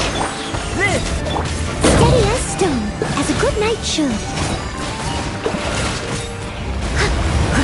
Someone needs assistance.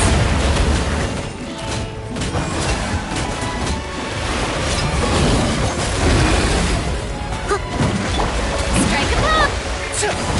Follow my lead! Time to shine!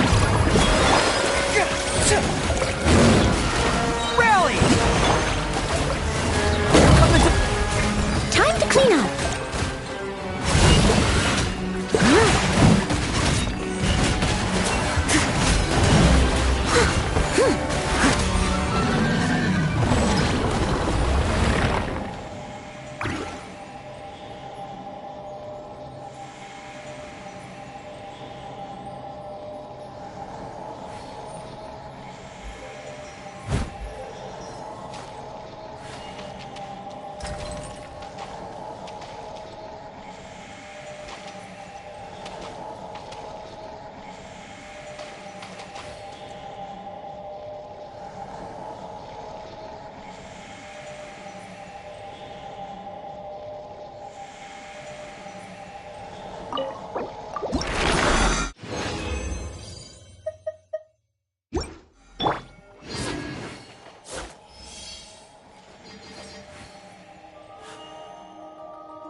tailor-made robe.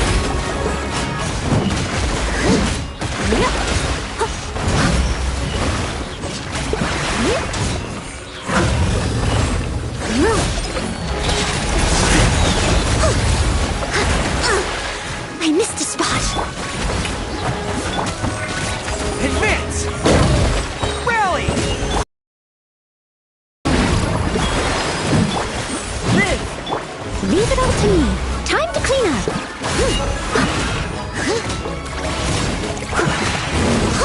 Someone... I'll catch up.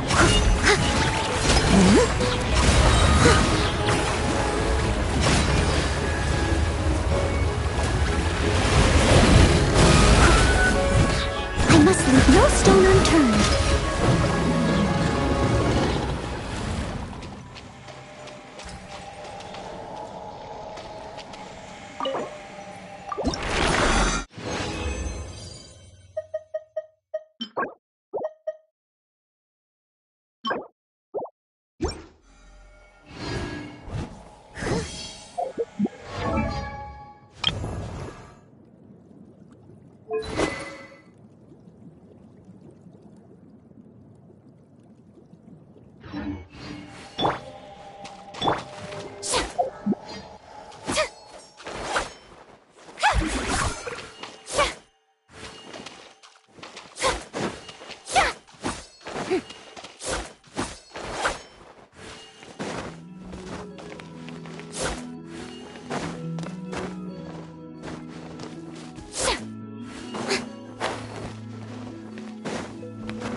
Tea parties are a must for the well-mannered. If you'd like to learn the proper etiquette, I'd be happy to teach you. You can't run! Lights out. Strike a pose! Let the world collide! wind. Hear me. Smile! Hard-hitting exclusive!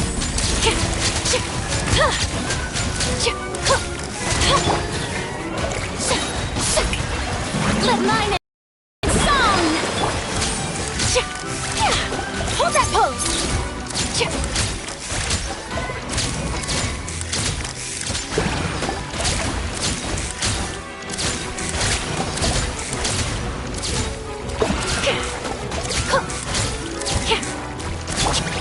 Go as planned! Judgment! Shiver! Say cheese!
You can't run! Punishment! Time to shine!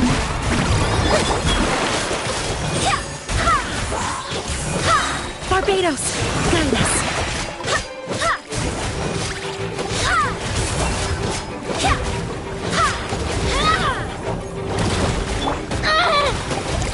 Strike a hold that pose! Breaking news!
The Steambird is an excellent publication. They have many outstanding journalists, and the editor-in-chief is always open to new ideas. But most importantly,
Say cheese! You can't run! Let my name echo in song!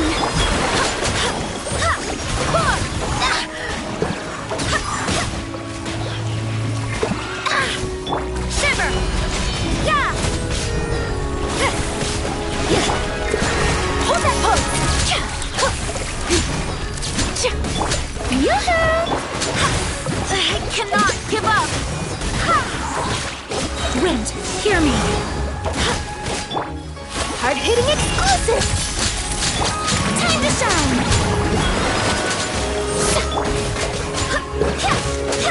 Go as one! Punishment! You can't run!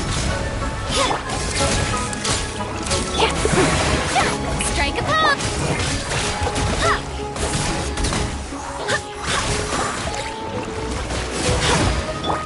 Let my name echo in song!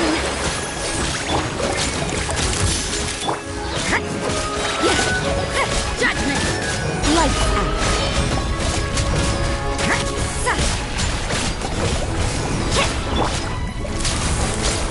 Smile! Shoot! Bomb!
Yoo-hoo! Let the world come alive! Yeah! Punishment! Barbados, guide us.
Mermonia.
Boring!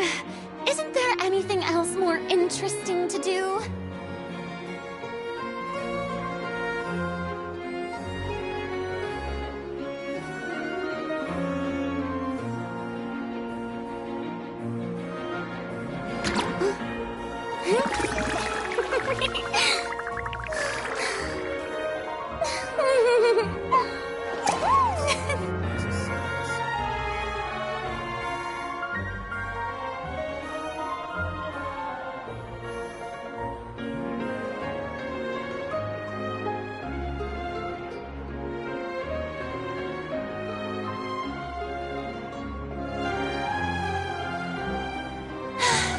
Being too popular can be such a hassle.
Take a pose!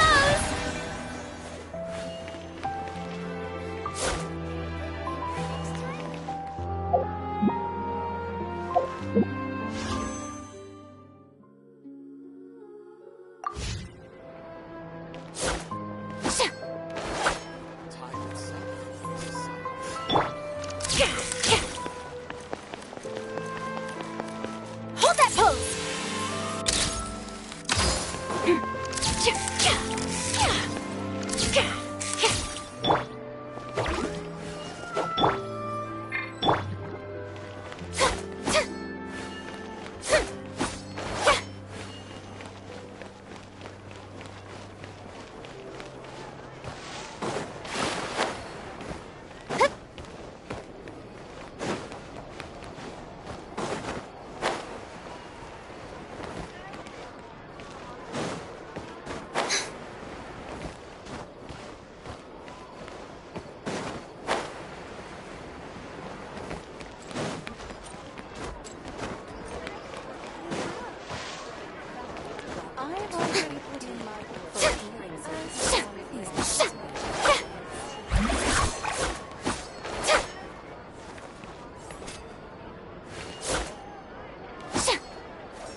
I'll think about it.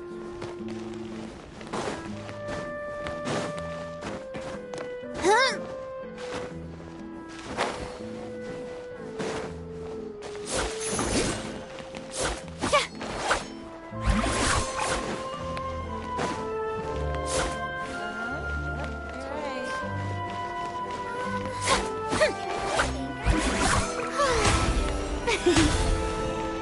There'll be an extra for that. I'll think about it.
Finger next time?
Tea parties are a must for the well-mannered.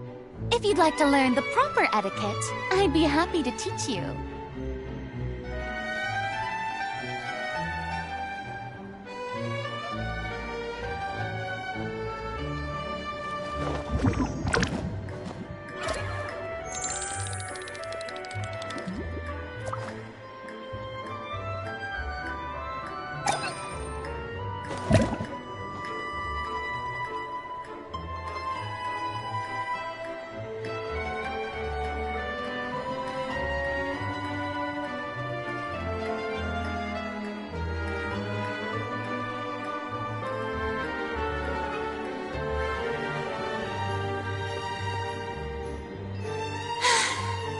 too popular can be such a hassle. Who knew the people would adore me so much?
parties are a must for the well-mannered.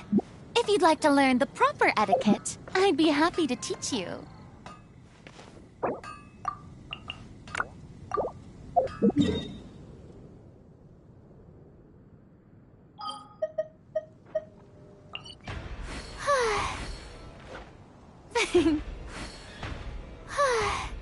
The show begins!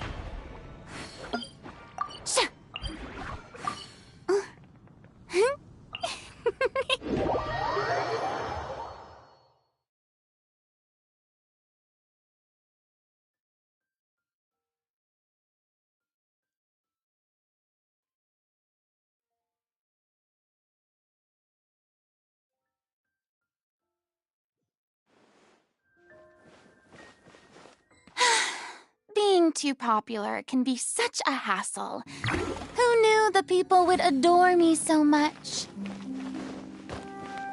Hup.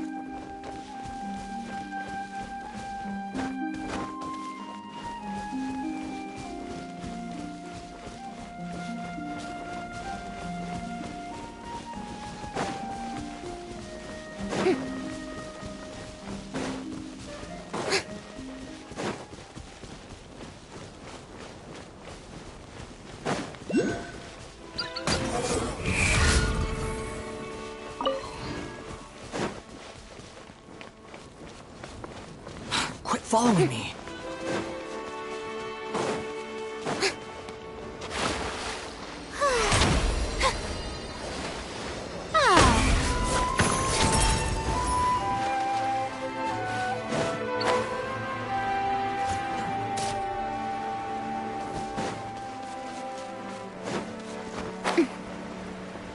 Wind rises.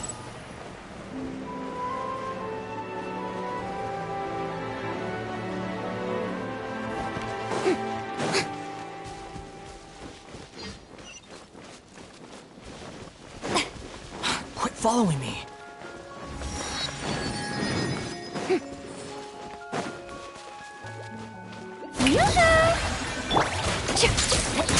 Behold! Smile!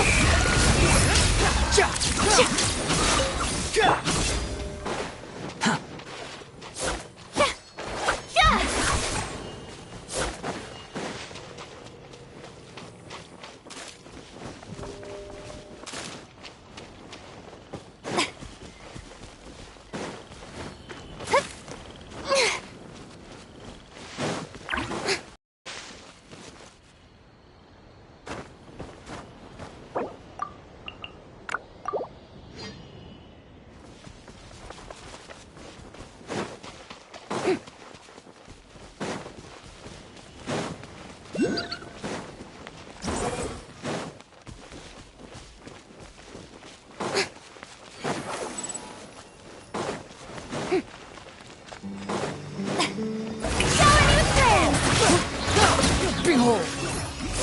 Let my name echo in song!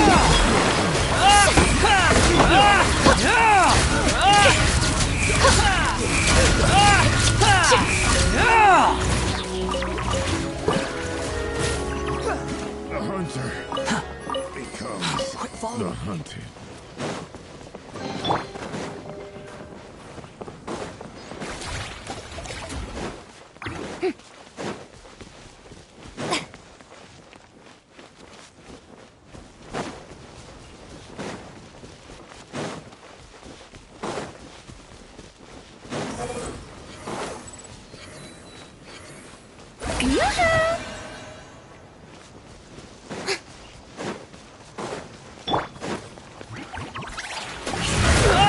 Say cheese!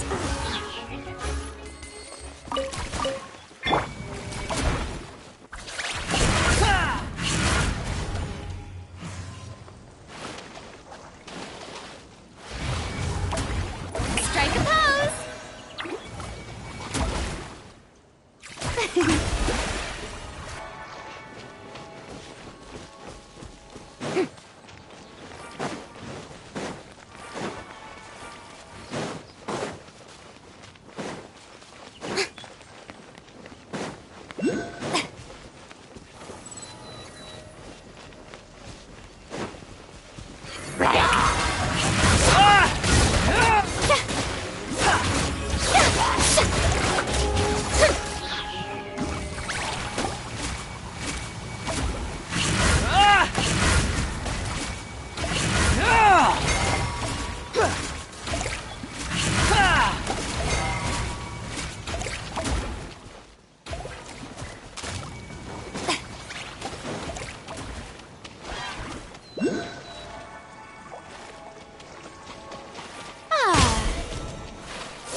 Shower me with praise!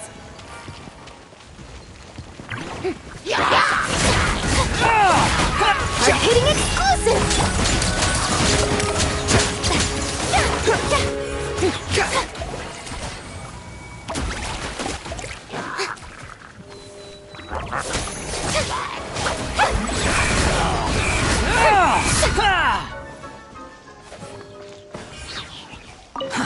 Too slow. Quit following me.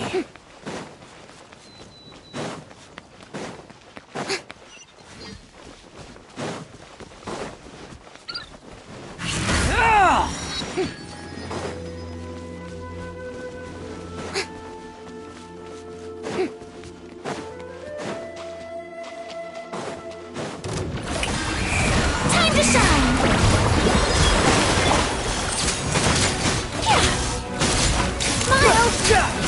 You dare to gaze upon me?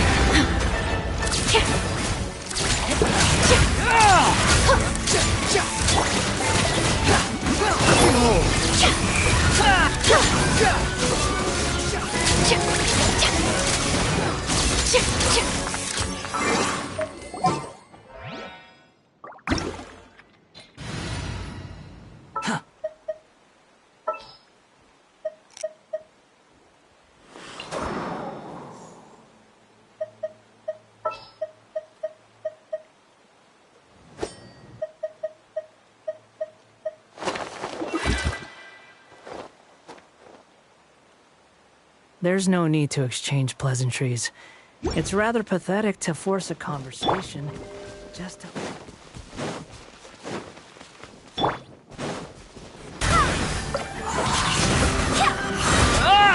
I swear by my sword!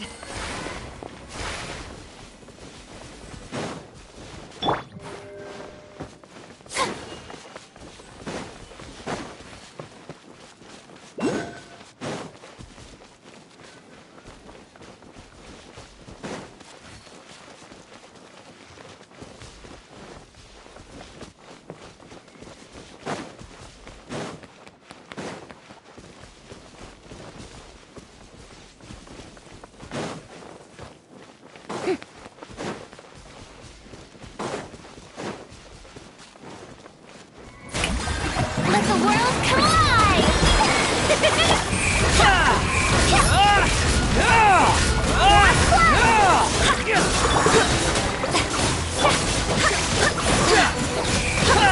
Know your place!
Let my name echo in song! Barbados, guide us. Forest blood!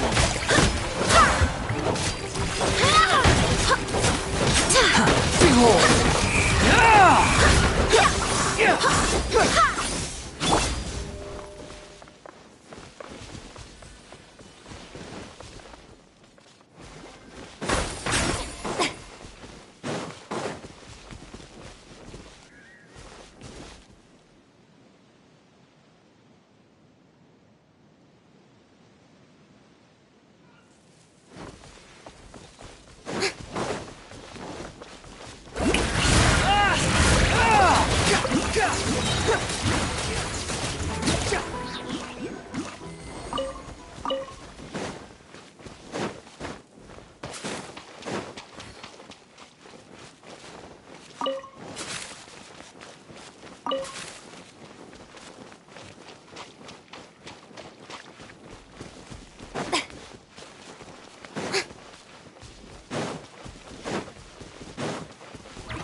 Behold!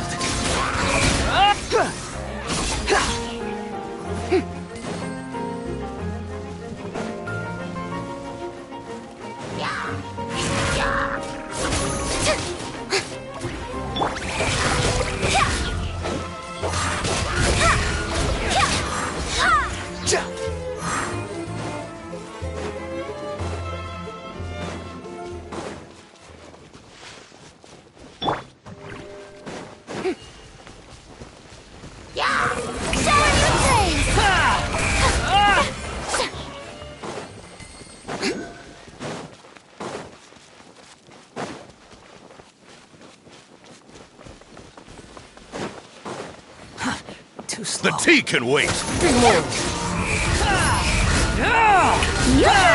Let the world collide!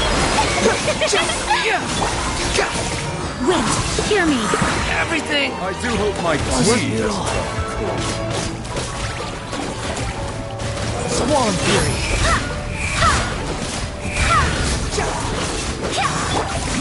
Strike a pose!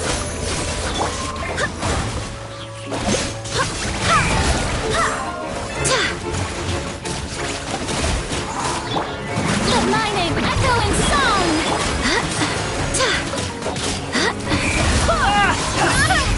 Everyone I do hope my tea hasn't.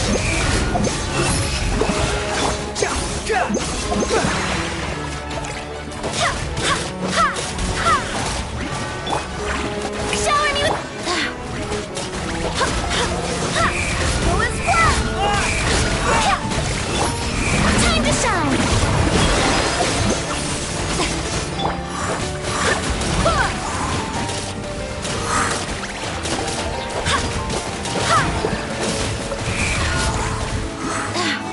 Barbados, guide us.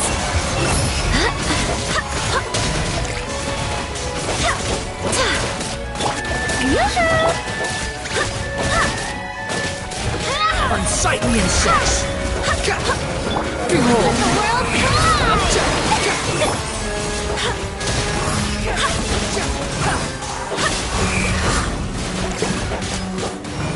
Follow me. Why are you even here? The breath! I do hope my tea hasn't.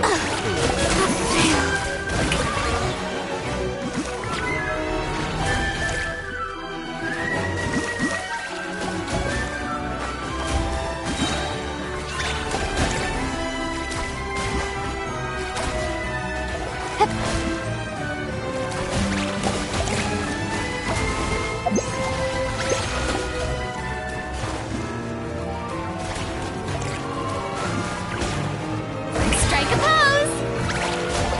Let my name echo in song!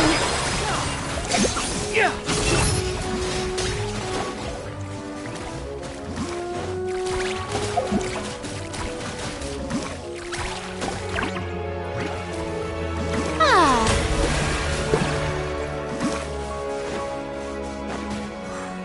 The show begins!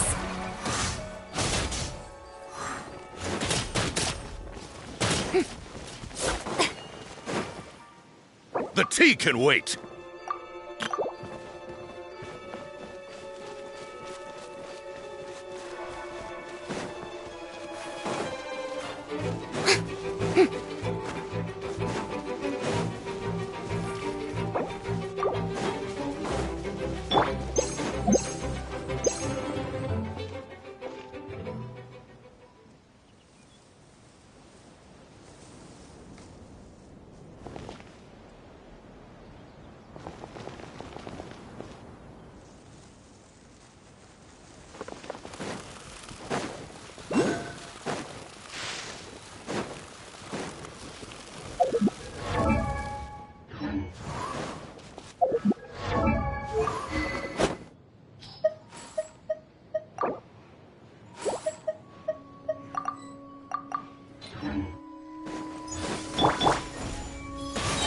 May I present Time to Shine!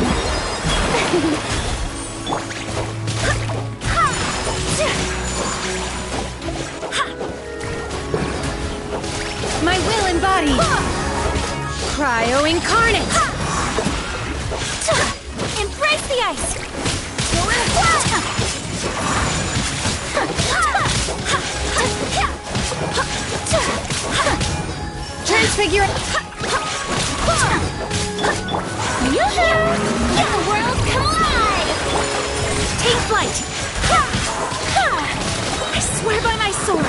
Allow me to finish this.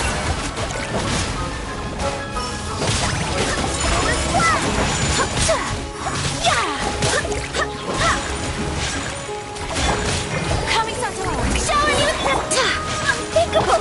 Time to shine! Take your true form!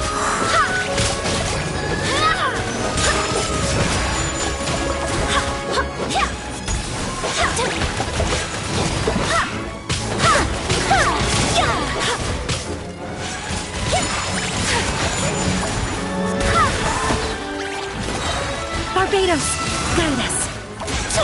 To strike a pose! Let the world fly! By ordnance whirling snow! Embrace the ice!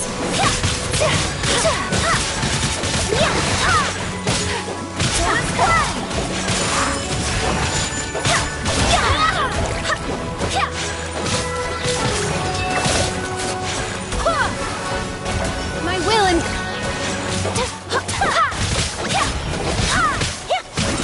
Take flight! Take care! Let my name echo in song! Your master's bidding! Transfiguration!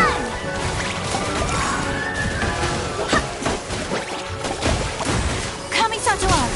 Silencer!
My apologies. The show begins. Take your true form.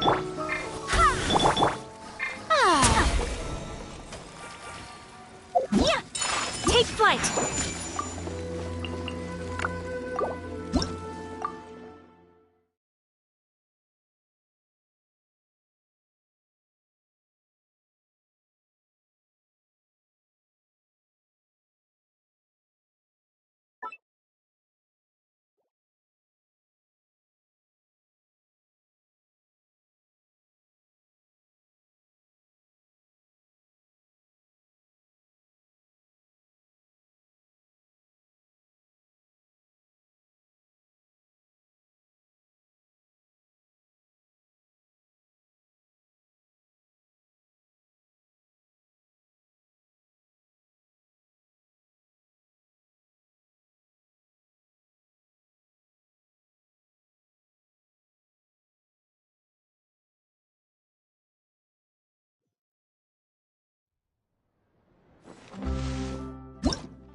Shower me with praise!